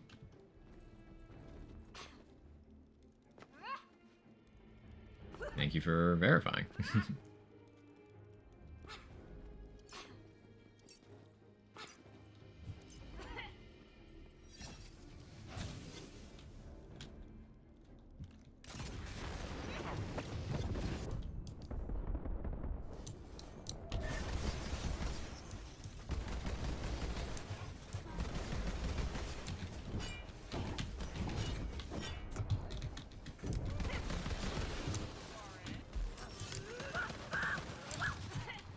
Doing less damage than expected. Like, that was good against that target. What are you immune to? Oh, I guess the fire from body rune. That makes sense. And if I'm not dotting you, I'm not getting split through weakness on you. Okay, that makes some sense. But I do have a dot on you. Which element? I don't know, but I have something.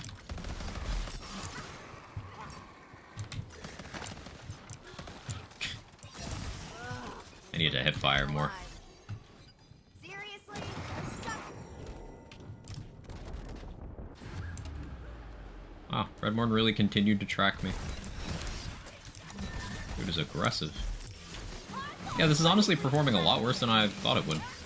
Which is putting my mind at ease. I was worried about this thing being crazy. This does mean we need to test. We have to cook.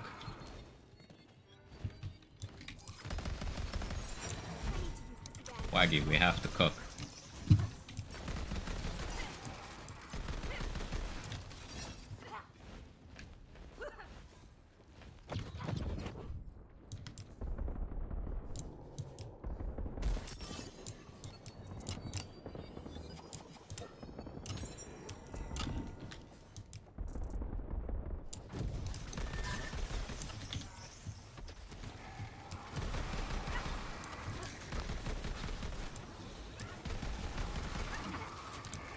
Yeah, not terrifying.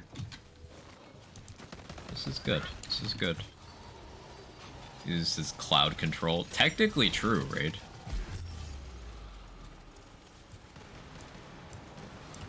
Technically, that's accurate.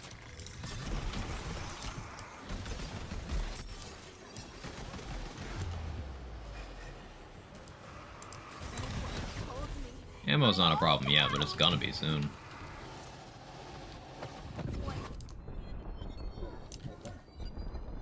Okay, now that the actual heads are down, that's where the damage comes in. Interesting how much of a difference that was making. Like, he was really taking absolutely fuck all for damage, but then... I guess it was the fire immunity. Because now the fire immunity's back and the damage looks to have dropped off a cliff again. Hard sweet teeth, that sounds tasty.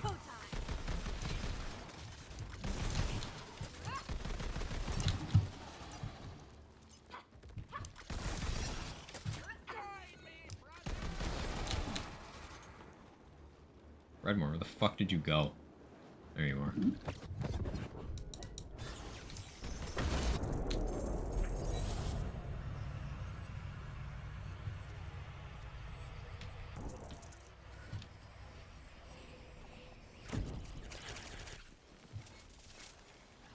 Trickster's Deathless. Not bad passes there. I swear, if one of those snowballs is hitting me, I'm about to have a problem.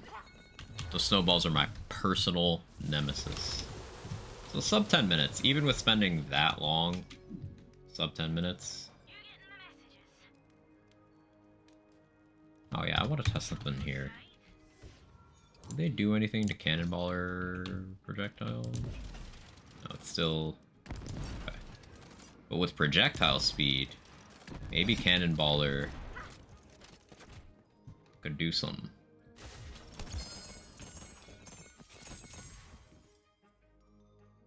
Double radius cube, nice. With a spell radius enchant. I know what this wants me to do.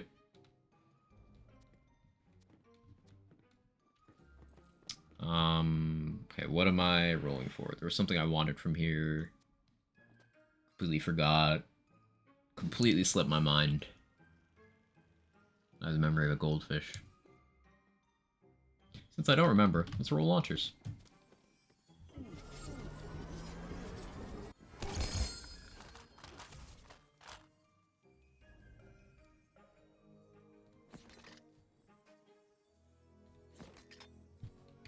Times 5 versus times 4. Ah, Sunburst projectile count can vary.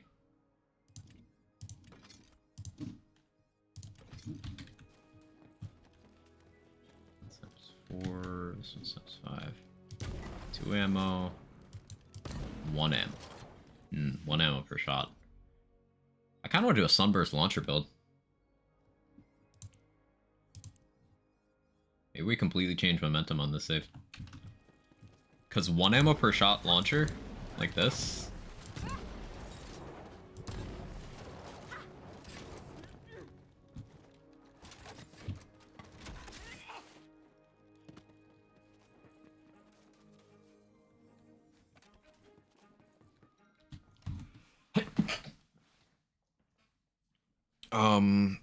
Let's go over to the dummy. I need to verify the Stabmatic thing first. Then we'll keep cooking build ideas. Let's see. Thank you, Arctic Ninja.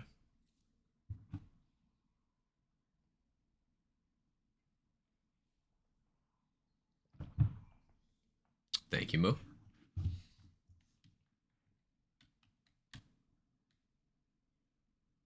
Side note, I really hope they you know, do some performance patching to Jedi Survivor, because I'm still bummed out that I have to keep dodging spoilers and stuff for that game, because I still can't fucking play it.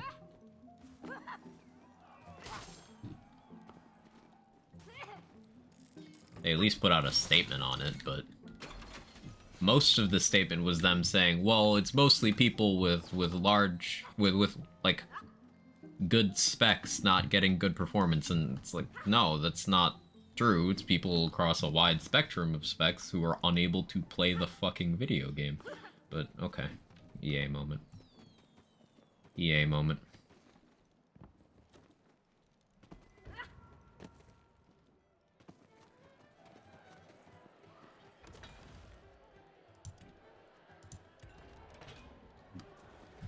Rule 1 in the Deathbringer handbook. Okay. Equip this. Unequip this.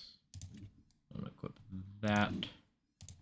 Unequip that. Always bring it harder than it's brought.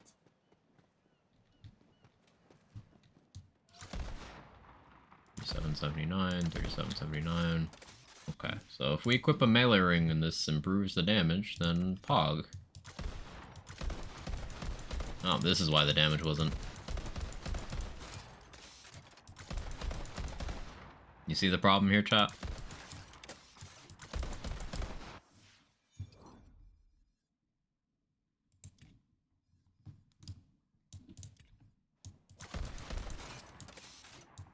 Work. Should have tested before I did the experiment.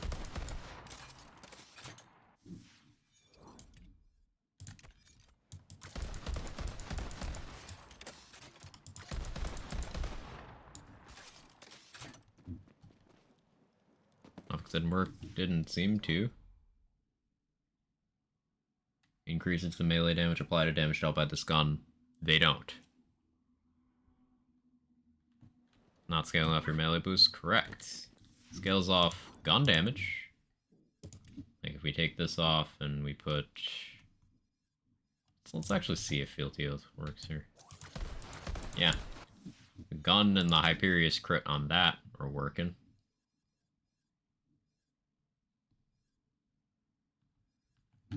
But the melee stuff doesn't.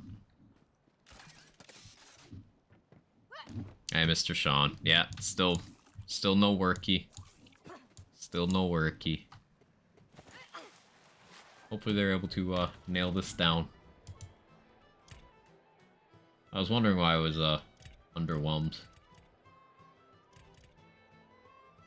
Turns out Stab-O-Matic, no fixie. But the enchants thing is cool. We're gonna mess around with other stuff.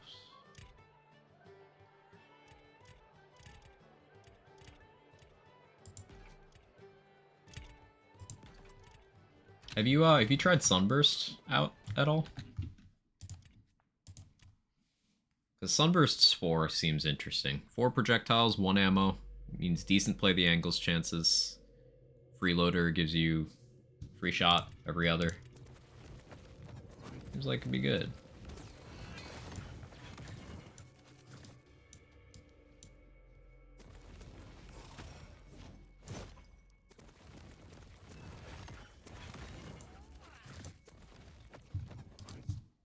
Oh, Sunburst is Redux rocket launcher. Apparently you can do like rocket jumps with it as well.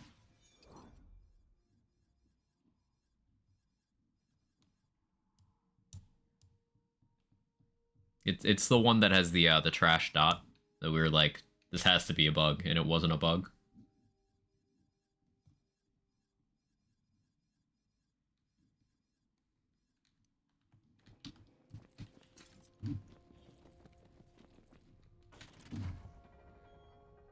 This one.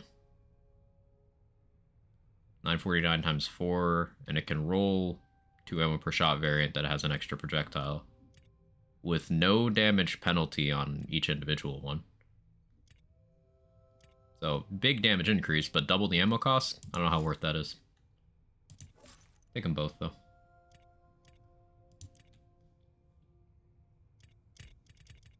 Ooh, we could oil and spice with this shit. Hang on. Now we cooking. Now we cooking.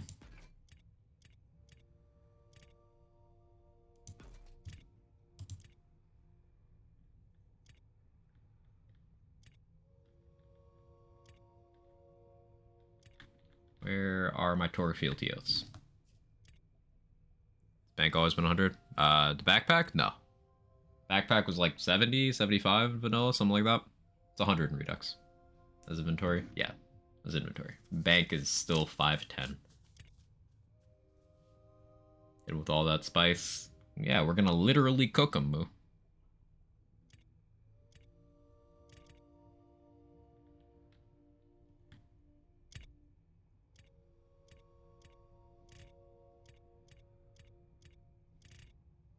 Please tell me my Torque VLTOs are in here somewhere and I didn't take them out.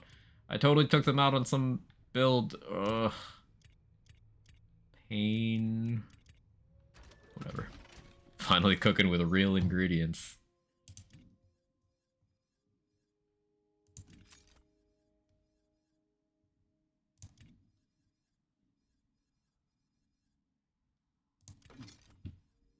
Very friendly. Sorry. I'll try to be more mean.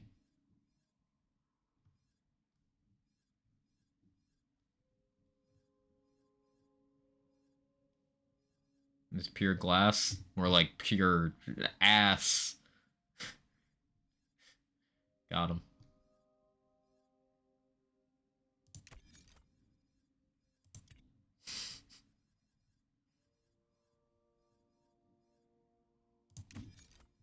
Go Wyvern rings for now. Just because they're there. Do I have a second body rune here? I do. Right after you took away Quag leave. So now you can't leave. It's the big brain streamer strats. You're legally not allowed to leave a stream unless you put a leave emote.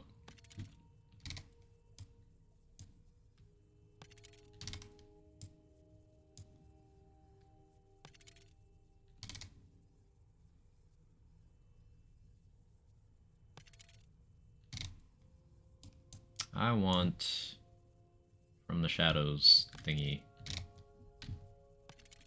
Oh no, we're here again.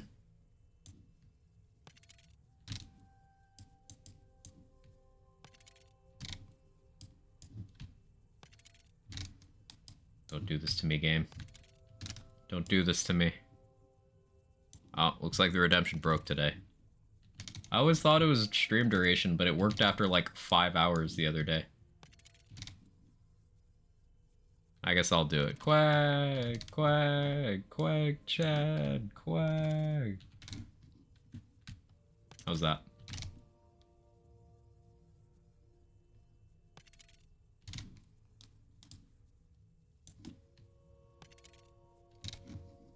Okay, listen, I just want my From the Shadows reload sauce. Guess I'm not getting it. Which means we'll put on this agony, and we're gonna agony game.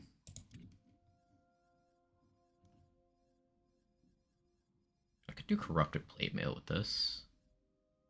Is it full auto? It is full auto. That's a lot of fire rate. Holy shit.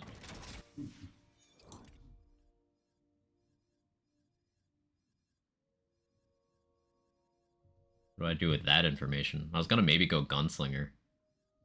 But, I don't know about that now.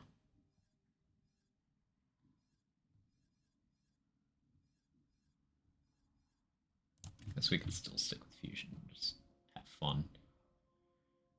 Yeah, we got hourglass. Alright,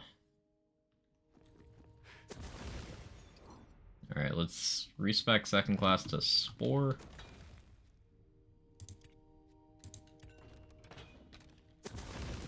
Gunslinger would have been nutty. Still at least get the fire rate and the swap and reload speed. So it's still pretty nice. But yeah.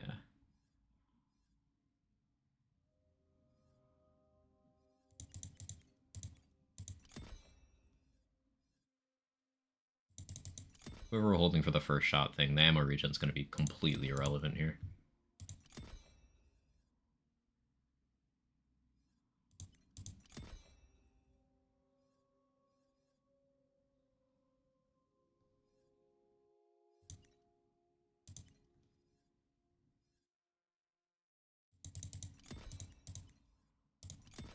Okay, so we go with that.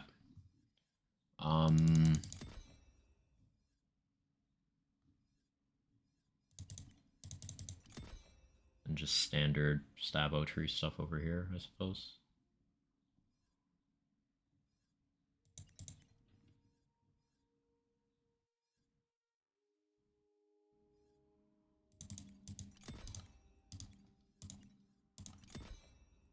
And do I even take this last point of Wrath of Nature? Guess I should.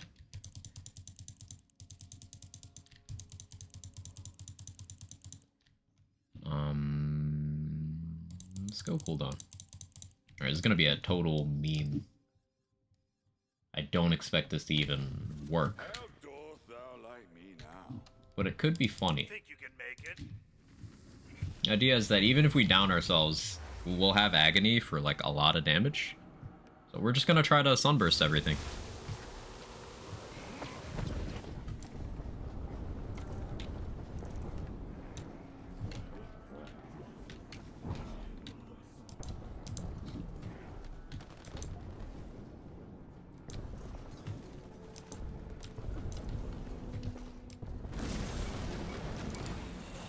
It is very satisfying.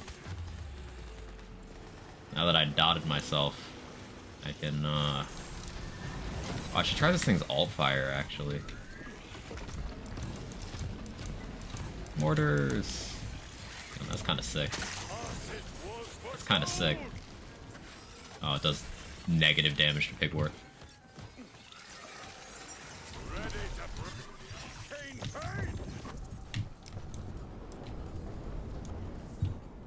This does negative damage to Pigwort.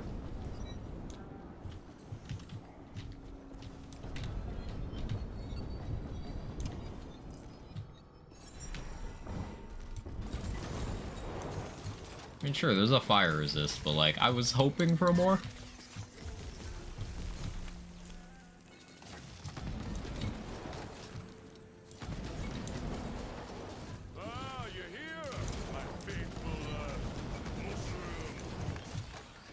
You know what class I think would go hard with this?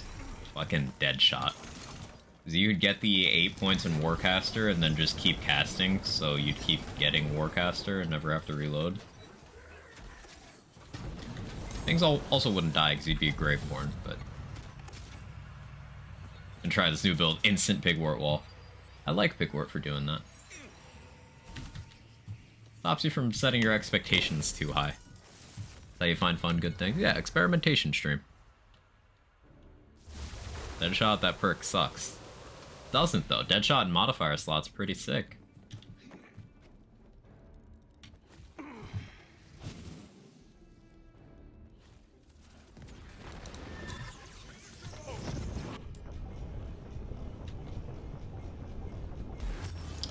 blew myself up. Skill issue.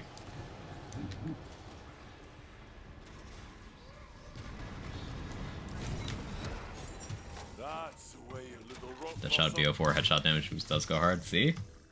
I told you. Common BO4W. Cold War, it's insanely good. Oh yeah, it's nuts in Cold War.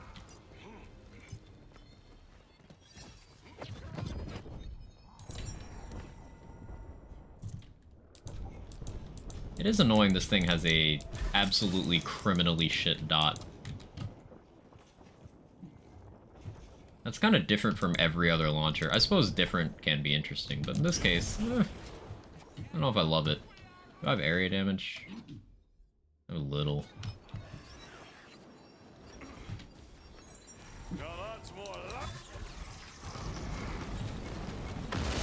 Oh, damn. That was play the angles. Okay. Can't sling Went from unimpressed to, oh, okay, I guess the boss is dead. for what ails you. Well, that makes me want to go plate mail, because if play the angles pulls that much work, then we just plate mail and spam play the angles, right? Do I have one with area damage? I do.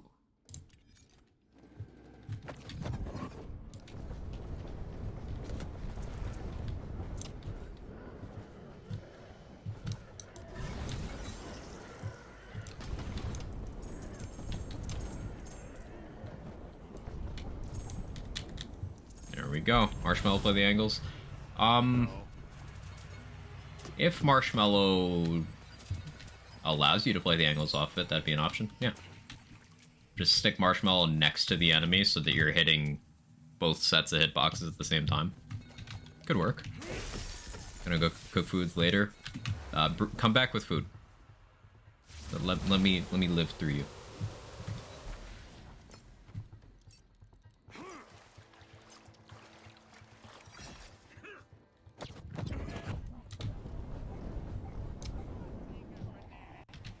And fire dark magic versus bone.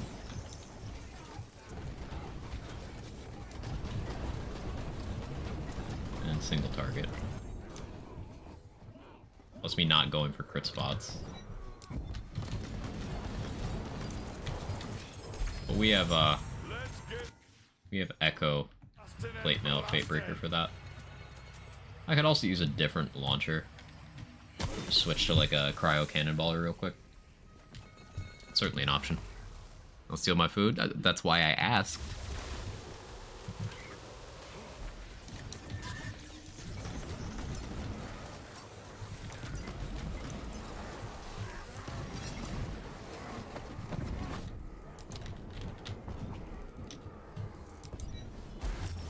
How did that hit me? How did I hit myself? Unbelievable. Vengeance on my mind.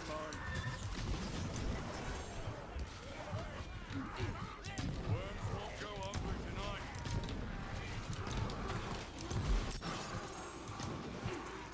That's a lot of dark magic. Don't be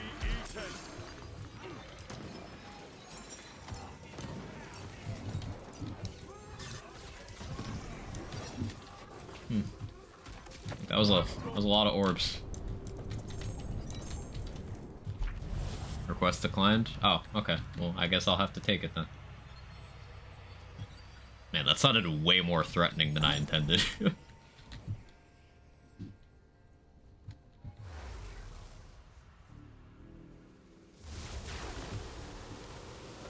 Oh, wastard. Wastard, wastard, wastard. I need Toric Field deals for this. Elder Wyvern's Rings, like, it's helpful. But... yeah.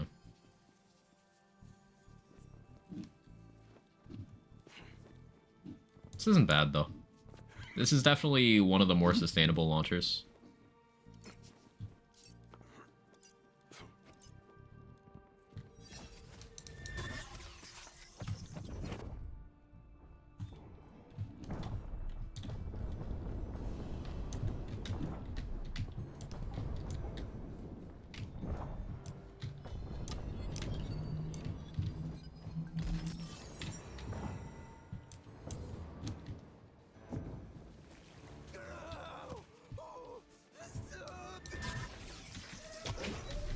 Maybe, try some water and like a nap move. That might be better for you right now.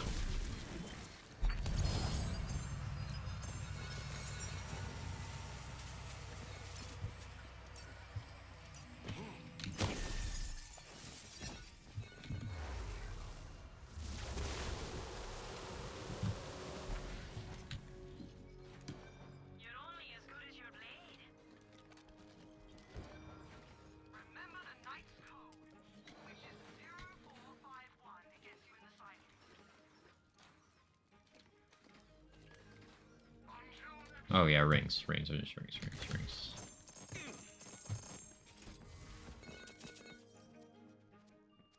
I need to hit this one.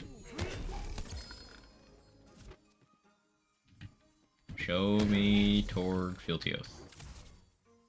I'm gonna play Spyro because I got Riz. Okay, move. You do that. Jiggling, that I can get down with. You enjoy jiggling.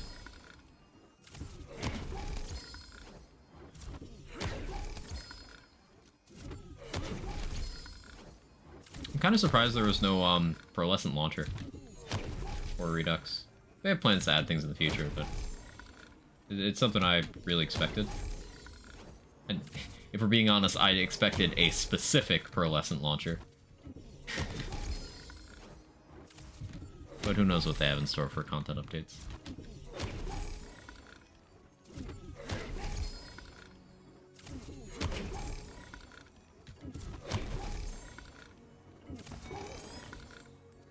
Norfleet is a pearl is what I was expecting. Keep getting legendaries makes me want some, and then get some legendaries.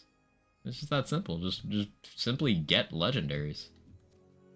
Honestly, it's kind of cringe that you're not getting legendaries right now.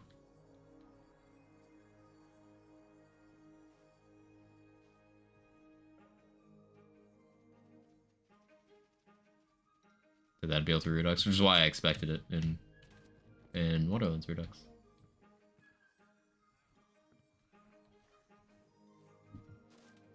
I'll take a Major Kong. Yes. I don't actually want the Norfleet. Let me be clear about that. Like, fun fact, if you took the Norfleet 1-to-1, put it in Borderlands 3, like, obviously adjust so it's not in the millions of card damage, but, like, if you had that gun in Borderlands 3, it's still kind of shit tier compared to the launchers people already use. So, like, BL3 took the launcher archetype and just did crazier shit with it. Give me more of those.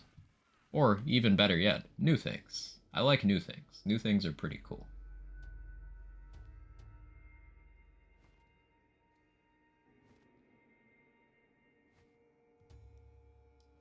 Did I put the Torg Fealty Oaths on... What did I end up naming that save? Did I leave it as Chuck?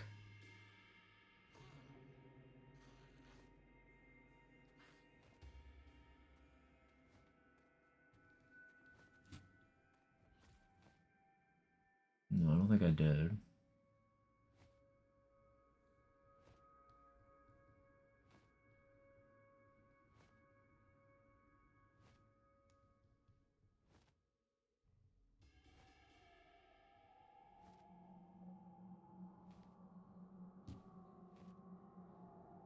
Well, maybe I did. I saw Chuck for a second.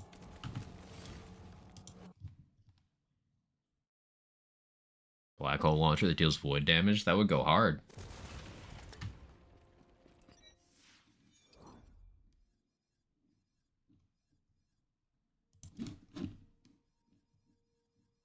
Oh, I got gun damage Shark's Veins. That's something. Ah, Torg Fealtios. Black powder launcher that shoots a giant harpoon. My ideal black powder launcher would be the Kraken from Black Ops 4 Zombies, the Voyage of Despair map. Basically, it's a triple barrel cannon. So cool. Hey, Perrick, thank you so much for the raid. I appreciate it. How'd stream go? What'd you get up to? I can type. I swear I can type. Swear this is my first day. Howdy, howdy, howdy. Oh, we're doing launcher memes. Silly launcher stuff and things. Hey, that map, that gun went hard? Yeah, the map wasn't great, but, like, the Kraken was so cool.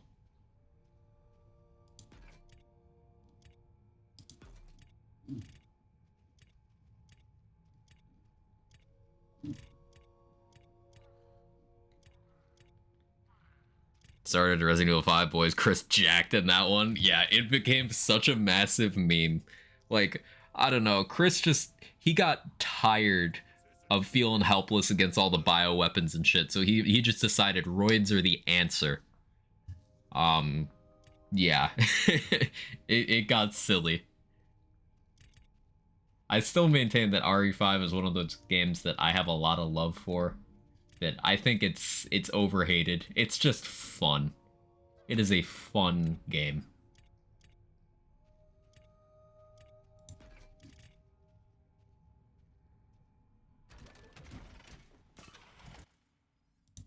I'm gonna forget that I moved this amulet, but oh well. This reduced save list. I only pruned a couple of saves, Pris. It's in progress. Overworked myself to the point I fell asleep by my PC last night. 14 hours of preparing festival. Took it easy today. Well, I'm glad you're finally taking some you time. I'm pissed off that you only did it after you did that to yourself. I'm glaring at you. But I'm glad you're at least taking you time instead of burning out 2 days in a row.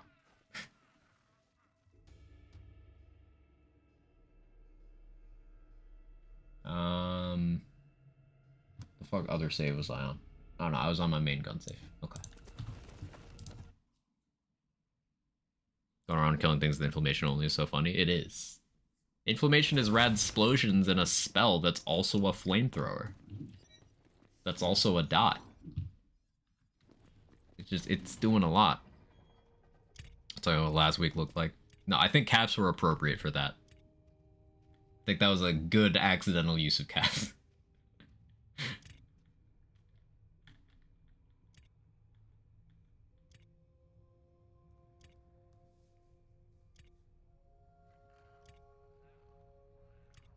Yeah, Ferro launcher would be cool.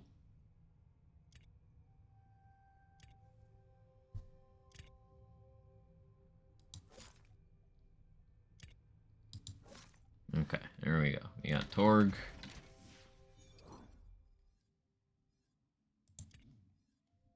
Swap that out. I could maybe stick with one Elder Wyvern's Ring. I lose some gun damage, but action skill duration's a nice thing to have here. And, the fire damage. But I don't know, maybe I do want that reload speed. Maybe I want as much reload speed as possible so I can benefit from my ward enchant. 20% fire damage though. I don't have much of that. Yeah, I'll keep one of these. Sudden deadlines for the side gate really kicked my ass. Gotta get some help. How's Redux going? Redux going great. Just toying around with various build ideas. A lot of unstructured, hey, I wonder how this works. And it's gone well.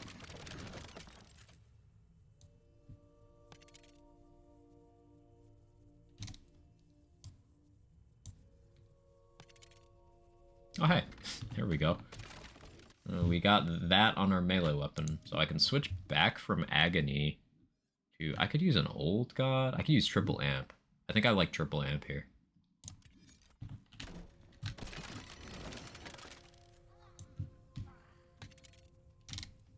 Because I'm not going to have huge uptime on it, but when it triggers, that's going to be nice.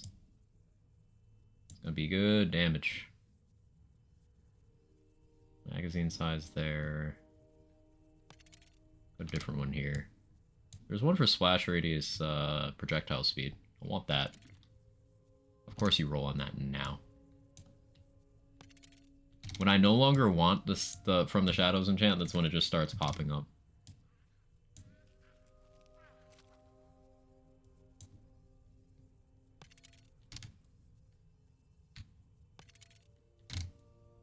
Give me That one. Here we go. That's what I wanted. Thank you. Okay, let's see how this does. Off to the wheel for some legendary gear. Best of luck.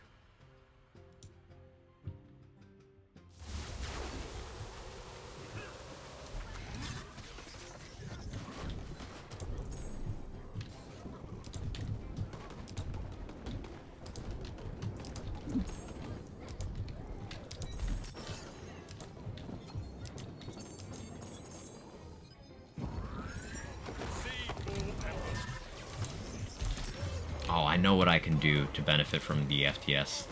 I can switch to a skeet prod and just reload that a bunch of times.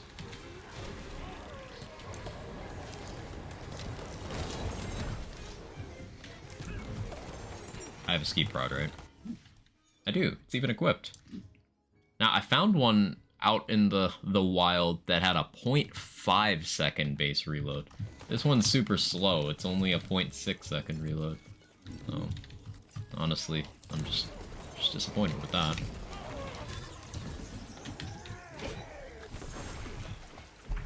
Oh no, that dot is totally gonna kill me.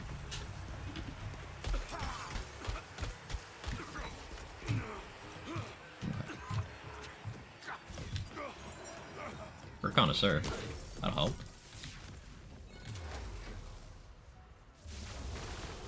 Warkanar. I guess this is a decent test place. Ooh, I didn't try oil and spice.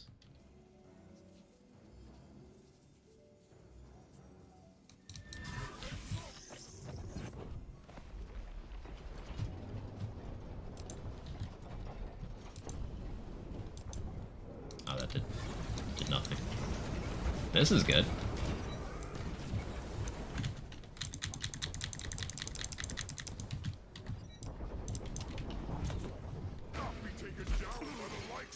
Having more swap speed would help that ski prod strat out. But it's certainly working. Now, I did get crit connoisseur, so I don't know how representative this is, but like, it's feeling good. It's good bossing against a target that doesn't have a good elemental matchup here. It's in the title, Vengeful Ostrich. The exact command's escaping me right now, ADHD brain, but it's in the title. You can just enter that command. Exclamation point Redux drops, I think. Hey, Super. I've been here for a while. Good to see you. How you doing?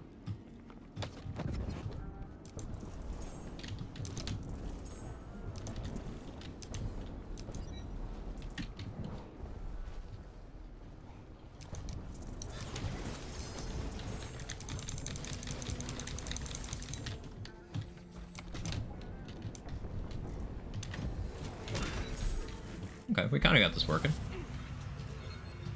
The Echo with plate mail is a big part of this. Bigger than I expected it would be. Got a Amara Cunning record. Nice.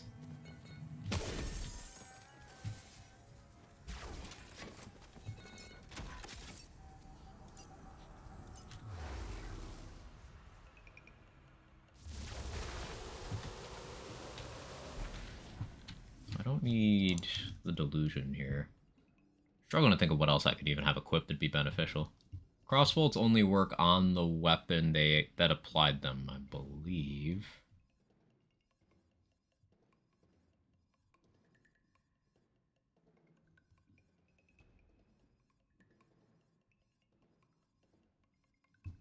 So just put a mulligan there because it's funny. I don't have a pearl helping me out right now. As much as I hate it, maybe putting the Omega Rush on here. No, it doesn't have Echo. Never mind, I can't do that. I have no way of getting the Pearl bonus here without losing something significant. That's why a Pearl spell, or... I was going to say Amulet, but I'm not giving up Hourglass. A Pearl spell would be nice for that. A Pearl Ring. I'll just get this bonus active.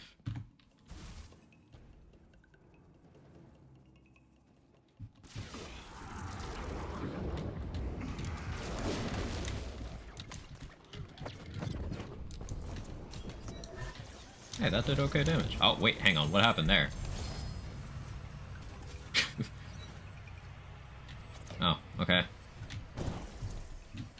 Bye, Zomboss.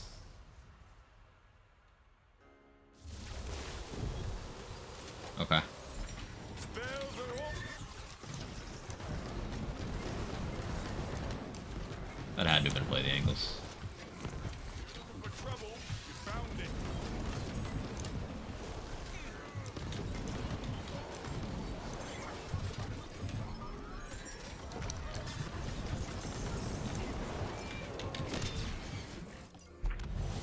I think PTA with that skeleton jump up there? Yeah, had to be. Huh. Big Ounce would be smarter than Fatebreaker here. Echo Big Ounce.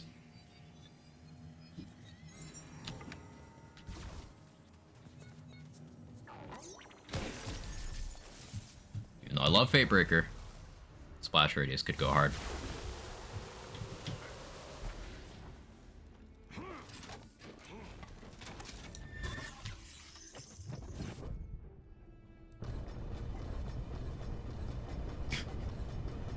Yeah, play the angles on Redmorn's certainly a strat. The thing you can do.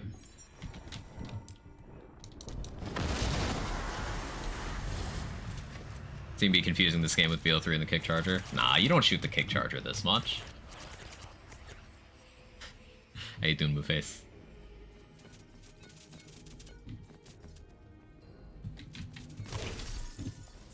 Yeah, I think reload speed's the thing I really don't like about this gun right now. I could get a bunch of reload speed from gear. This class combo doesn't give any.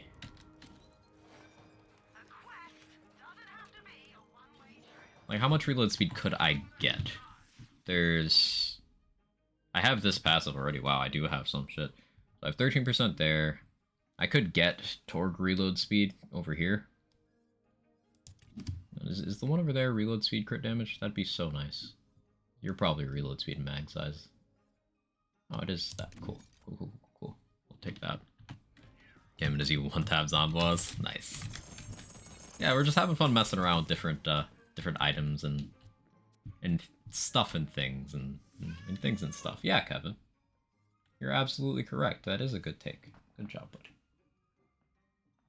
What was that gun? This is the Sunburst. It is a new launcher in Redux. Apparently you can also rocket jump with it. If you create a way to survive your own explosion. Whether that's Reaper of Bones or absorbing it with a ShamWire or something. But I've been told you can rocket jump with it. Random question, but with Bog Totems, ability damage and duration effect, they really need all companion buffs and rings. So, Bog Totems are primarily ability damage. The companion stuff is actually secondary there. So, like, they are ability damage source, which means they're affected by Fair Share, which means they apply Wrath of Nature, all that stuff. Companion damage is just an extra stat they get in their formula. However, they're not an active action skill, so duration bonuses will not apply to them. Think of the way Bog Totem works is the action skill instantly spawns the totem, and the totem itself is not your action skill. All the action skill is the creation of that totem.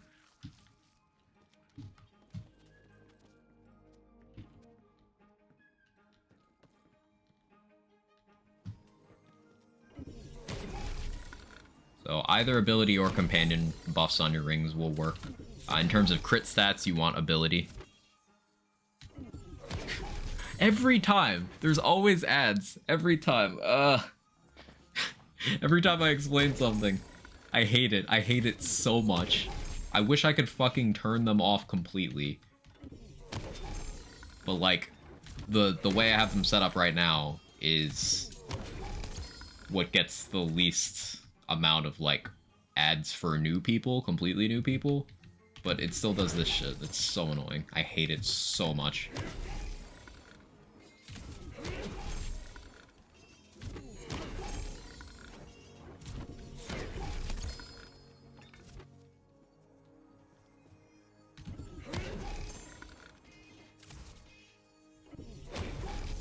Back catch on the VOD later, thanks for answering. I can go through it again, Gator Paul. It's not your fault, Twitch is it.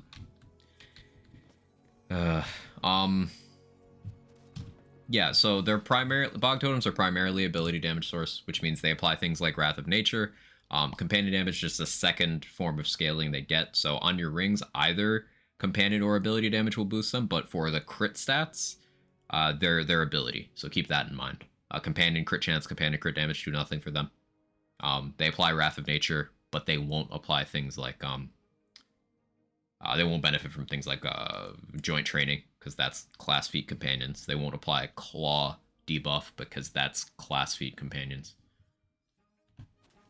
And they don't have their own, like, because they themselves are not your action skill, they're just created by your action skill. Action skill duration does not affect bog totems, and neither does Berserker Capstone refund their duration. Basically, the mechanic of the action skill is it makes the totem and then fucks off.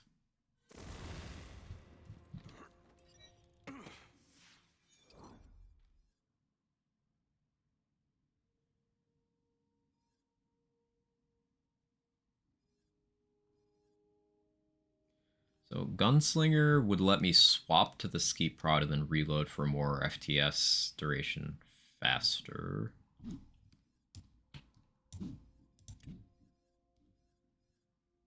I do have an Echo Big Ounce. Reroll that. Only have like 3k plus hours in Lands games, so I would be able to understand all the unique scaling. It's a weird area of things that it only popped up in a few places in BL3, but then it became like a really commonplace thing they did in Wonderlands. Like things that have dual scaling. Basically, the short explanation of how it works is things can only have one damage source. Now, they can give them an additional form of scaling, but the damage source determines what they're able to trigger. So, like, you can't have the same thing trigger both Alchemical Agent and Play the Angles in this game, because that would require two different damage sources. The reason why Blade Fury over in BL3 is a little weird in that regard is because it's 2 hits. One of them can trigger certain things and then creates the projectile that creates the other.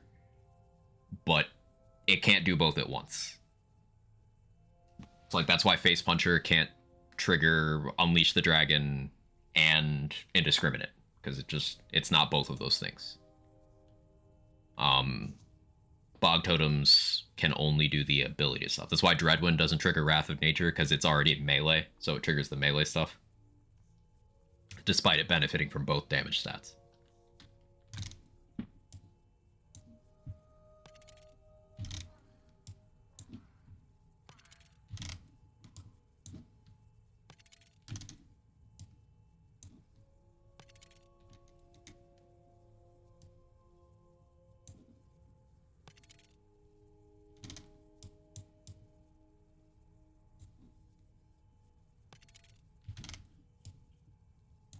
Trying to get the FTS enchant again here. I didn't realize I already had this Big Ounce, or else I'd have rolled it on here, but back in reroll jail. Ideally, in the next Lands title that has some sort of enchant anoint system, I would really like it to just be a menu. Like, sure, you pay a cost. Maybe they could even go a high percentage of your current, like how Moon Orbs, you know, it could be 4,000 of your 16,000, but that's as high as it goes. You just pay a cost and you pick the one you want. Because this is not fun. Even with Redux making the system infinitely more accessible, there's only so much you can do.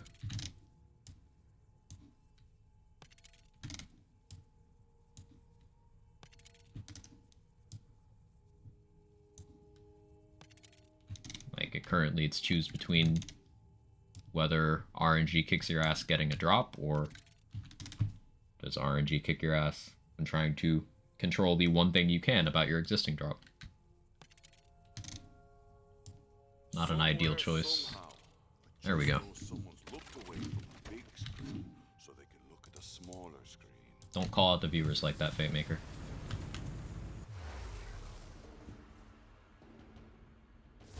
Slot Machina's gameplay is the best FPS mechanic. What do you mean? Ugh.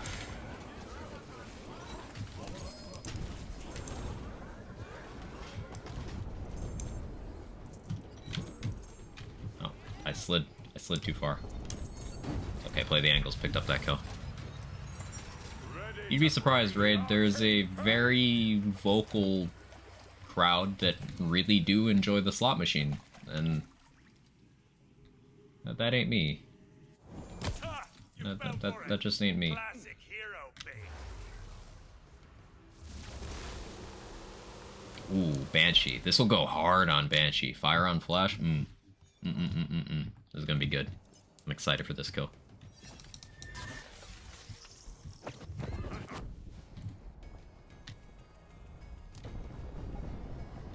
Oh, well, I don't have as much splash radius as I thought it did. That's okay.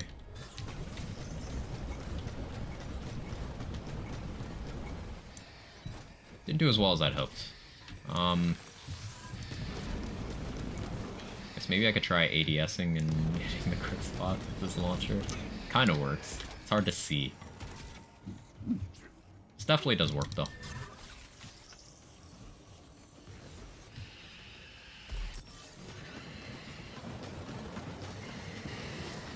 And this would be a situation where Agony would be superior, huh? Last Gasp is fire rate. I wonder how much that would do. Like, the ammo regen ain't gonna do shit. More fire rate with this thing is, I'm using.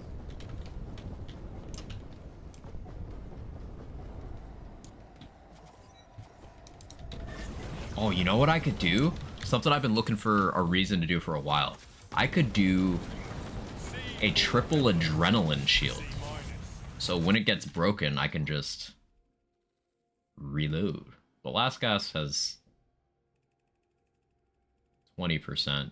Triple adrenaline would be 28%? Or no, that's what you get with 2. So 40%? Because math weird. Yeah, I guess last gas would just be better there. That puts me back towards just want to do Agony. I got a trigger happy Old God though. What if I Old God? That gives me 15% fire damage.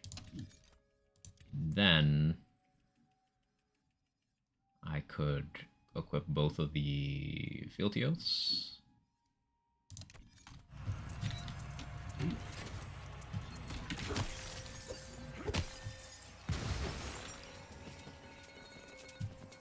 Let's see how this goes. My first cast climb in Redux, there's suicide runners in every one of them. So the design philosophy of the Chaos Trials is to force you to actually engage with the enemies, like see what they're doing and do something to counter it. If there's enemies that explode when they get close to you, use your double jump and air dash that every character has with no cooldown or restrictions. That is straight from Mr. NNG's mouth. Where trials should be trials, and that's something I agree with 1000%. The Chaos Trials enemies are toxic by design. I think that's good game design.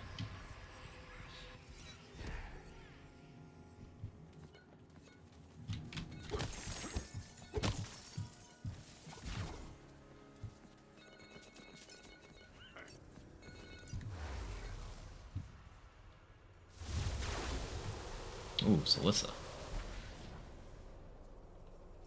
Just a bit confused by the repeat. New trial over Chaos Trial would be much more interesting. The enemies are new, and the exact thing, it is new. They're all different.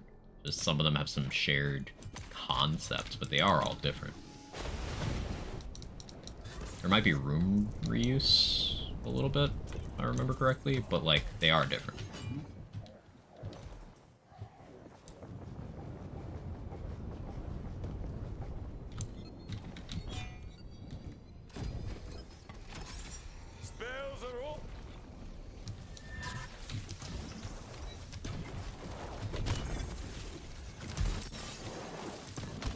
I guess with how much Celicia's hitting me, Agony would be good here, huh? I kind of hesitated to use Agony because I already do have a lot of global from the Stabo tree, but you know, with how much she's kicking my ass, I'll play ball.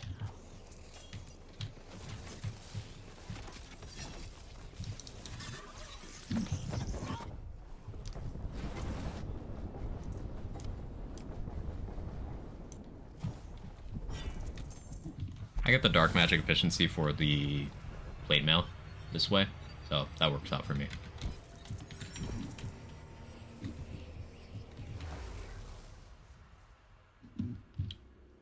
It's funny how much of my gun build gameplay I've done on this one save. Like, this is the one that I have the Midnight Wisdom on. This is the one I did purple black powder stuff. Now I'm just doing launcher stuff. This is why the inventory in this one's full. A lot of different weapons.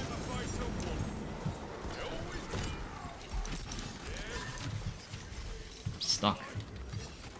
Oh, yeah, I have a double jump.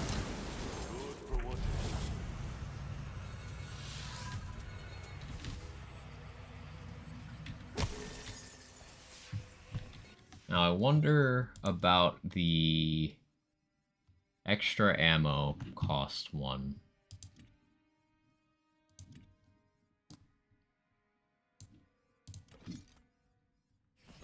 I'll have to roll an enchant onto that.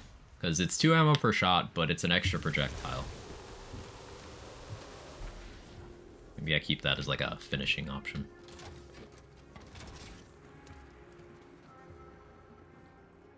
I'd want to move around my enchants, though, I think. Yeah, we'll see what happens.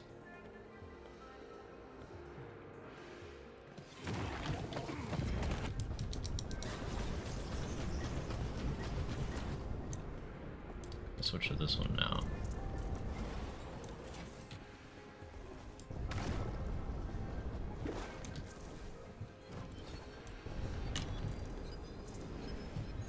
I guess with the higher ammo cost one, I am reloading more, which means I do get more from the Shadows uptime, so it offsets the time I lose by reloading. But my ammo drains a lot faster. Like, I'm noticing my ammo's way lower.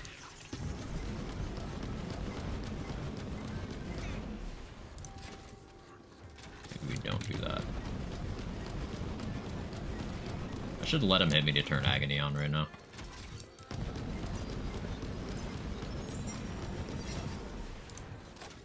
Finally home. Welcome home.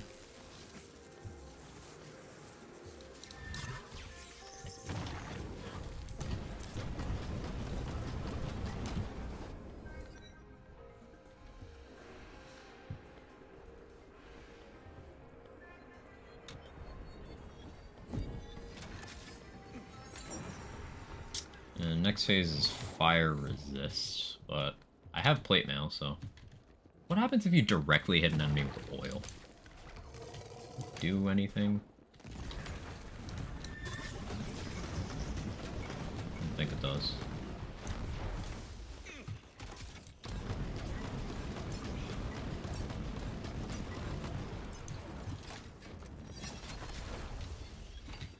Wait for him to close in.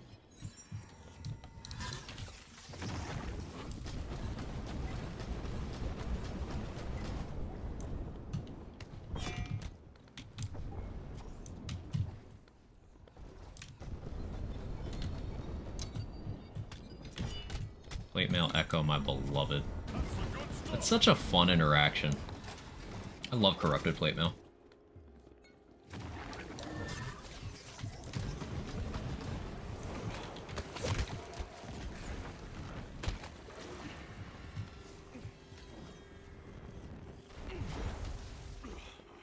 Need ammo now, so I guess I just shoot this. From Stampede. I'd say that would take you farthest on companion builds. It's just, you're looking for really specific roles. Brutal Stampede is probably the hardest thing to acquire specific roles of in the entire game. And even that being easier in Redux doesn't make it easy.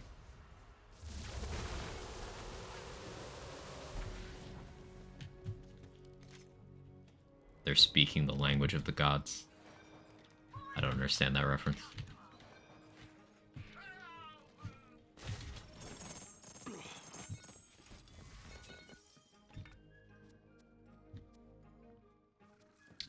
Okay, so Torg, what do I want Torg E? I could get a Vengeance, meh. I have Luddites, I have Butterboom. really want to use Sword Explosion. I could do a Hawkins. Maybe be fun here. And watch the Mario movie. I did not. Fake nerd. Sure.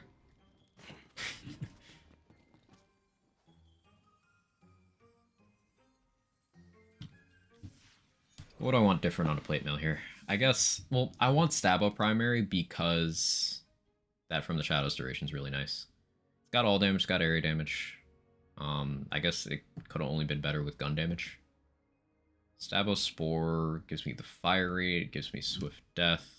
What do I get from other Stabo primaries? Enjoying Andor? Nice, Dex. I might rewatch it. Hey, Swift Death from that. Stabo Claw, more exploit their weakness. That's good. Stabo Grave is sneak attack. Not bad here, honestly. Stabo Spore, Swift Death Follow Up Windrunner, that's what I have. Stabo Blight is exploit their weakness, Contagion. Huh. Yeah, Stabo Blight. Corrupted Plate Mail would be really good here.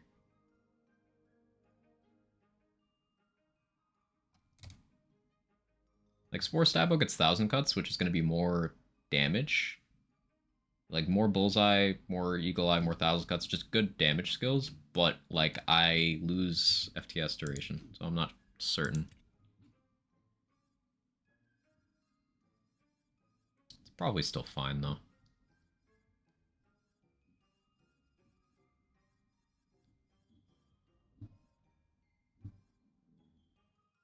Stomach. Stomach, what are you doing?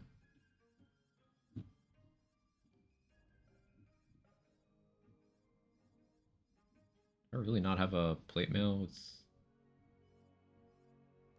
Spore Stabo? Huh. Don't make me farm Dragon Lord. I'd really rather not do that. I could use this plate mail for now. Lose the Spore power, but I get extra exploit their weakness. I get that gun damage. I lose the all damage though. More exploit their weakness. But I lose a lot of all damage. But I get more exploit their weakness.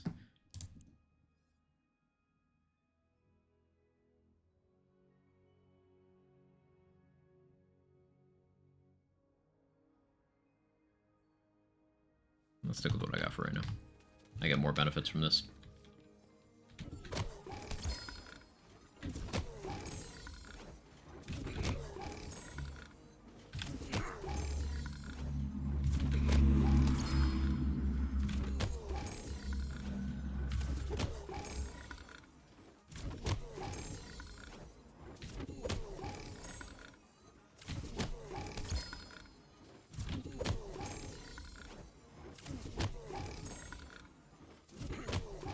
Do longer runs, so I don't have to do this.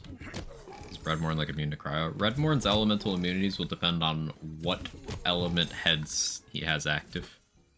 If he's immune to an element, you can destroy that head, and until it regenerates, you'll lose that immunity. So I believe phase 3 is always cryo and dark magic. But you can destroy those heads to remove the immunities, or you can just bring other elements.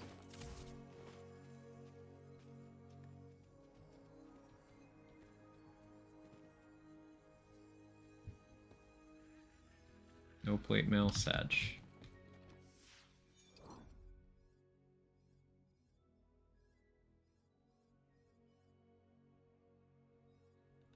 We go again.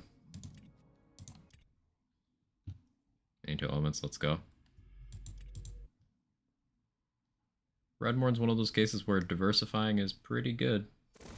Redmorn's also very cheesable. Any multi-target mechanics, absolutely eat him. Be that something simple like shooting your White Rider on dual beam mode, or if you have play the angles, or if you apply some crossbow to use a Barbaload. Like, multi-target stuff eats Redmorn, because each head counts as a different enemy. So you can, like, ricochet off of one head into the main body, and you inflict damage on the same health bar with both of those.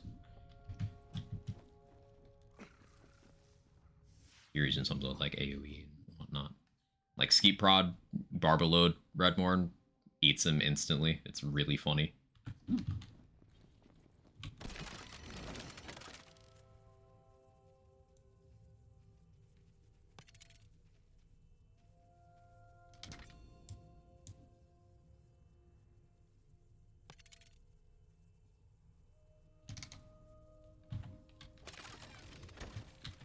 Wi-Fi ain't working? Oh no. But seriously, you should dare. You go on ahead. I'll swing in later to make your life.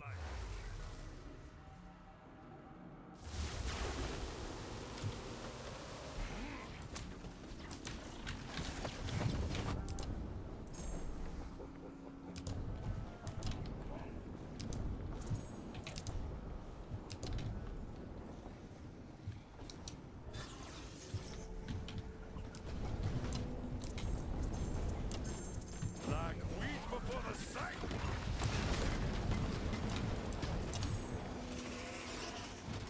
Where'd you go?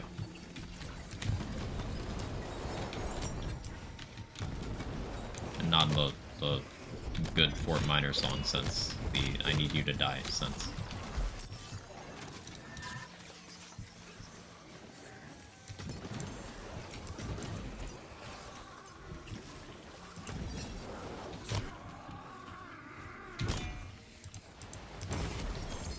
This would be another case of Echo Amp Twin Soul going real hard. I really miss Twin Soul. I really miss Twin Soul.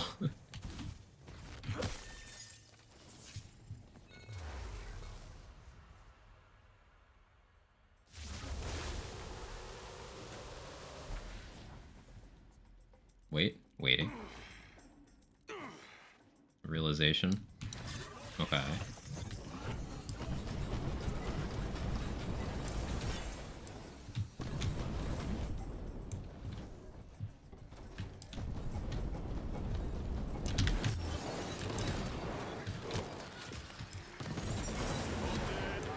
Whole lot angrier.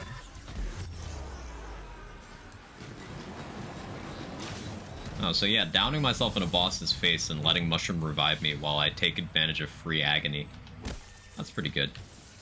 Paladin sword rolls 2 hilts if that's what you want. It rolls 2 specific hilts. Unless that's changed for Redux. In vanilla it always rolls Rampage Warrior.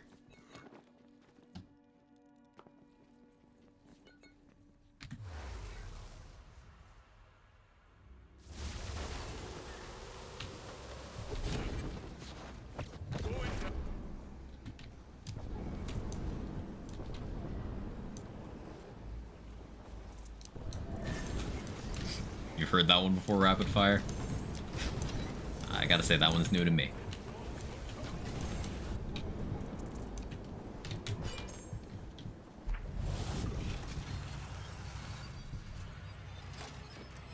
So where did you find time to test the companion attack speed and guns with wings? I did not. It's one of those things that deemed low priority enough because, like, if you're doing a companion build on Graveborn, you're taking that enchant regardless. In Redux, because there's not enough enchants that benefit you, so you just always take it. So it's best to assume that it works. I'm sure myself or someone else would get around to testing it, but I've not done that as of yet.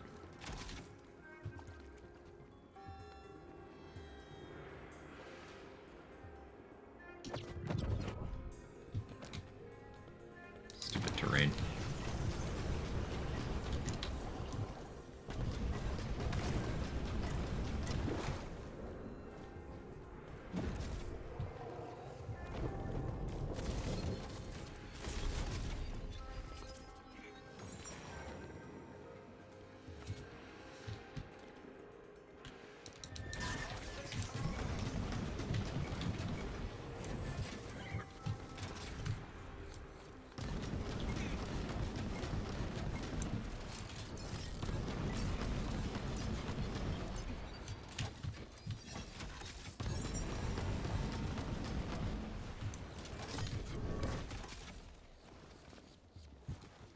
Maybe switching between 3 Sunbursts is the play for this build.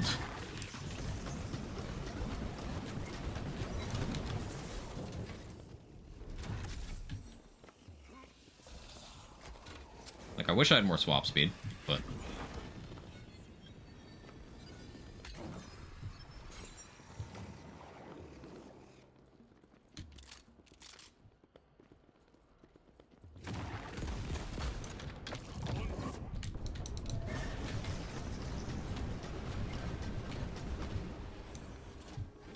Please, I do want you to hit me. Oh, well, you're not gonna now, coward.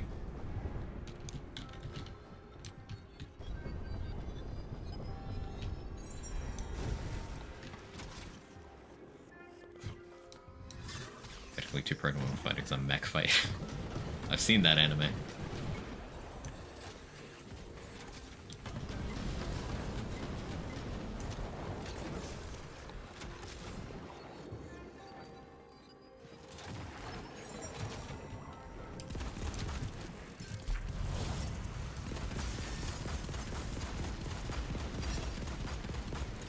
Mulligan with freeload is a lot of shots. Oh hey, Hawkins. I did want that. I don't want to get rid of Phantasm's Curse. Get rid of that.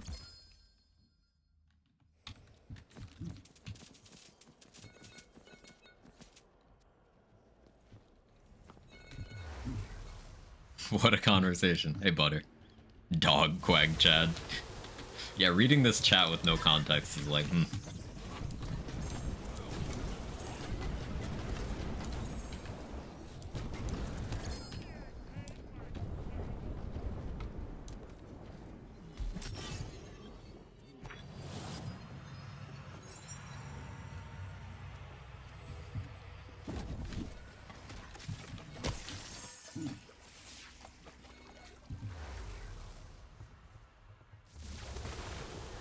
a chance.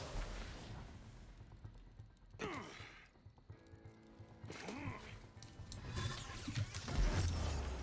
gonna go down here and let Dog do the heavy lifting. I empty the clip there. And I switch. Now I'm from the shadows and agony.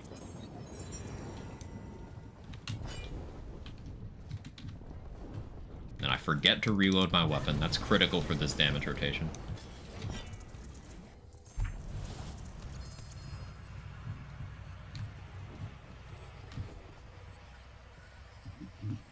So the key to killing bosses with this rocket launcher is for us to hit ourselves with it so that our mushroom-named Dog will then come and revive us while we're in horrifying amounts of agony hitting ourselves and the boss with the rocket launcher. Then we get up and smack it with a what looks like a very crusty chicken leg to secure the kill. Spell slots are ready.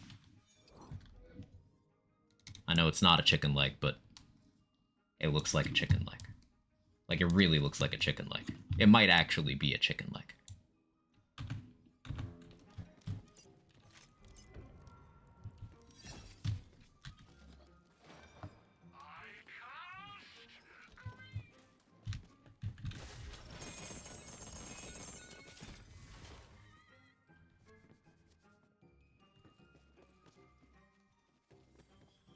You rejoined the perfect moment.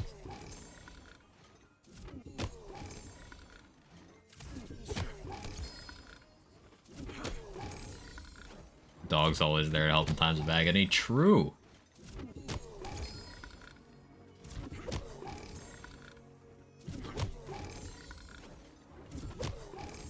I'm putting too many crystals in here.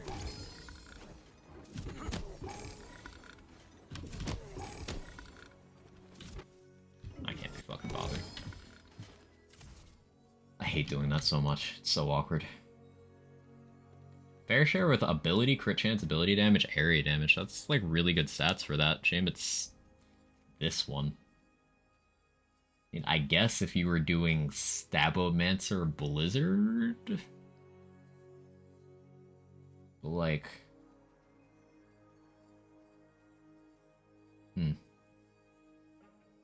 Weird.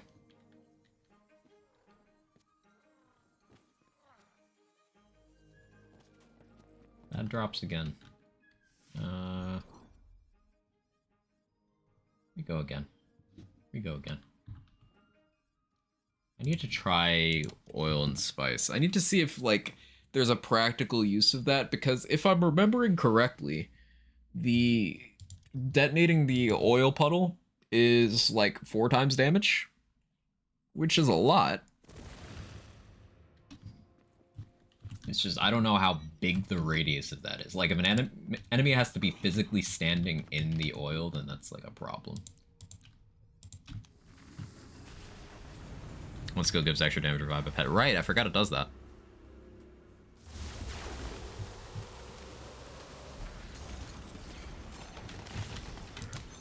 We can do that and do this. But it didn't hit anything. The radius doesn't seem to exist.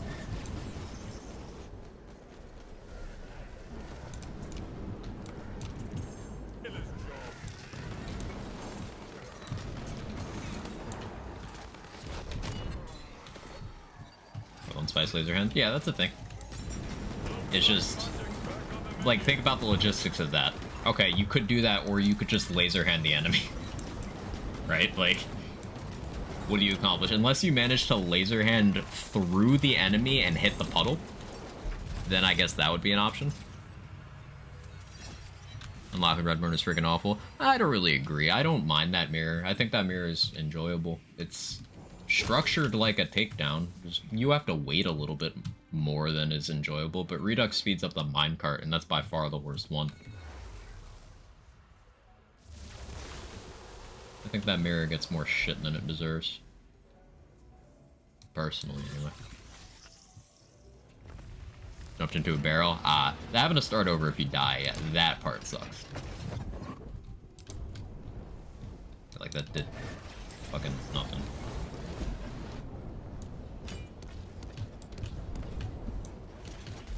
Me more. Now I have agony.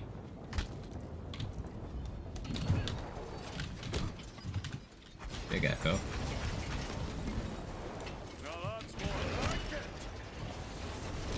This isn't going well. What? Bombs?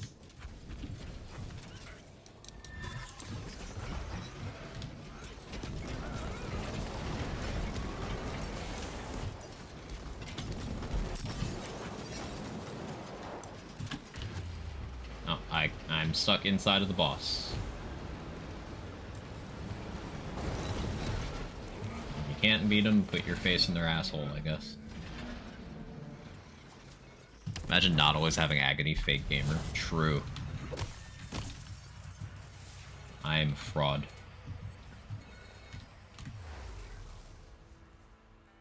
What's plural for stone? Swans.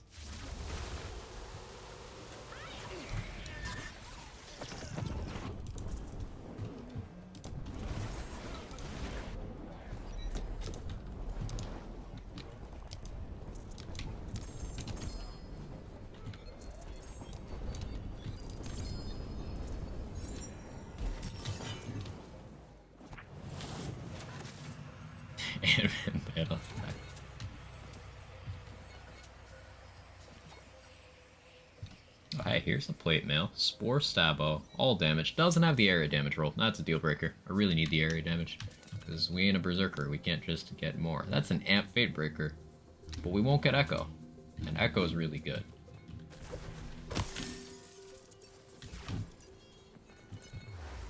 Comparing gifts. No, wait, come from Epic, so that's gifts. It's the old guy. How are you?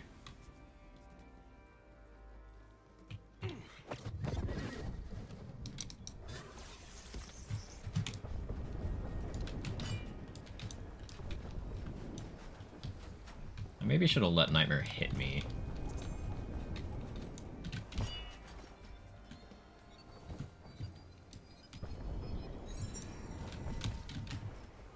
I still don't have agony.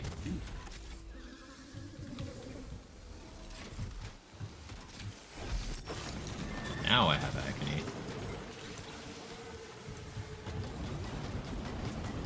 Yeah, I think having agony active is like way more important than I was guessing.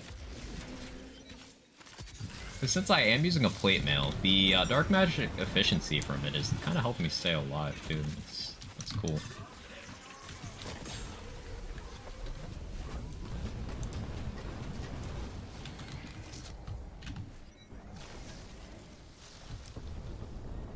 Hit me? Oh, no, you can't even see me. You actually went for the mushroom. Might be the first time I've seen that attack go for another entity. It's a pity.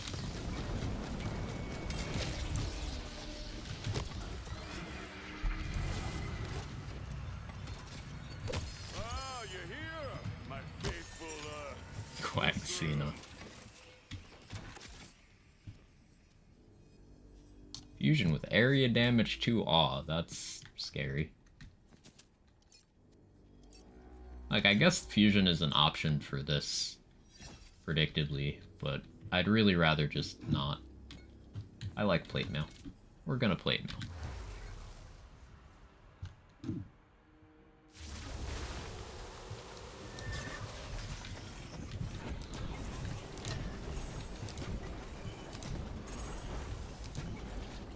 Well, something I am wondering about with this is, having Deuce's Visage uptime would be really good with this weapon, because then we could, you know, get around the fire lock, which is the biggest downside of every fire locked weapon, is that it's fire.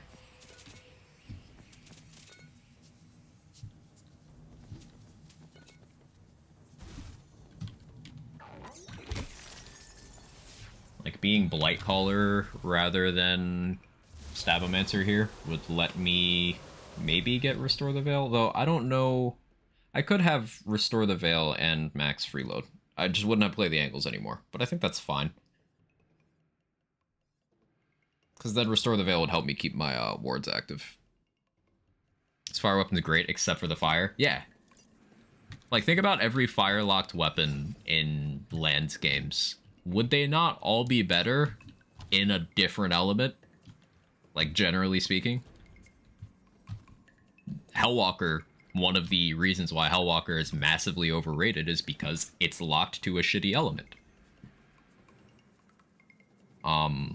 Like Fire Against Armor, not great. No pew pew is fantastic. You know what would make no pew pew better? Being in any other element. And in this game, you got Sunburst. Which is, you know, in that boat.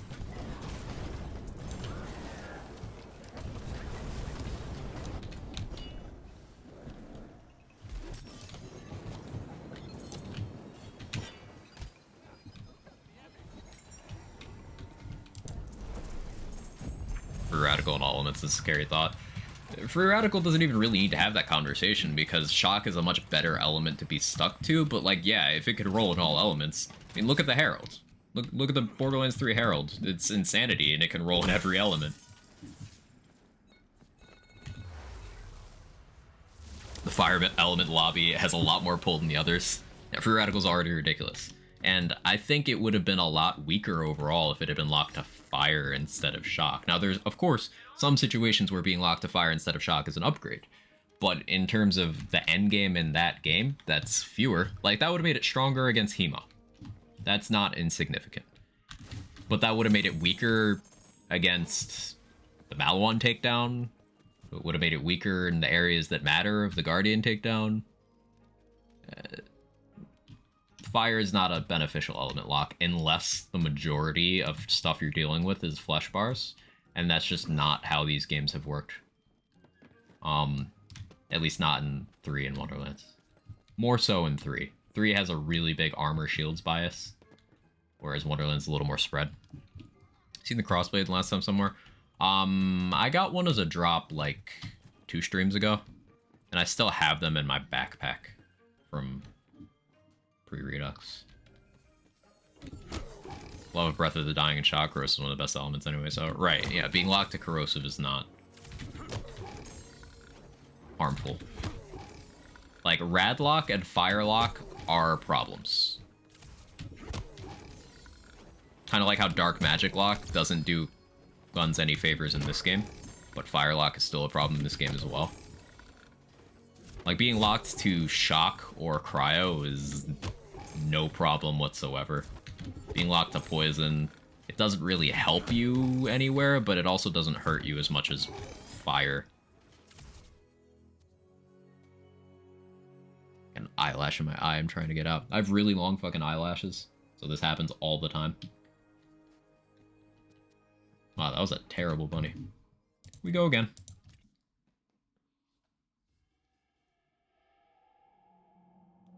Trouble finding one. Seems not to be seriously only droppable from Gloop. You think it might not be in the world drop pool at all? Because, like, I think the one I got was from Gloop. And I haven't seen any out in the world. So, could be.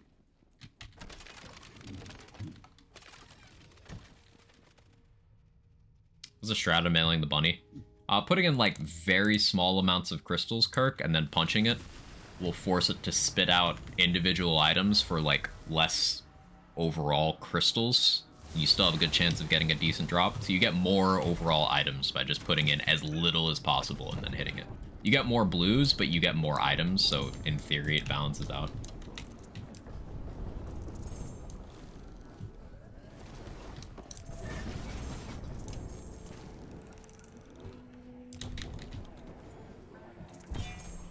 Good echo there. Character looks like a sleep paralysis demon. Oh, thank you. How you doing, Vocal? No, that's the good stuff. Fire in BL1 is pretty legit. Hellfire is a monster of a gun. Fire as an element had a more favorable, like, matchup overall in BL1, partially because there weren't endgame bosses that are just like, hey, I'm not that. Like, what is BL1's endgame? Crobarax? Otherwise, you're mobbing against enemies with flesh health bars the whole time. Unless you're fighting Guardians. Which people didn't do a lot of. So yeah, fire in that game just better. Also, status effects worked favorably to what the Hellfire was doing in that game. It's more on Corrosive because the damage increase. Corrosive was definitely, like, overall the element in that game, but fire was better than it is now. Not saying better than Corrosive, but better than it is now. Decent, bit exhausted, could be worse. Hope you're well. Yeah, I'm doing great. It's worth noting in, like, early BL3 days, fire was more desirable because the only content people were really doing was Grave Ward and Slaughter Shaft. But then Mal 1 Takedown came out, and it's like, maybe not so much anymore.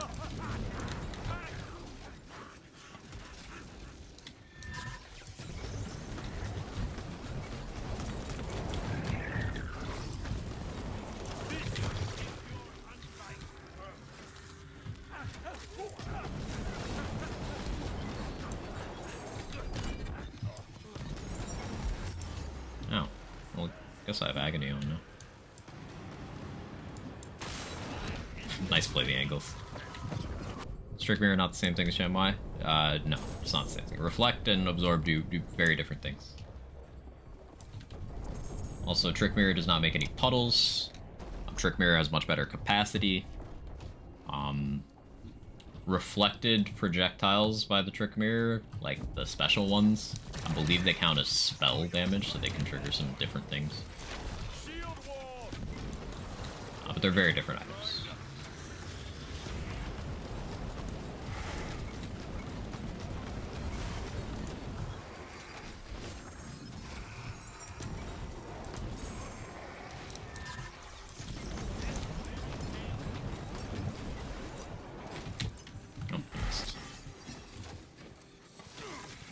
On brand.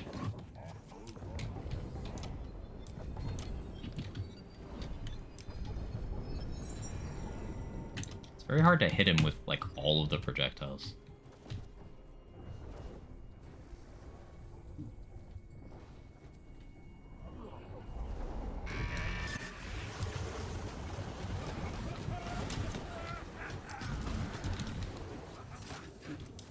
Ammo's starting to become a problem. Do these drop heavy ammo? Oh, they do. Okay. I was kind of worried they wouldn't at all. They do.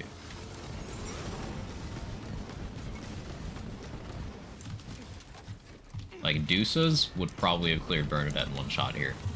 Because 1.5 times amp and better elemental matchup.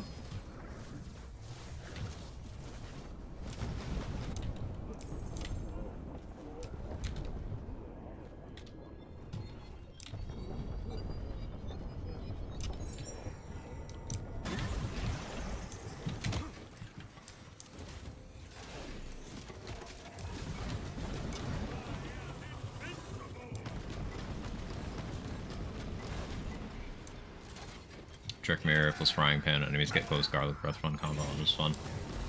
Well, Trick Mirror plus Frying Pan is a pretty good passive combo to put in any build where you find yourself overwhelmed by enemies that are shooting at you. Like, for example, if you're having trouble living during the bunny raid boss fight, the yellow one, putting on Trick Mirror and Frying Pan kind of removes all of the threat. You just need to worry about the boss's attacks. The ads will just die for the most part. It's a nice combo. Particularly an adaptive Trick Mirror, because you'll keep getting HP from the Sandstorm ticks. Helps you survive a lot longer. It's nice. Play Borderlands 3? Yeah, I have 7,000 hours in Borderlands 3. You could say I play Borderlands 3 a little too much.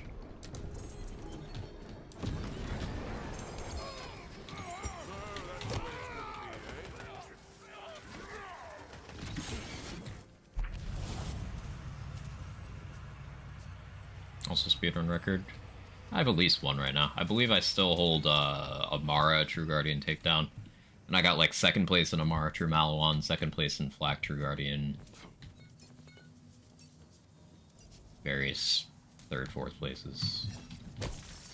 I got a few decent times under my belt, yeah.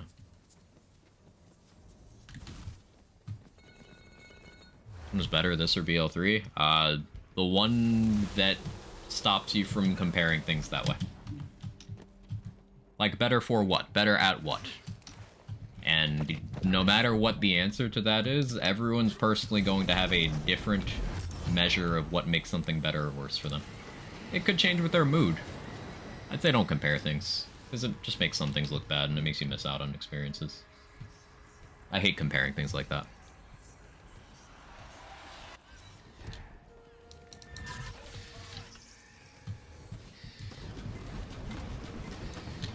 Because, let's be honest, comparing any Gearbox game to Borderlands 3 gameplay-wise is unfair to whichever game that isn't Borderlands 3 in that conversation.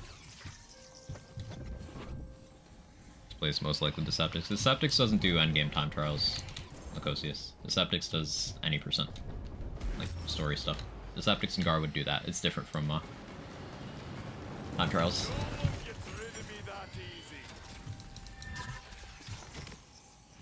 Hear people complain about the storyline. I maintain that complaining about Borderlands story is like going into Arby's and then leaving a review afterwards. But I'm a gameplay guy, so I ultimately don't care about that. I think, as someone who doesn't care, it's not any different quality-wise from what came before it. It's just people are paying more attention to what's happening in terms of plot structure because there's not a really good antagonist to distract them from the story just being a vehicle to get you to the gameplay set pieces, right? Like, story's just there to get you to all the cool shit. It's whatever. If you play these games for the story, then there's still stuff to enjoy. But, anything that doesn't have Handsome Jack will have people saying that about it. Be very clear.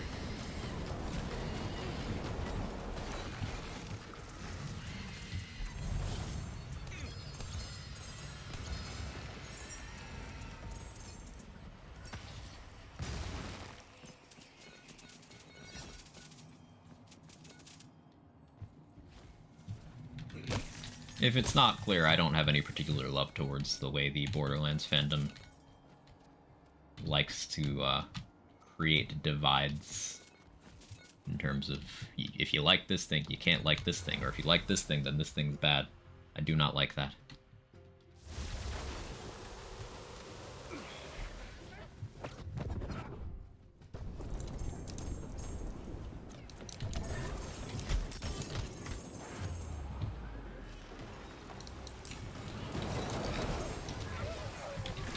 That's a fast room.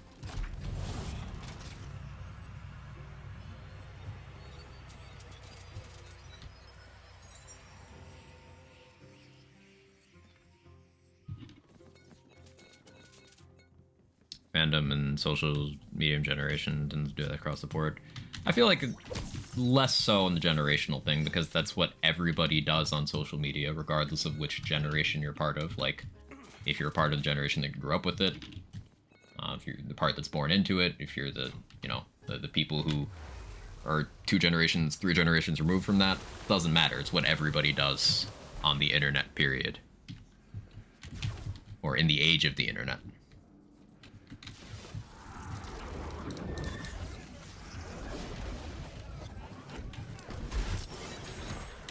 I didn't mean to blow myself up that quickly.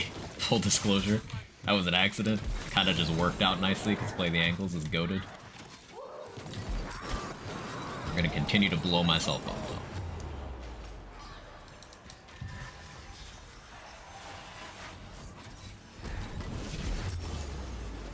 Survive me, dog.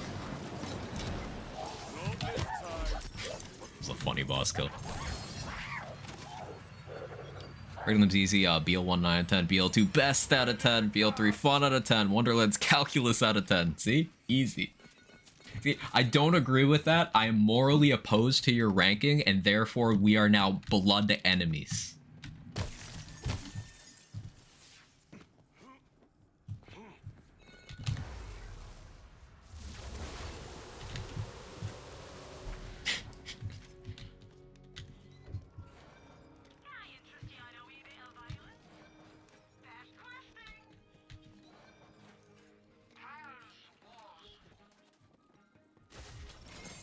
Out here acting like the average Minesweeper. God damn. Nice one.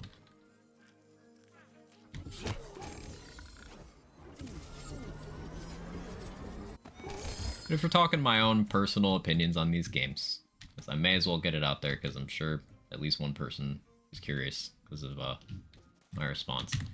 Borderlands 3 is my favorite by a pretty wide margin of all the Lands games, with Wonderlands being my second favorite.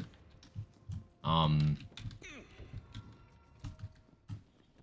it all depends on what you want out of a game, how much value you get. But seriously.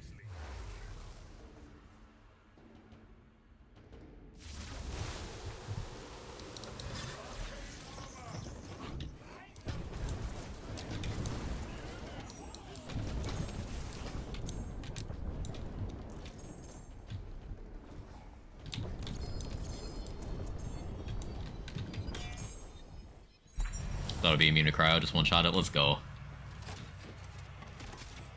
Also judge games by the overall atmosphere in the areas given the music. Yeah, like there's a lot of categories by which to measure your enjoyment or appreciation of a game.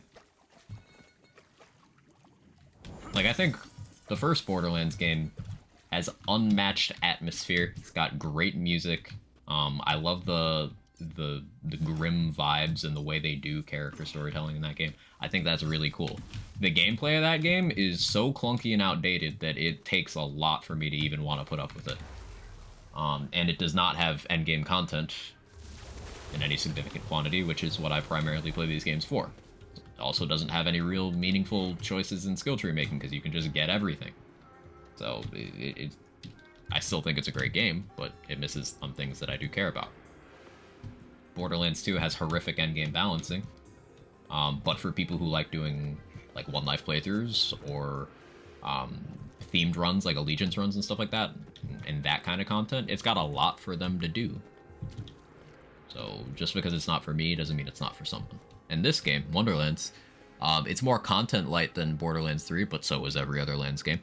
And it's really fun for build crafting. If you like dungeon crawler vibes, this game provides that in a way the others don't. It's all what you want out of it. Are they not adding content to this anymore? They've never officially said as much, but that's pretty much what we've gathered, yeah. We don't know what Gearbox is up to right now. They're not doing anything for any of the Lands games currently. So, we don't know.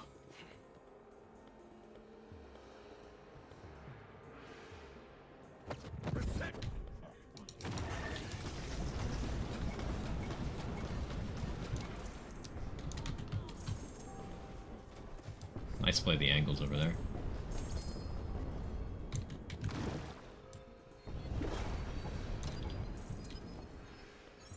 Can't wait to I canceled my reload animation, but still got the From the Shadows duration refund. That was interesting. I guess there's a few frames where I can do that.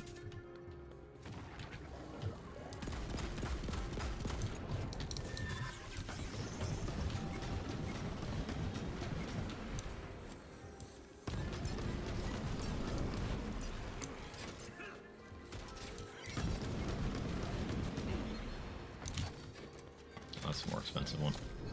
Wasn't supposed to be using that one.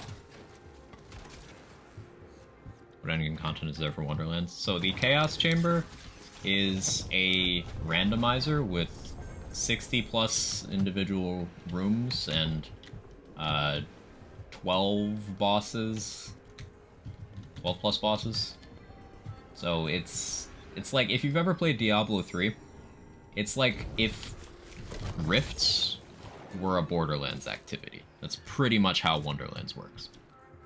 Now for some people, that's not enough variety in activities.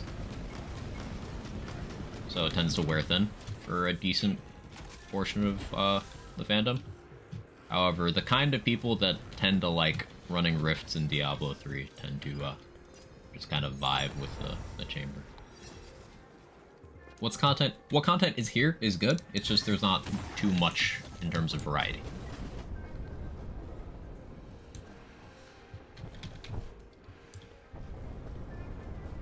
Wow, I just whiffed all those shots into his weapon and did no damage to him. Amazing.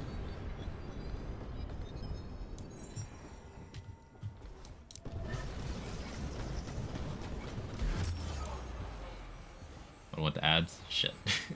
Every time. What did I say earlier, chat? Every time. Saved by a mushroom. Conclave will never let me live this down. Guess I shoot the mulligan here because I'm basically out of ammo.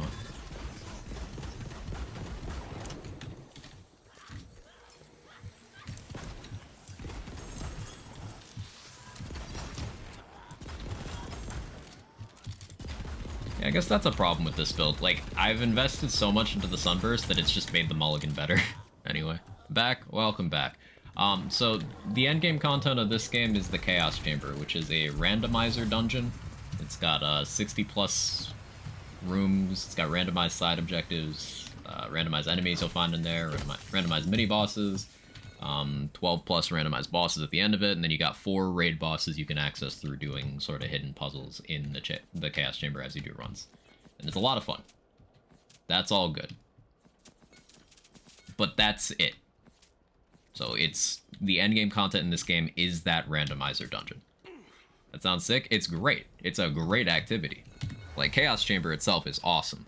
The reason why people like to say this game doesn't have a lot of endgame content is because the Chaos Chamber is the endgame content. Everything you experience in this game's endgame is filtered through the Chaos Chamber. So if that gets old for you, then the entire game gets old for you, basically. Now, I really like the Chamber. I think it's really cool, and I want some version of it to be in like every Lands title they do from now on, because it's sick. But for a lot of people, Chaos Chamber being the only choice was not something they enjoyed.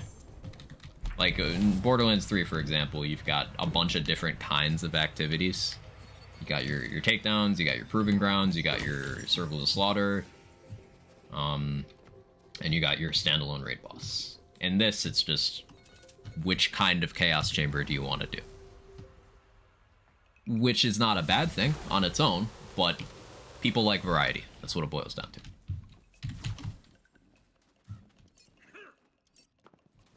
Now, it's not a deal breaker for me. Before Redux mod came out, I still had about 1,800 hours in this game. Post Redux, I have I've probably cleared 2,000 by now, huh?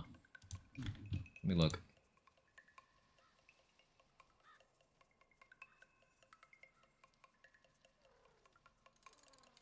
No, I'm at about 1,900 now.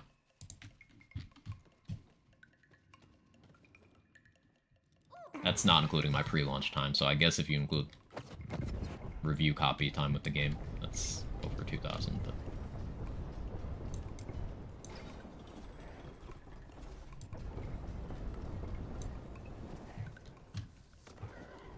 Dreadborn 3 or 4 better. If you're farming Stampedes, I think just do 3.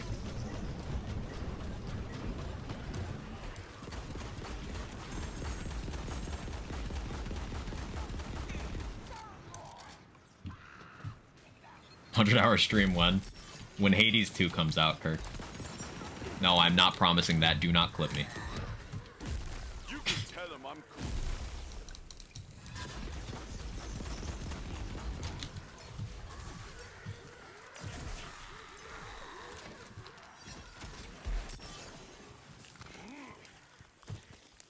I think people would also complain less featuring would be larger and elongated, not just be kill all enemies.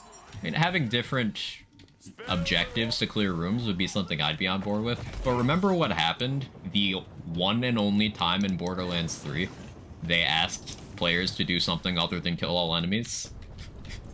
Remember what happened when they did that? The literal only time.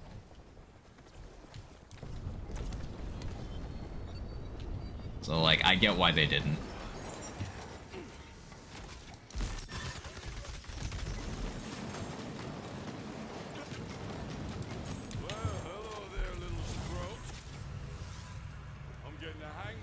Going back to the ratings combo, I love how I intentionally omitted TPS and you were perfectly fine with it.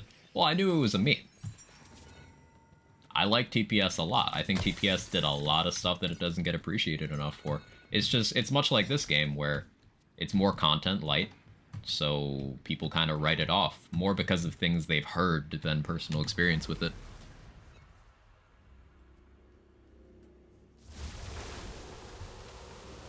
Fun a game, gives me cool zombies Easter egg vibes, and I kind of get that with Borderlands. I'm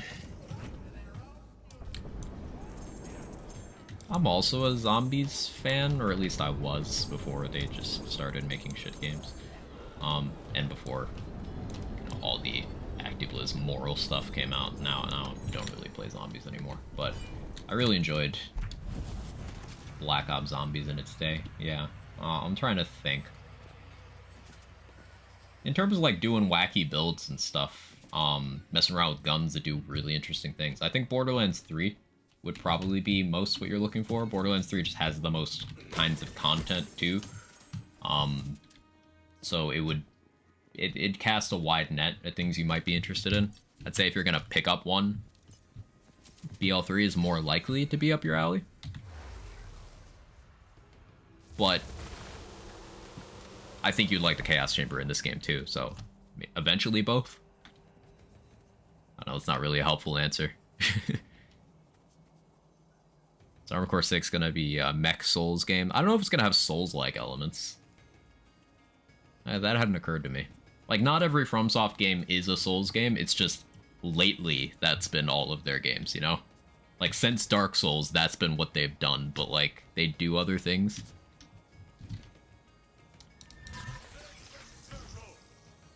Looks like magic's back on the menu.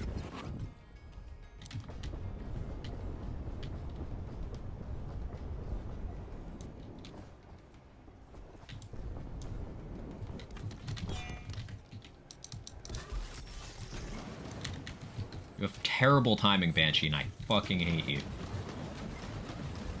That was so tragic. I need to take that hit so I get Agony on. Take that hit to keep it on.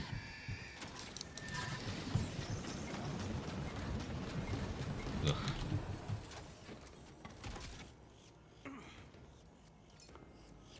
Playing BO3, waiting to finish, and this game when it goes on sale. Yeah, waiting for a sale is the wise play, I believe.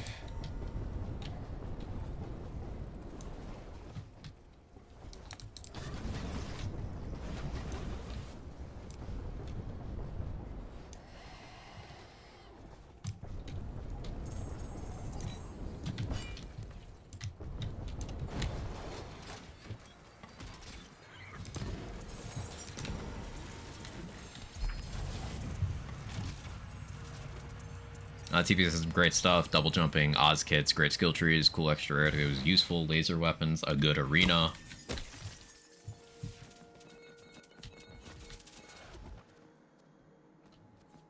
It did have a good story.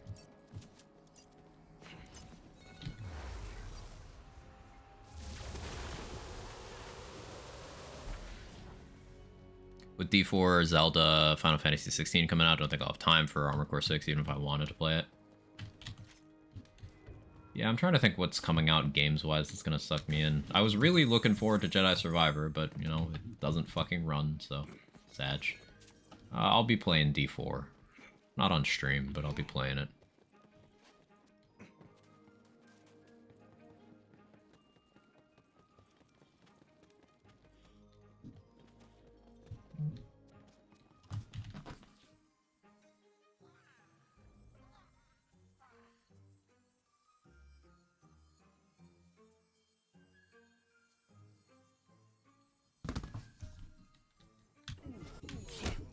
Checked, only have 830 hours on Wonderlands. Only. Like, that's still a lot of hours to put into any one game. Like, think about it. A lot of people will measure games by, like, $1 per hour they get out of it is widely considered a good threshold of, like, hey, I got my money's worth. Like, $60 games, 60 hours of entertainment, pretty decent. 60 hours is not a small amount of time. But, like, for these kinds of games, for this genre in particular, tend to be a little more discerning for those who stick around anyway, those who play it for anything other than the story. Or, like, a couch co-op playthrough with friends, that sort of deal. Like, we still get massively more hours than that. Like, more than 10 times. Also have 830 hours. Yeah, that's not an insignificant amount of time.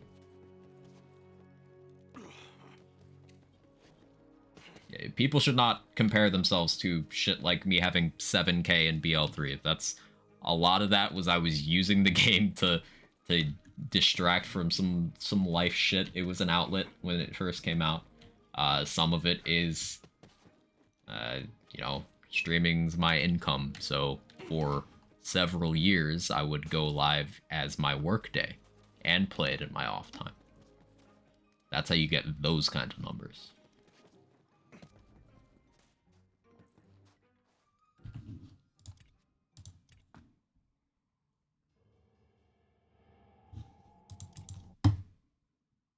More than 10k hours in Minecraft mod packs. Nice. 5,500 hours in BL3, less than 2 cents per hour. Right, like, you get so much value at that point. 3,669 hours in BL3, nice.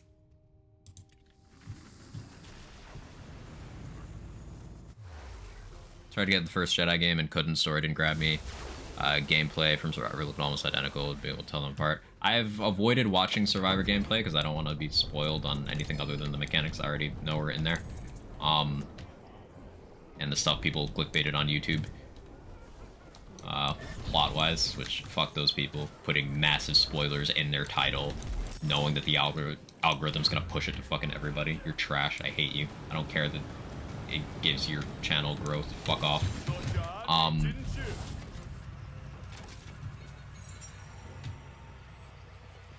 Like, yeah, I enjoyed Fallen Order for being a rare example of EA deciding, hey, you know, we're just gonna tell a good single-player story with no microtransactions or anything, and we're gonna incorporate elements of game genres that are popular right now, such as it's basically a Souls-like.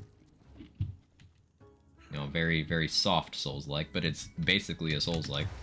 Which is, that's cool. A Star Wars Souls-like game? That's fucking interesting. I appreciate it for that. And also, I like Star Wars, so it grabbed me for that reason, too.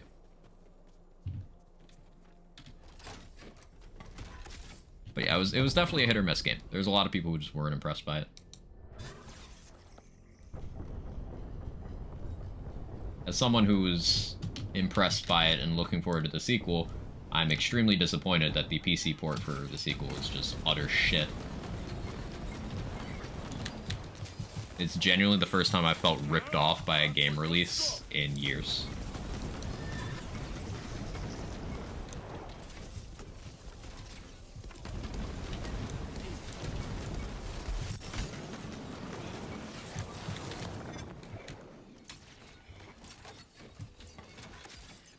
Of OG Star Wars and stuff can't get into easily outside of Rogue One. I think that, there's definitely some good Star Wars content being made. It's just being overshadowed by a sea of mediocre Star Wars content. Like, Rogue One is great. Andor is great. Clone Wars is great. Mandalorian's hit or miss, but I'd say overall it trends good. Like, there's good Star Wars content. It's just there's a lot of mediocre Star Wars content. Because it's not like... You know, for a while, the only official Star Wars content was 3 movies and the holiday special. That was all the official shit. And they just kind of never said that the expanded universe stuff wasn't official until eventually Disney was like, actually, it's not official. But like for a long time, Star Wars was sparse content-wise. And now that it's a content engine, now that they're churning out multiple new things in the IP per year, we see more failures. You know, good XP farm? Something you could do is if you own DLCs in Molten Mirror, you can go into the minecart room and just, as long as you don't progress the quest objective, you can just kill the very easy to kill enemies infinitely. And it levels you. That's something. A lot of people like to farm Lachance or Zomboss as well. That's good XP. There's a bunch of different ways of doing it.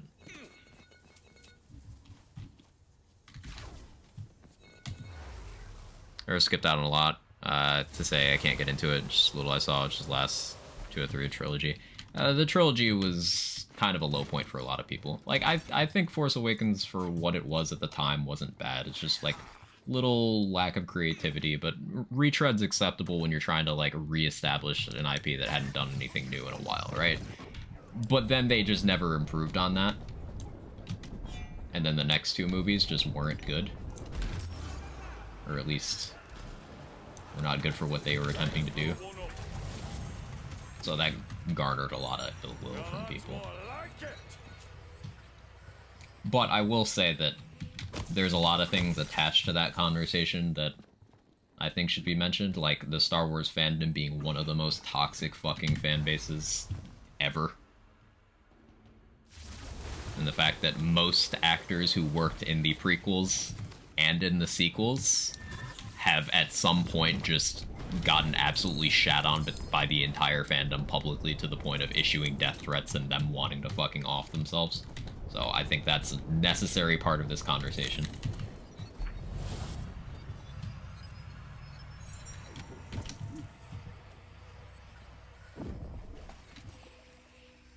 Because, like, the dude who played Jar Jar shouldn't be brought to tears in 2023 by the fact that the fandom no longer wants him dead. That shouldn't be a conversation that we have, you know? Like, at some point, you don't deserve nice shit. If you do that kind of thing.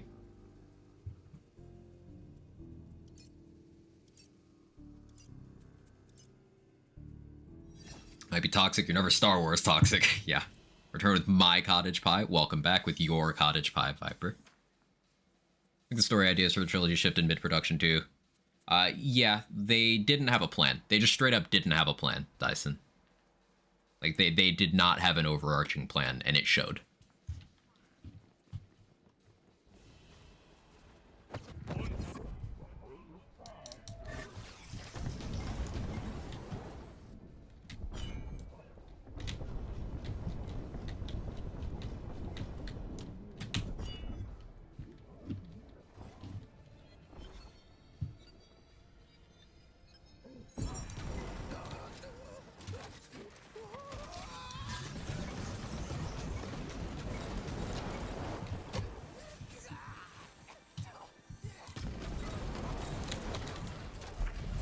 Really bother me too much.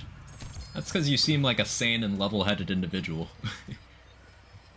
AKA not your average Star Wars fan. Of course, a component to the Star Wars fandom hating people like the Jar Jar actor, a component to that conversation that a lot of people won't bring up is race. Star Wars fandom is one of the most racist fucking cesspools on the internet. Of course, they don't like the black guy.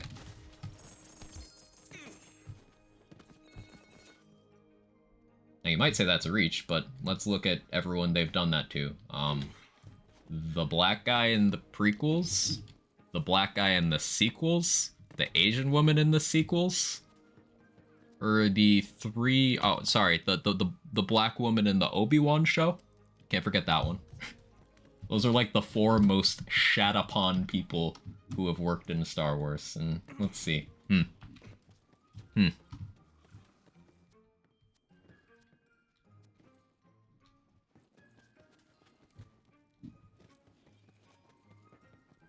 wonder what the common thread here is, you know? Funny story about Star Wars? What you got, Viper?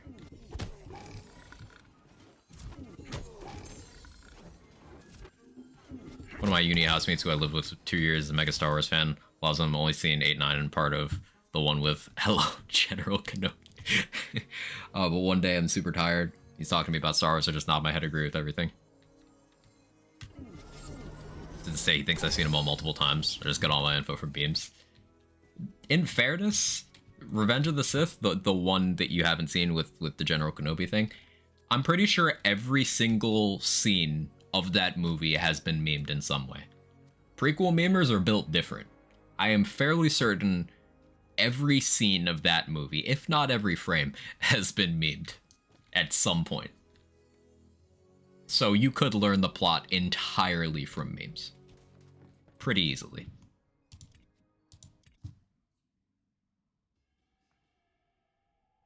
It's over, Anakin. I with the high ground. See, there you go. There's one. You mean the whole galaxy isn't Snow White? Crazy, right? But even if it is, JM Lot, let's say for humoring that shit take's sake, not yours, you know, the people we're talking about. Let's say even if they did, you know they'd just fight inwards, because like as soon as everyone in the galaxy is white, then they start going after, you know, the minorities within that category. Because that's always the goal. It's just to be toxic. Just being racist seems to be their default means of being toxic. When that one's not on the table, they just pick a different one. It's not like anyone else is immune. They're just lower on the target list.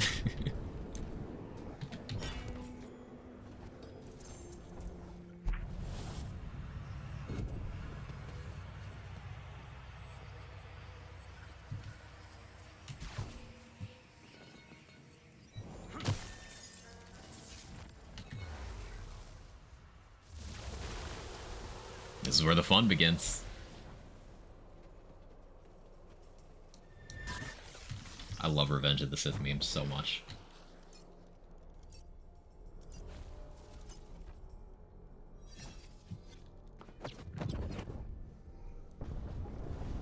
Oh, everyone's white? Well, we hate the pores. Yeah, that's one of the go-tos. They'll start going by economic status, they'll start going by sexual orientation, gender identity. There's always gonna be some sort of excuse people use to just give other people a hard time because they don't want to confront the fact that they know they're insignificant. So they distract themselves from it by trying to make other people feel worse.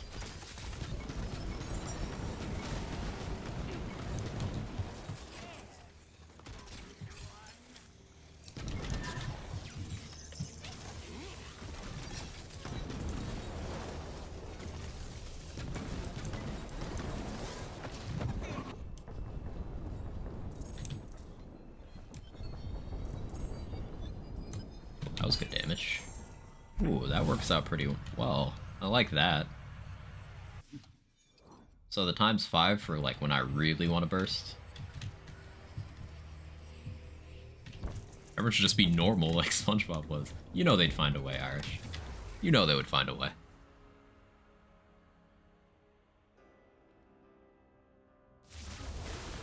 Genuine question that I hope no one has the answer to. How the fuck do you wake up each morning, stretch, yawn, go today and be a bad person? Like how? Because for some people, that's the only way they can feel important in their own lives. That's why a lot of the people doing shitty things like that, like, their behavior doesn't actually make sense. Like, even if you look at a lot of that shit from the perspective of someone, okay, if they were a complete sociopath, completely selfish, doing everything for their own gain, the shit still doesn't make sense.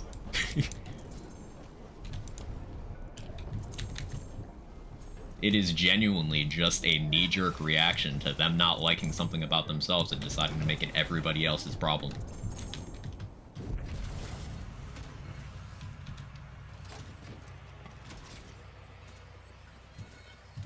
Let's get cussing and blasting.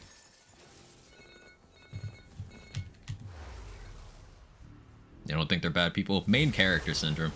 Personality doesn't require effort. Yeah. SpongeBob is not normal. He's a synthetically made sponge that could never tell anyone. He's a lab experiment. That's why he's always so nice. He doesn't want to tip anyone off.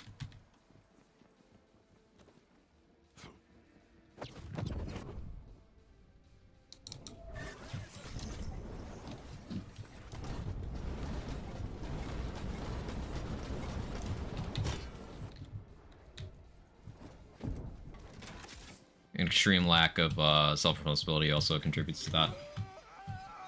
The way I view it is empathy is not an innate value. It's something you either learn or are taught. And that most people don't default to empathy. But even within the category of people who don't, they ultimately just kind of live and let live, right? It's an active decision to be a piece of shit. It is an active choice to do so. It is easiest to just not do anything. And I think that's how most people just kind of live their lives. Not doing anything particularly good, but not doing anything particularly bad either.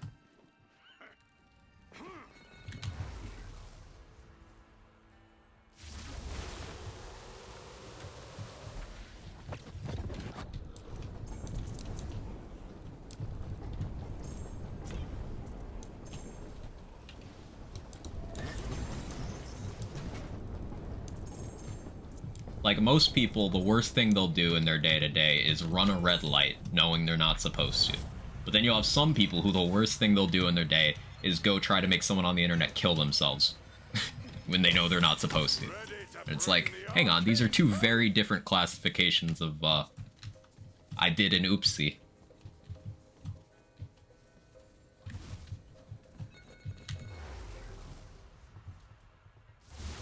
Not supposed to run red lights? Shit, he knows.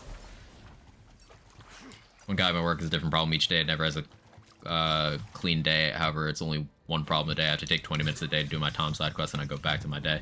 Love him, but it's fucking hilarious. That's awesome. You just have side quests for a coworker. That's great.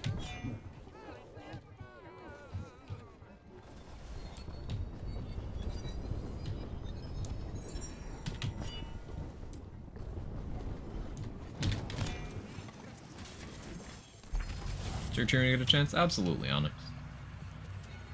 Absolutely. Ooh, shock cannonballer. I do want that. What can I drop though? I have too much shit. I drop the warrior one. Red light means red vehicles may not pass. Oh, so you're good to go on if you have other. What if you can just get out of your car and paint it red before the light changes, or paint it something other than red?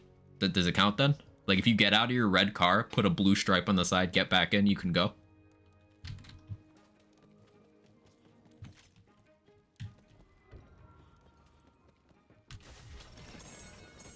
Signed a new law to genocide a whole group of marginalized people. Oopsie. Right. Yeah. Definitely not the same.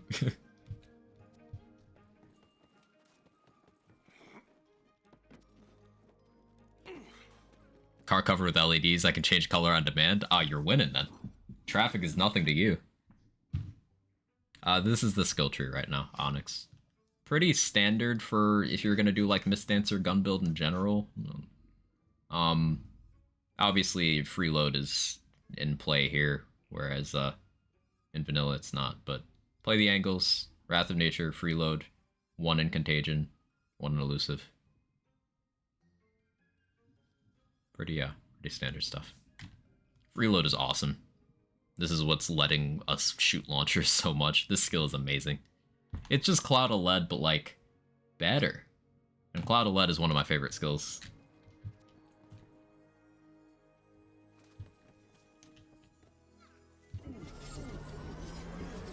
Last one I'd use has been messing with fusion. I'm specifically avoiding fusion right now, just because it's... I've done enough setups with it, and I know it's powerful, and I'm also trying to get powerful in different ways. I'm using a corrupted plate mail right now, because it'll increase my chances to play the angles, it increases my survivability, gives me faster access to exploit their weakness, and it helps get around fire having a poor matchup against a lot of targets. Plate mail works well here. I'll keep going. I know I said one more 2 runs ago, but actually one more now. Try the gyro shotgun on this build. It'll work out. I've used that gun. It's got very high DPS, especially if you can sustain it with stuff like freeload. I need better rolls of it. Like, a goal I want to pursue with it is, like an actual you can just shoot it forever type shit with that. And I think I need some 12 mag rolls, and then I need better Hyperius fealty oaths. We all know the gyro's main problem. Yeah, that the more you optimize it, the more you end up going, hey, I could just sword explosion here and it's better.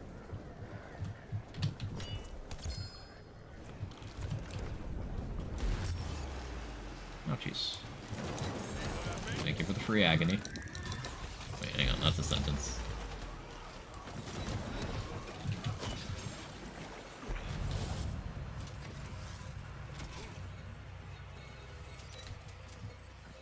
Spells are up.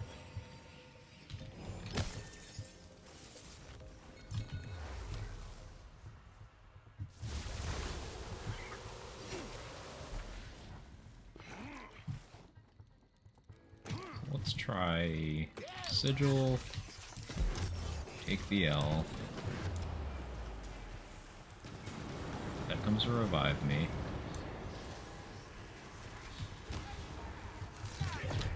Let me do that.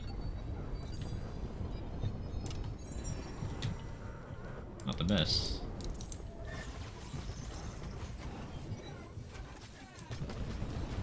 Get away with a reload once. Yeah, I think after my first reload is when I switch weapons. Okay. So, like, plate mail helped there because it made the bigger echo, but it also, made the fire against bone matchup less awful. The most straightforward way is to go spell spore and use last gasp. The thing with going spell there, Butter, is you get fire rate, which makes you outpace your regen.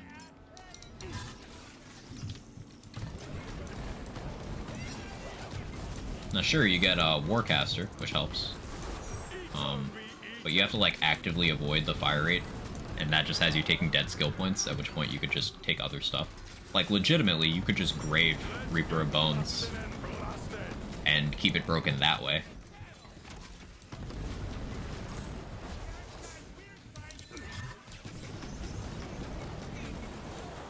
Which is what I currently have a setup for.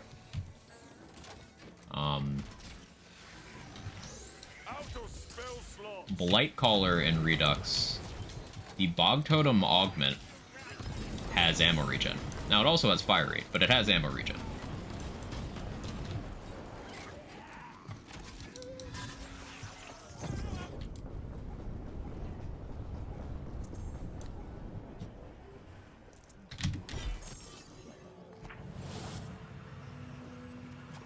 So maybe it's something to consider Blight with totems, and then augment,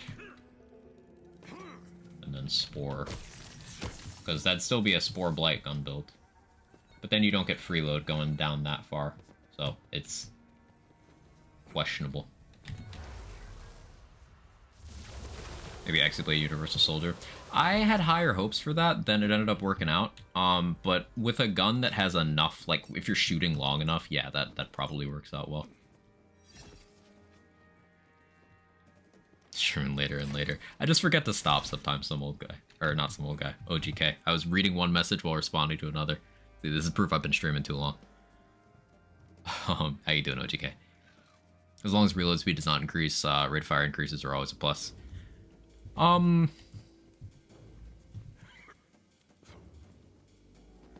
Depends. But usually, yeah.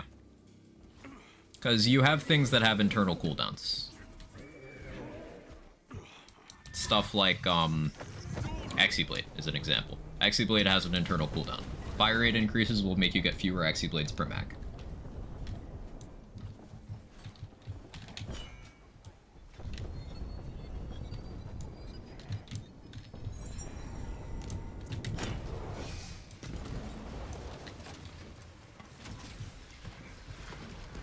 Like over in BL3, an example that I often refer to for this is, I forgot to get ammo, didn't I? Leave No Trace on Flak. More fire rate can cause you to have significantly less ammo, because Leave No Trace has a 0.3 second internal cooldown, and is on a predetermined seed, and having inconvenient amounts of fire rate can lead to you, desyncing from Leave No Trace, so you effectively lose procs. Leads to less ammo. So you're shooting faster, but you're still shooting less. Just get to stop in and say hi, and I'm always glad to see it. What's the X-Blade cooldown Redux? I don't know if the internal cooldown is still here, Messimo. That's something that I think needs some testing. But I don't know if there's still a cooldown at all. Because I was shooting at an enemy the other day, and I was just looking at how many X-Blades were stuck in them, and it was a lot. It was like a lot. So I don't actually know. It's about 0.7 in vanilla. Last I checked. But I don't know. If there is one, it's very short, yeah.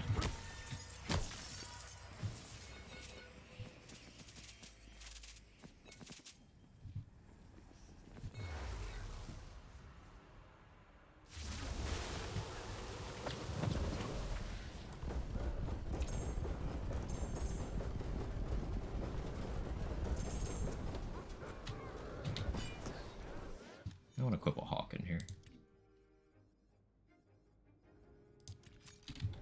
Shoot Hawking on impact. Because this thing has absurd base damage in Redux.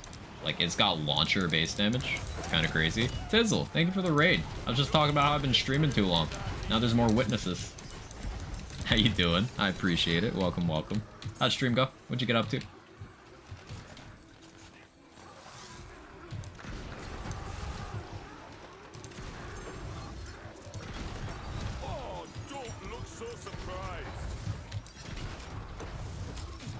I think the toughest thing about justifying Sunburst use here is, like, Hawken's Wrath is more damage for less ammo, from an ammo supply you have more of, with more utility, with a better dot. It's hard to justify. Is this becoming a habit? Yeah.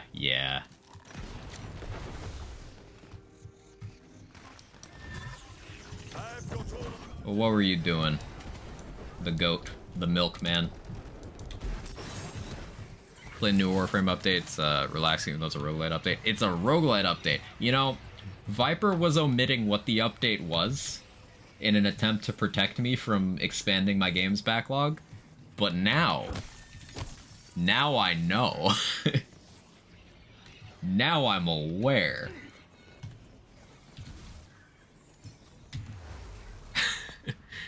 Now I'm interested.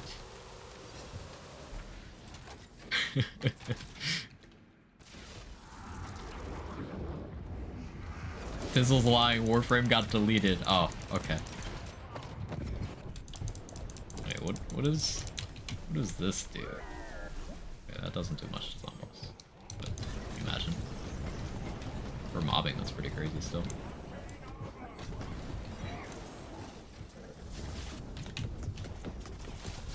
How dare you boo me, Zomboss.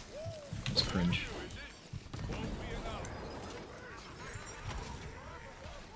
Let's try... Still only gonna really kill ads, but... And then impact mode. You could gunslinger with the Hawken. Oh, you could totally gunslinger with this thing. That's gross. That's gross. Oh, bye, Redux, it was fun.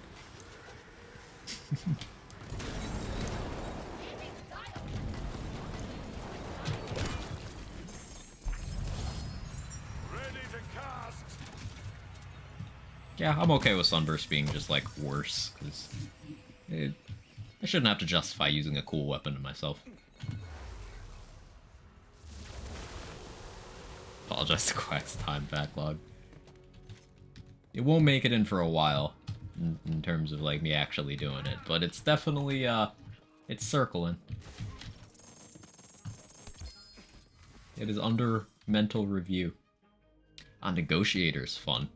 So, if you guys didn't know about the Negotiators thing, it's like, what if a Freeman was a sticky shotgun? That's what this thing does. It's really cool. It's not particularly good, but it's really cool.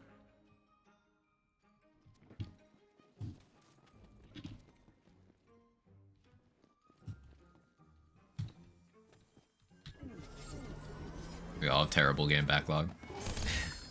Is it by luck or by design when Lachance uses cover when you want to hit him, but rushes you when you want to keep his distance, which is how it should be?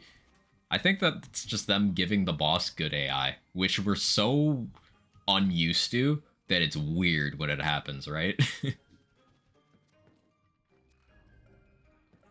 it better than times 18 purple? No. See that name and think of Kenobi. Ah, the Negotiator.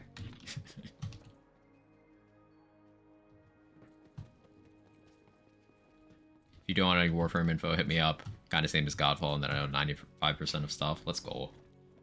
Let's go. Alright, let me do one more run on the Lightning Bolt Chuck build before we go.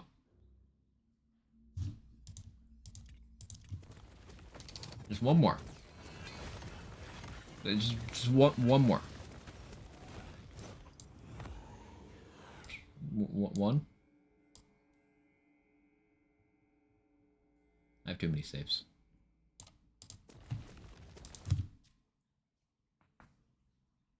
Rather, they give them good AI than immune phases. I'm still not against immune phases. Healthy use of immune phases is fine. Like, immune phases you can bypass with a one-shot, that's pretty cool. Immune phases that signify a change of pace of the fight, as long as there's not too many of them, sure. Like, I don't think the extreme length a lot of people go to of like, hey, no more immune phases ever. I don't think that helps, because it was shit when there were no immune phases at all.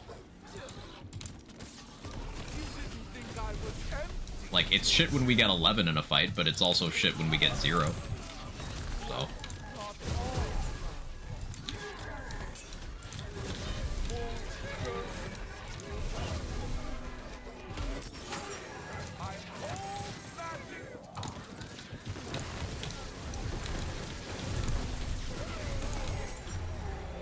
Oh, did you see that lightning bolt hit the axe that they threw at me?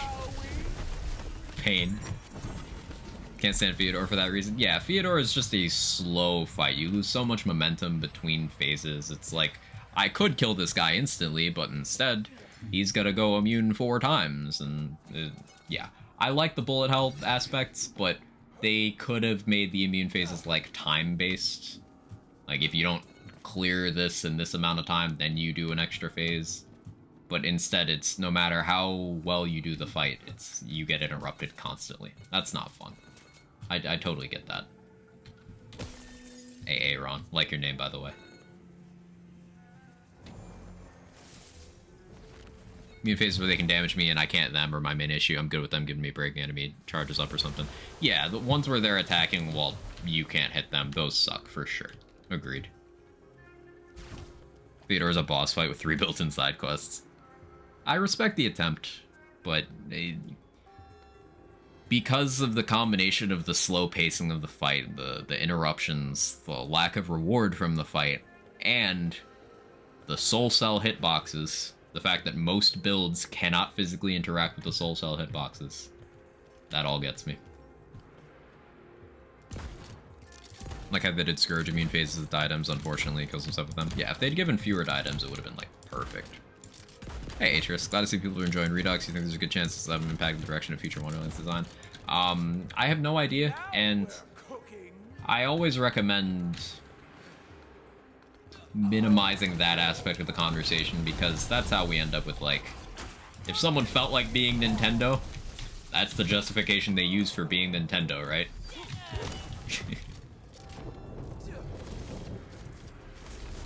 I'm not saying they do, but I also don't want to risk that. I want things like Redux to be allowed to continue to exist.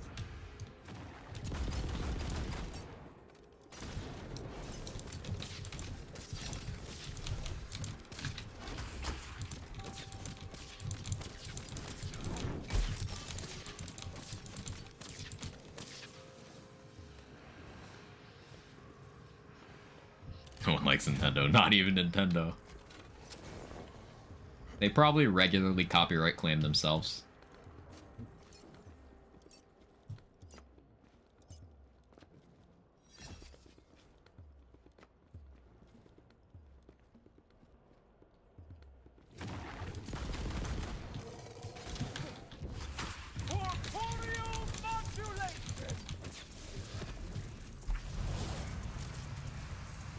Big damage.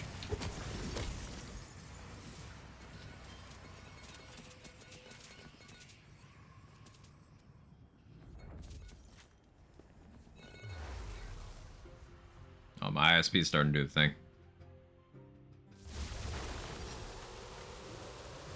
Optimum. Why are you shit? If Theodore slow regen only stops if you destroy stuff in those side zones, maybe. I kind of like that idea, yeah.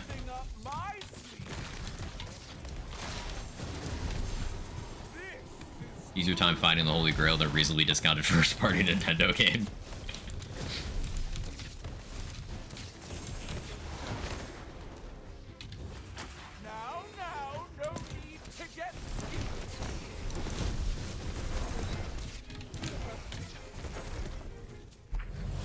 Another me face I like its mouthpiece. I love the mouthpiece fight. The mouthpiece fight is so fucking good. Like, they integrate the music. It's a good arena. Like, the pacing of it's just good. Mouthpiece is a good boss fight. You just don't have time to appreciate it because it's the first boss fight. Shiv doesn't count. Any of the gun pearls good for gun damage? Midnight Wisdom's pretty good. Massimo. Midnight Wisdom. Mulligan you can make work as well. I'm using Mulligan for debuffing in this build, but you can make Mulligan do good damage. Midnight Wisdom's really good though. I'd say the others not good for damage dealing. Compared to other weapons at least. I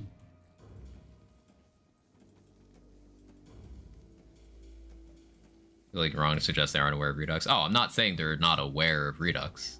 That's not what I'm saying at all. They're very aware. I'm saying as soon as we get into an area where it's like, hey, this is a replacement for official balancing. Hey, we don't like you. We like this instead. Hire these people. As soon as you start hearing too many comments like that, it starts to endanger shit. Like that starts to build ill will between community and publisher and devs and all that. And that's an ecosystem we don't want to disrupt because community's already a bunch of fucking knuckleheads. So they're paying very close attention. They're definitely not ignoring it.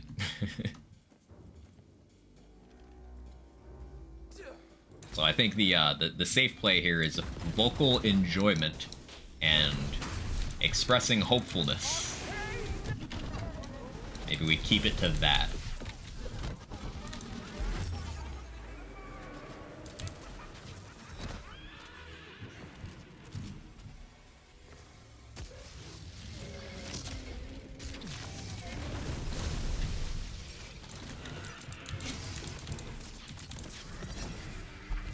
Every gaming community has its knuckleheads.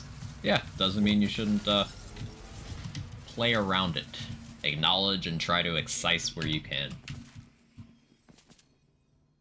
Doesn't mean you can't have an impact reducing the power of those knuckleheads. within that fandom, you know?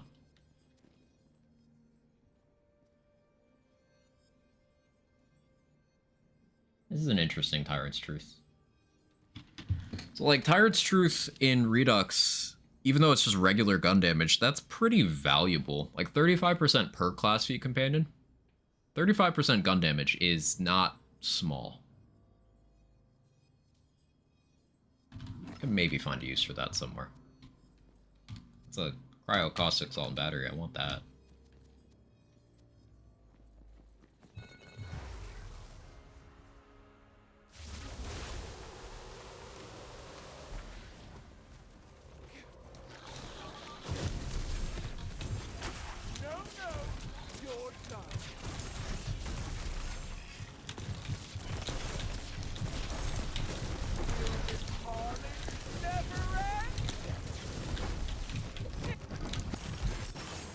Too much splash radius. Don't want to step in Gearbox Toes. Least favorite people online are entitled gamers and Snyder Cut fanboys. Like, I enjoyed that version of Justice League more than the original, as a lot of people did, but like the portion of those enjoyers who are now running around commenting on like every type of superhero media, being like, you know, Snyder would do it better. I'm sure he's annoyed with them too. Like, they're not even limiting it to DC. It's so fucking weird. I'd like to refer people back to Henry Cavill had a nice interview about the divide between passionate and toxic fans a while ago. And he was like defending some passionate fans from accusations of being toxic, but there is a line there. And a lot of people cross it. And then they mask it behind, you know, we're just passionate fans. No, you're not. You're just an asshole.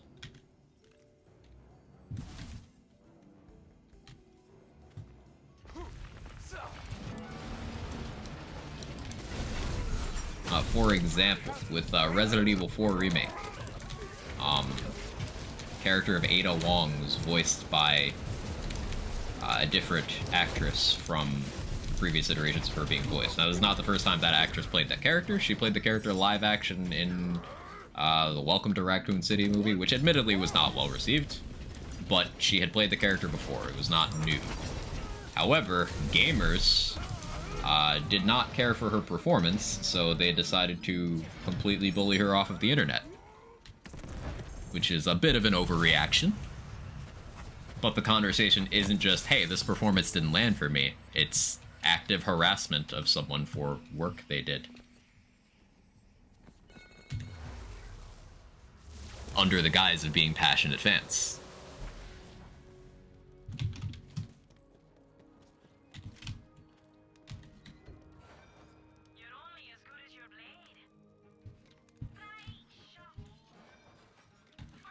So, like, they bullied this woman off the internet. Ooh.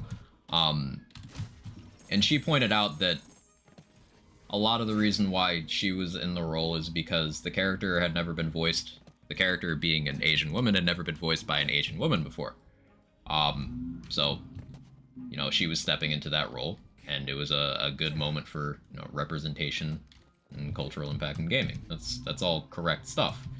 But then, as soon as she pointed that out, the hate got racist. Like, overtly rather than covertly. Well, people are always just waiting for an excuse.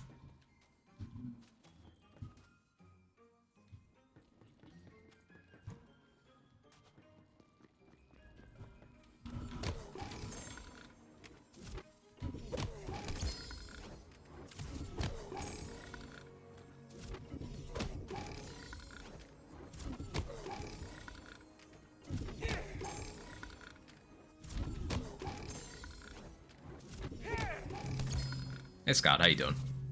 One example regarding Wonderlands, they announced a small update to the game last month. Some random knucklehead game replies, "We don't care, we got Redux now." Exactly the kind of person who is gonna ruin it for everybody if they're viewed as any sort of, like, majority opinion. Like, that's exactly the kind of shit to avoid, Atris. Yeah, you get it completely.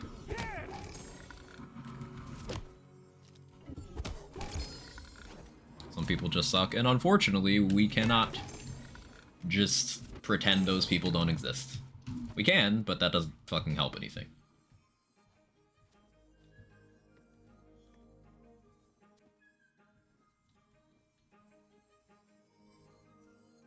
They genuinely just ruin shit for the rest of us. So putting a little distance between us and them is sometimes in order.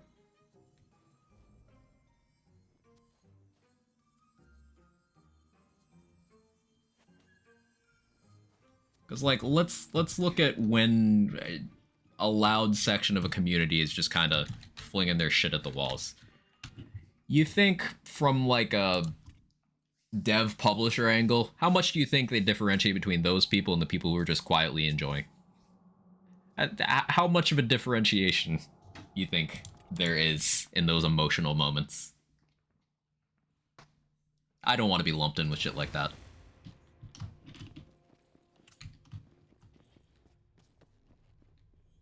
See the Catatumbo item card? Yeah. Squeaky wheel? Yeah, some old guy. Do I have one here? I have one somewhere. Maybe not in the bank. Well, I don't have a Catatumbo. Sorry. One of the reasons I deleted my Twitter account. I don't tweet anymore. I use it to support, amplify posts of friends. I use it for some industry networking. And I use it to check the news. That's it. Think you can make it? I've just kind of accepted that my growth and reach as a creator will be smaller with me not really interacting with the platform, but I think it's a better decision for me to not do that.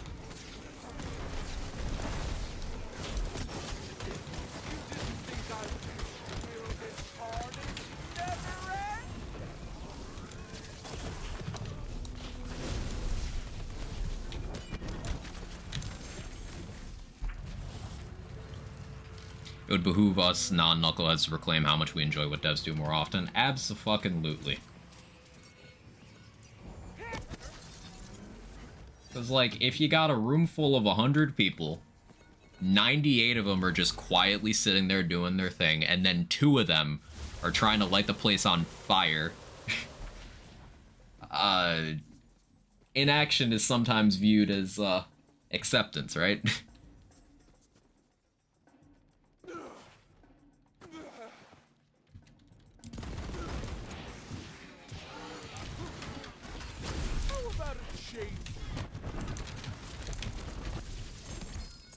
One more, he said, listen.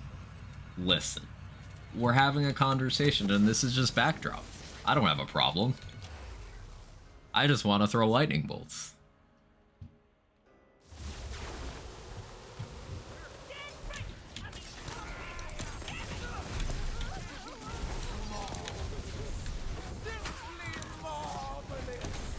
Look at the pretty lightning bolts.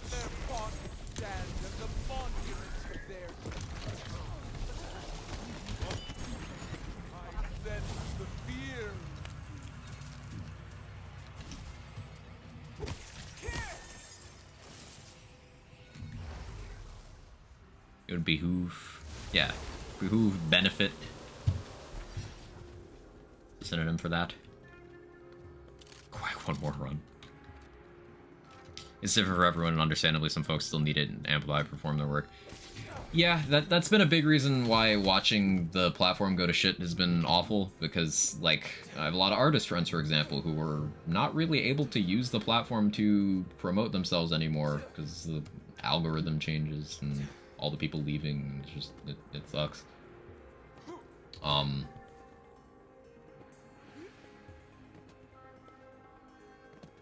And it's not even really safe for creators to be on it as much anymore with the verification things. Because there's now no real way of becoming verified unless you are so big that they give it to you for free. And then you have a follower count that people can, like, easily check to see if it's you or not. But there's no real way to become verified on that platform anymore, so, like, if you become a size where things like impersonation become a problem, It's like, there's genuinely nothing you can do. That's any spell builds in Redux? Yeah. For spell builds,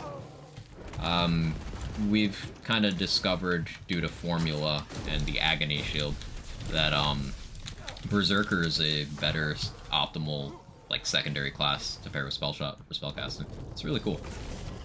Plays a little bit differently. It's fun stuff. Spreading information in general. Yeah. What I've seen, community managers catch a lot of grief.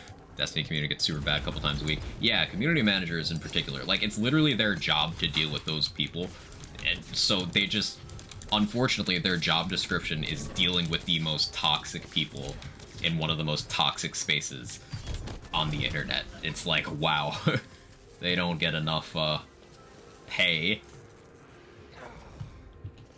Tell you that much. Just because people don't treat them as human. It's like working in the service industry in one of the worst places. Like, I can't think of offhand a particularly bad restaurant to work in, but imagine that. That's being a community manager. People just treat you like shit. Waffle House? Yeah, good pick.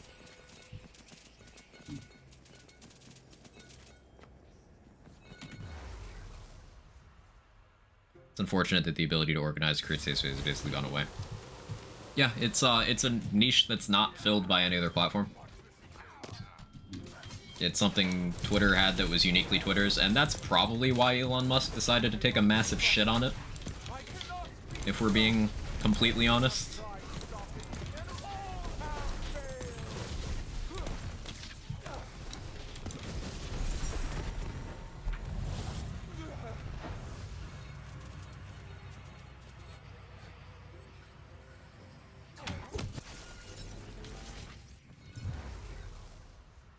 Never want to be a community manager. I couldn't control myself with my responses. Yo, same. Like, someone treats me like a doormat, I'm gonna tell them exactly what I think of them. It's as simple as that. And there's some jobs you can't do that in. I've done my time in the service industry. You know, I've worked behind a counter before. I'm never allowing that kind of shit to happen to me again. So I could never be a community manager.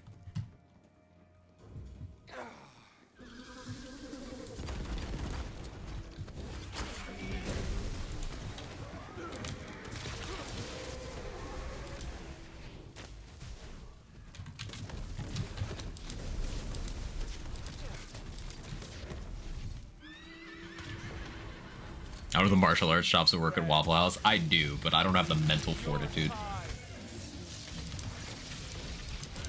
Something bite me on the fucking neck? Why does that sting? Ugh. Hate having to have the window open at this time of year where bugs are starting to get feisty.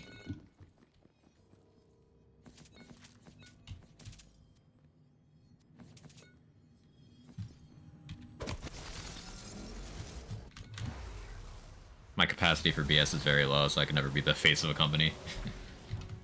I have enough self-control. I can, you know, exist on the internet and have sponsors and stuff like that.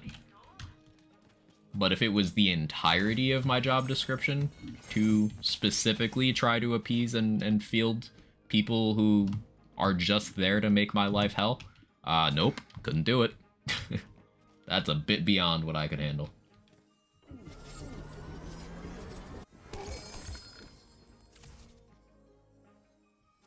Dahlia, I want inferior. Okay, just one more. Just one more. Just one more. Like, actually one more, though, because I have to go cook dinner soon.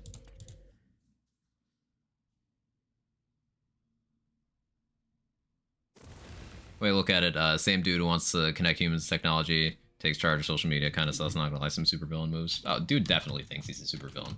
He's just not smart enough to actually be one. But he's certainly got the influence that one would need.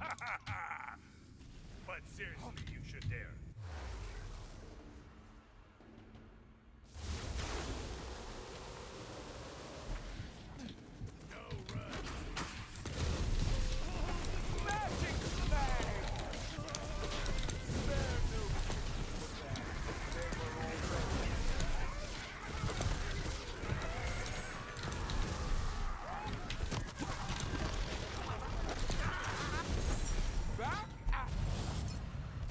Dude's just a troll with too much money. Exactly that. He's a very small man with too much power.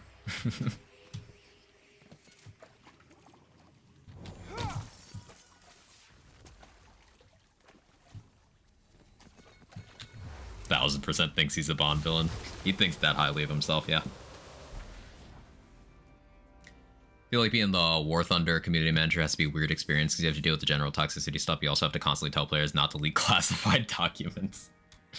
Yikes.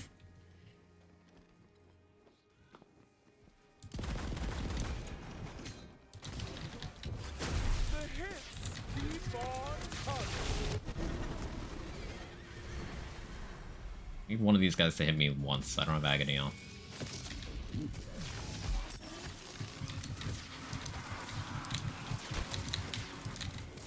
Well, turns out I can't aim, so it didn't matter.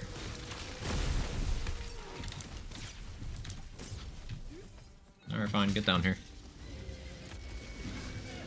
Wait, you just teleported to the same spot? That's toxic. What do you mean? I want a robot shark. He wants to be Arasaka. He so does.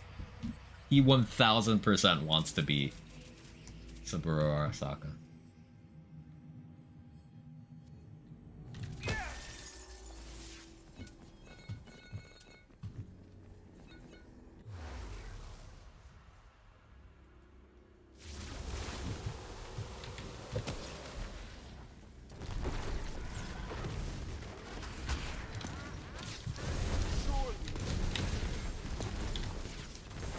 This guy uses the bad dick part.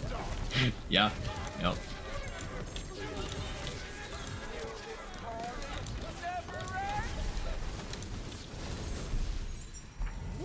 Can't wait to cast something.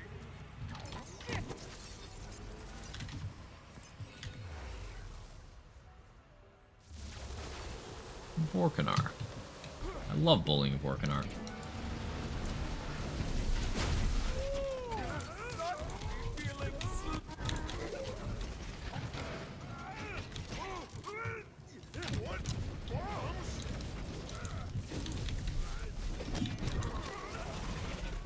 Bye-bye.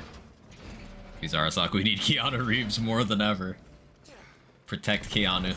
Don't let Elon near him.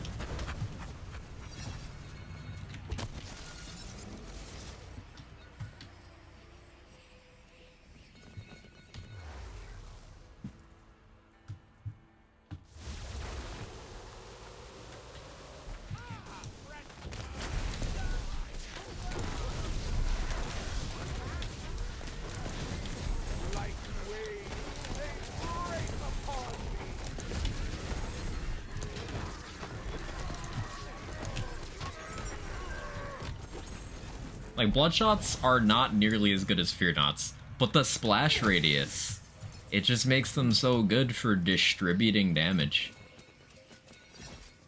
Like, the loss of crossbolts doesn't really matter in multi-target because I'm not really going to be crossbolting all these individual enemies. It just works. It just works.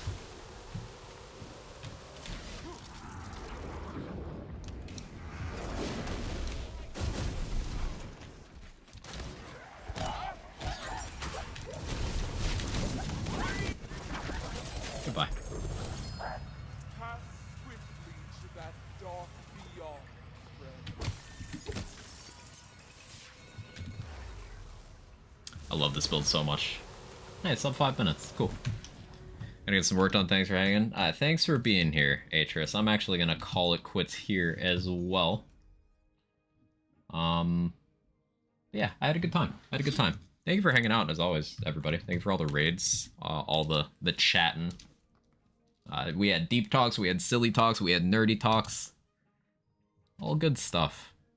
Anyone live this time of day? We can go hang out at. I just end at such inconsistent times. I never know who's doing things. Pilot's on BL2. We can go over to Pilot.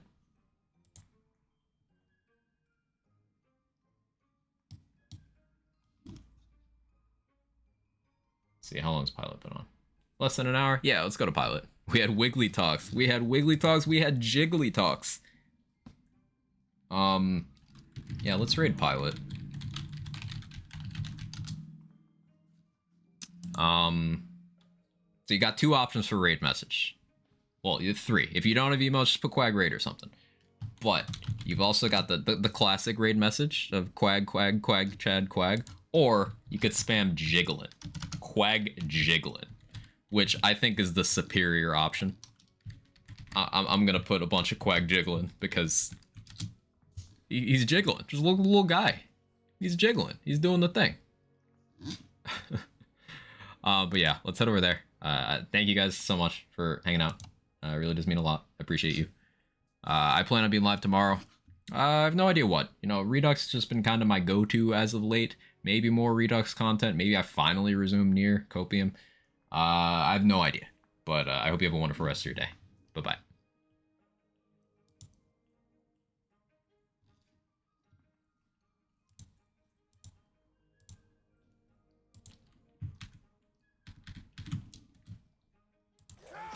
Have some Quag! How's it going, dude? Like a good little cow. Thank you for the raid, man. Appreciate it, buddy. How are you today, good sir?